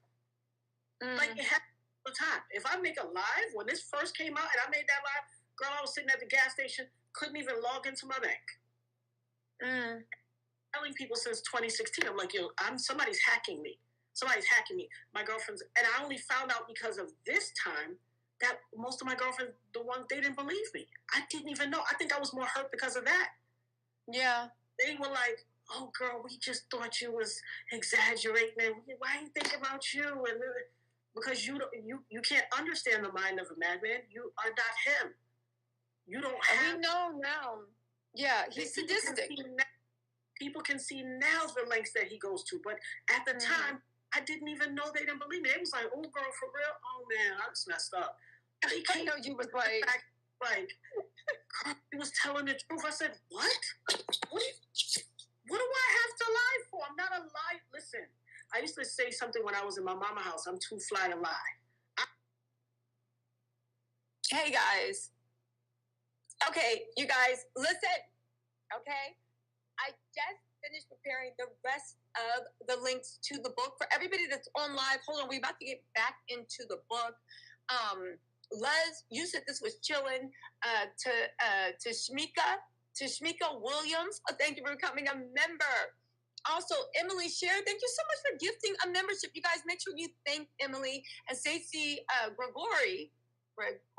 Yeah, right? Gregory said, I believe everything she is saying. Listen, if you guys want to see the rest of the live that we actually had with Natanya, The link is in the description box, a link to the full live, as well as her YouTube channel, Dopest Nerd. Please make sure you guys go support. Okay, so listen. What's the move? What's the plan? This is what we're doing because this live is so long and I don't want it to get buried. Everybody, okay? I just need to switch out the microphone. Can you guys meet me back on this channel in less than 5 minutes and we are going to get into the rest of Kim's book. It is going to be part 2. I'm going to be reading the book. There won't be any interjections at all. Meet me on the channel in 5 minutes. If you're watching this on playback, this is part 1. Part 2 will probably be up. 100% will be up by the time you get to this point. All right? I'll see you back on my channel in less than 5 minutes. I know I always say I'm coming back, and then I disappear, but this time I actually am coming back. 5 minutes, y'all. I will see you guys soon, okay? And we're going to read the rest of the book. I had to take screenshots of the book. Listen, it's a whole big thing. It doesn't matter. I'm going to be there. I'll see y'all in 5 minutes exactly for the rest of the book. And if you want to see the rest of the interview with Tanya, it is actually really deep and soulful. If you like connecting with emotion, it's very tearful. More information comes out. The link is in the description box. And also the link to Kim Porter's book is also in the description box. But you can go to Amazon and Google. I think it's Kim, her own words, her story. Just Google it. It's there. Also, you guys, make sure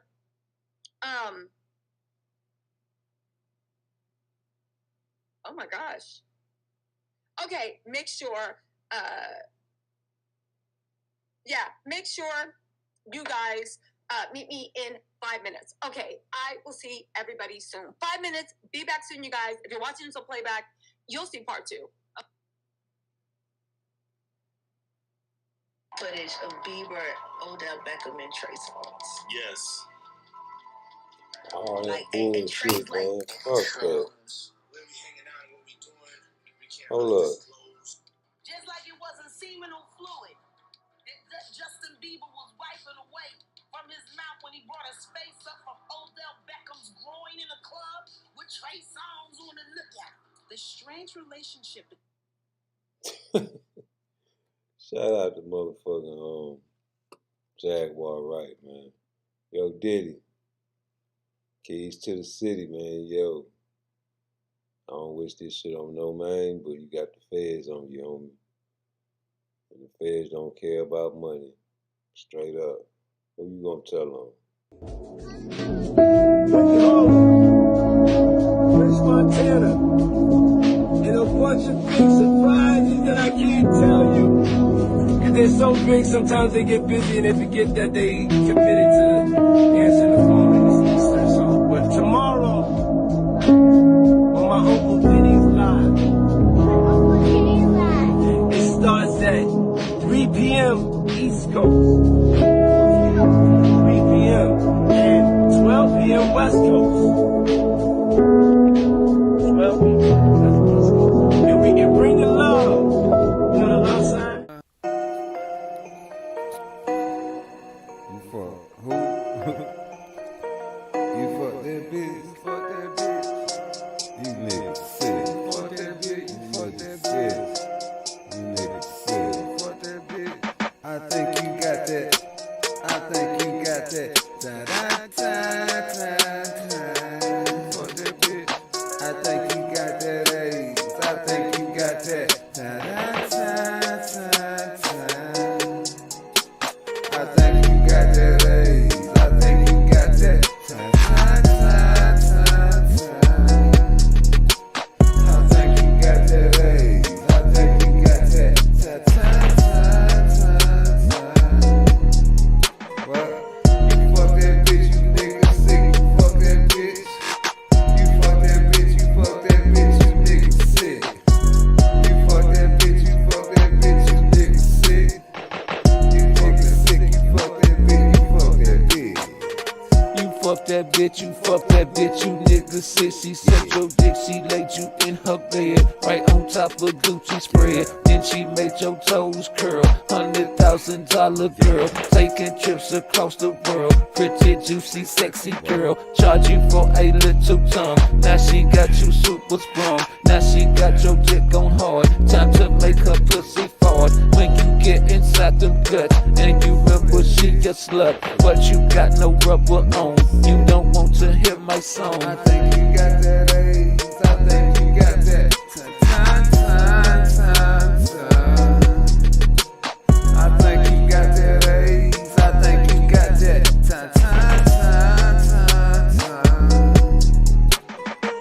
You fuck that bitch, you niggas sick. You niggas sick, fuck that bitch. You fuck that bitch, fuck that. You niggas sick, you fuck that bitch, you fuck that shit. Yeah.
Sent out the call, or should I say, the list of those who should answer the phone. Here he is with his nephew, naming names, as they say. Take a listen. Drake. Oprah. J-Lo. A-Rod. Will Smith. Alicia Keys. Look at this pretty hair. Black King God, dude. Justin Bieber. Kevin Hart. Mark Wahlberg. Snoop. DJ Khaled. Will Smith. Alicia Keys. Black King God. Justin Bieber. Kevin Hart. Mark Wahlberg. Snoop. DJ Khaled. Swiss Beats. Kelly Rowland. Chris Brown. Malone. Issa Rae. Sierra. Janelle Monáe. Yeah, that's my sis right there. Lizzo. Megan Thee Stallion. J Balvin. Naomi Campbell. That's your auntie. That's Naomi Campbell, your auntie. She's a supermodel. Well, let's get back to the list. Okay. Jessica Alba.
they're so big, sometimes they get busy and they forget that they committed to answering the phone and this Easter. So, but tomorrow, on my Uncle Vinny's Live, it starts at 3 p.m. East Coast, 3 p.m. and 12 p.m. West Coast. 12 p.m.